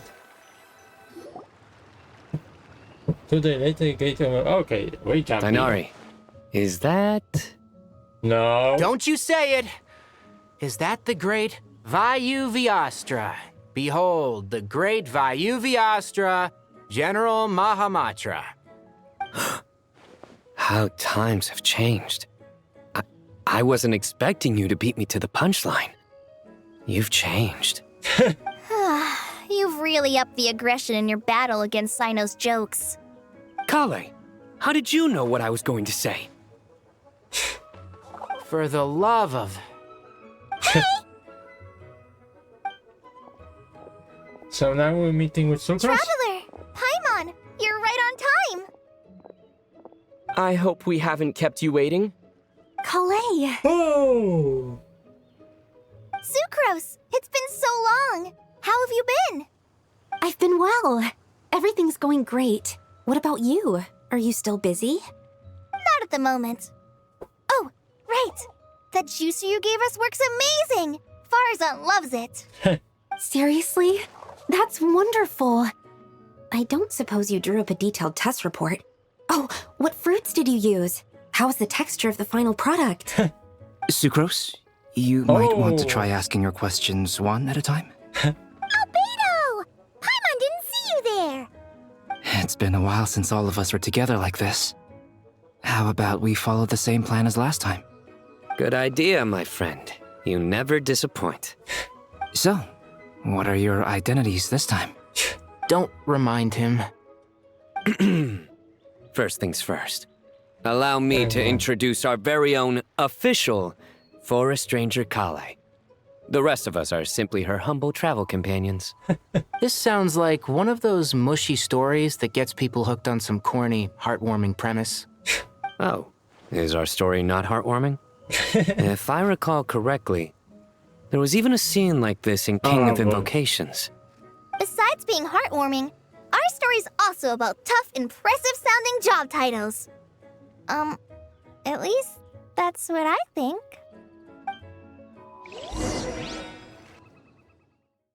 Who am I now? Okay. Maybe that. Oh, you're here already? Oh. I'm still giving Dodeko a little trim. I won't be a moment. A trim? Does Dodoko need haircuts too? Of course. It's important to know how to take loving care of the apples of your eye. All of these trivial matters get left to me. It's because I'm an angel, and angels are, in a way, the guardians of all Teyvat. Oh, right! Well, that's definitely an impressive-sounding job title.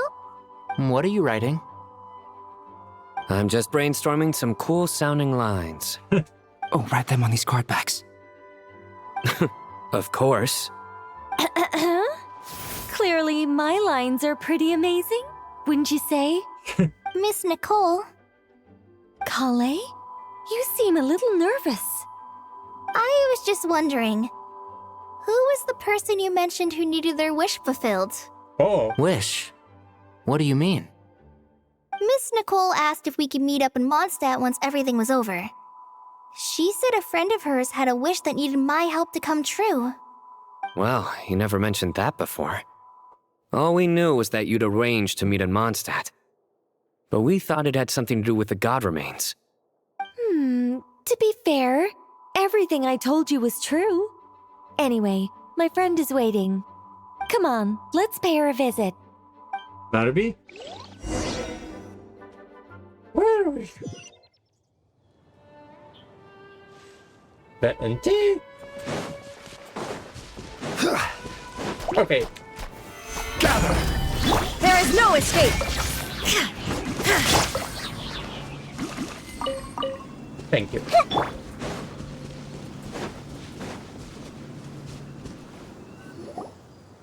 Huh? You're... Surprised? I bet you weren't expecting to meet a woman like me beneath this beautiful tree in a faraway land. An oasis will spring from the place where a djinn resides. That saying falls somewhat flat here in Mondstadt, given that everywhere is already so lush and green. Lilupar? What are you doing here? I made friends with Miss Nicole. I asked her to bring me here and then invite Kale to come. The prologue to this story is that I have a wish. It has stirred within my heart for centuries, millennia even. Originally, it was merely Al-Ahmar's lie, but now it has become reality. Could this be... Related to the goddess of flowers? My dear young lady, my mistress left her final trace in this world upon you. I can't tell you how glad I am to see you here. And now I have seen you, and peered into your heart. You have experienced hardships and suffered setbacks. The torment an ordinary person might expect to face has befallen you threefold. This is the source of your resilience. But beneath all this, I've witnessed the seeds of desire. You yearn to return to the simple life you once knew, do you not? I do. I want to throw away everything that isn't mine. But how do you decide what is yours? The scars that others carve into your flesh? The kindness and love they inscribe? Are these things not yours as well? They are. This is something I've talked about with Miss Nicole.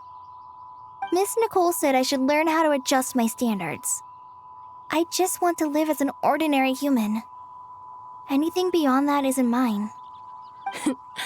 Don't you want anything from the remains of the goddess of flowers? She gave me a revelation once. I think that's already more than enough. In the past, you would not have possessed such a rich heart.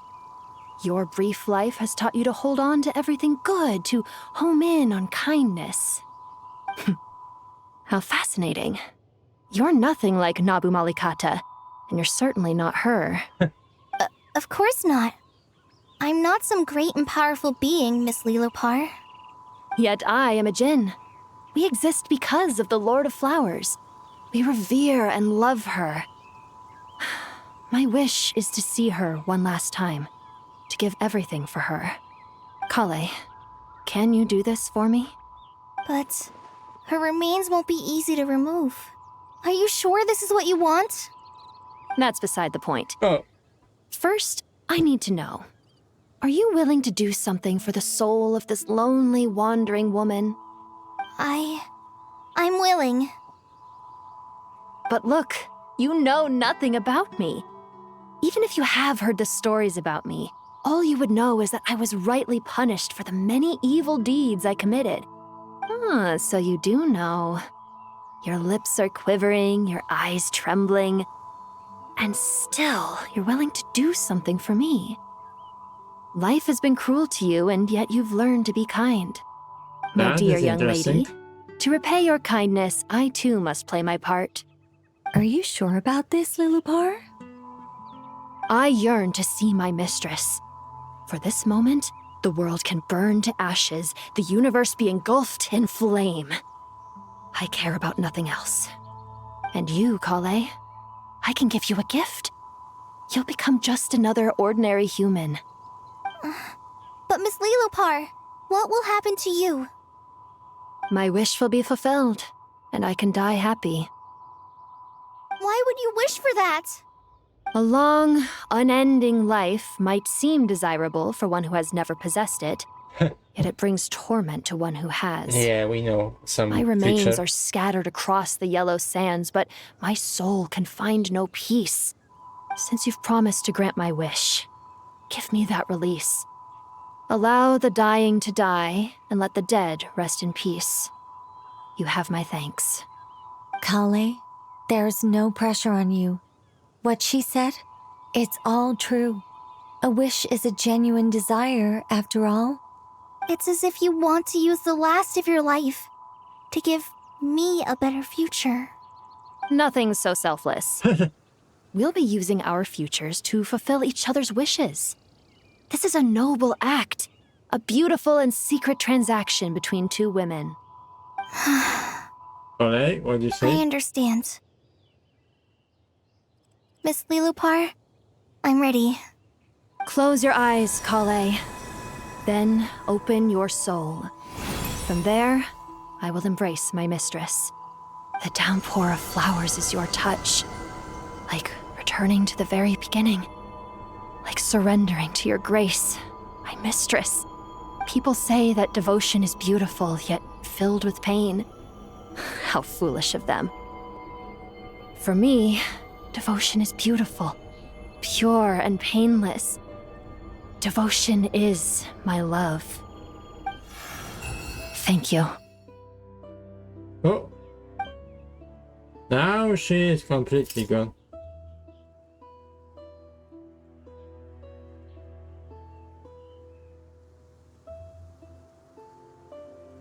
Lilupar! She disappeared? She left, carrying the blessing of flowers. Kale, are you alright? I'm fine. Now that the remains are gone, I don't actually feel any different at all. Those remains weren't hurting Kale. Not as she is now. They simply exist. Besides, I could sense a deep yearning within her. Kale must have already received what she was yearning for. I'm doing fine. I feel relaxed. There's really no need to worry. Then my wish has come true, too. To become ordinary? That's just one of my wishes. Actually, I have a few more. For instance, I want to protect the people I meet and help them find happiness. That sort of thing. So between Miss Lilupar and me, you fulfilled 2 wishes already, and protected 2 people. Wonderful, isn't it? I feel so fantastically happy. I guess that settles things here. So what's next? What do you want to do when we get back to town? Clay, look who I brought to see you. That's so cute. They bring Amber as well. Hey, Kale! I heard you guys were holding some kind of secret event. How come you started without me? Huh? Oh no, it's nothing like that. We were just saying goodbye to an old friend. Really? Who? This Me. The old me. So that's what this is all about. Did you come all the way to Mondstadt for that? Because we knew the old you so we could witness the change? Exactly. The old me is gone. I puffed her into the air, and she became a fluffy pink cloud, floating into the sky, before disappearing forever. Do you think, maybe up in the sky, she has friends waiting for her with test tubes, flasks, and bows? Oh boy. Oh, when you put it like that, it doesn't sound so bad after all. I don't know. What do you think, Miss Nicole? I think maybe that's right. At least, if it were up to me, I'd consider that a happy ending. Dear Sucrose, Oh. even though my childhood ended long ago, these past few days have really felt like growing up again. I've become stronger, and I feel like I can finally accomplish things by myself. Surely someone as mysterious as you will find a friend like this fascinating. Always growing, always thriving like a plant. I came to say goodbye to my old self. I know that after this, she'll be gone. Thinking about it makes me feel a little lonely. I know the weakness that kept me company will one day leave me too. but somewhere in my heart, I feel a great sense of joy. It feels like I've always wanted to take this step, to walk towards the new me.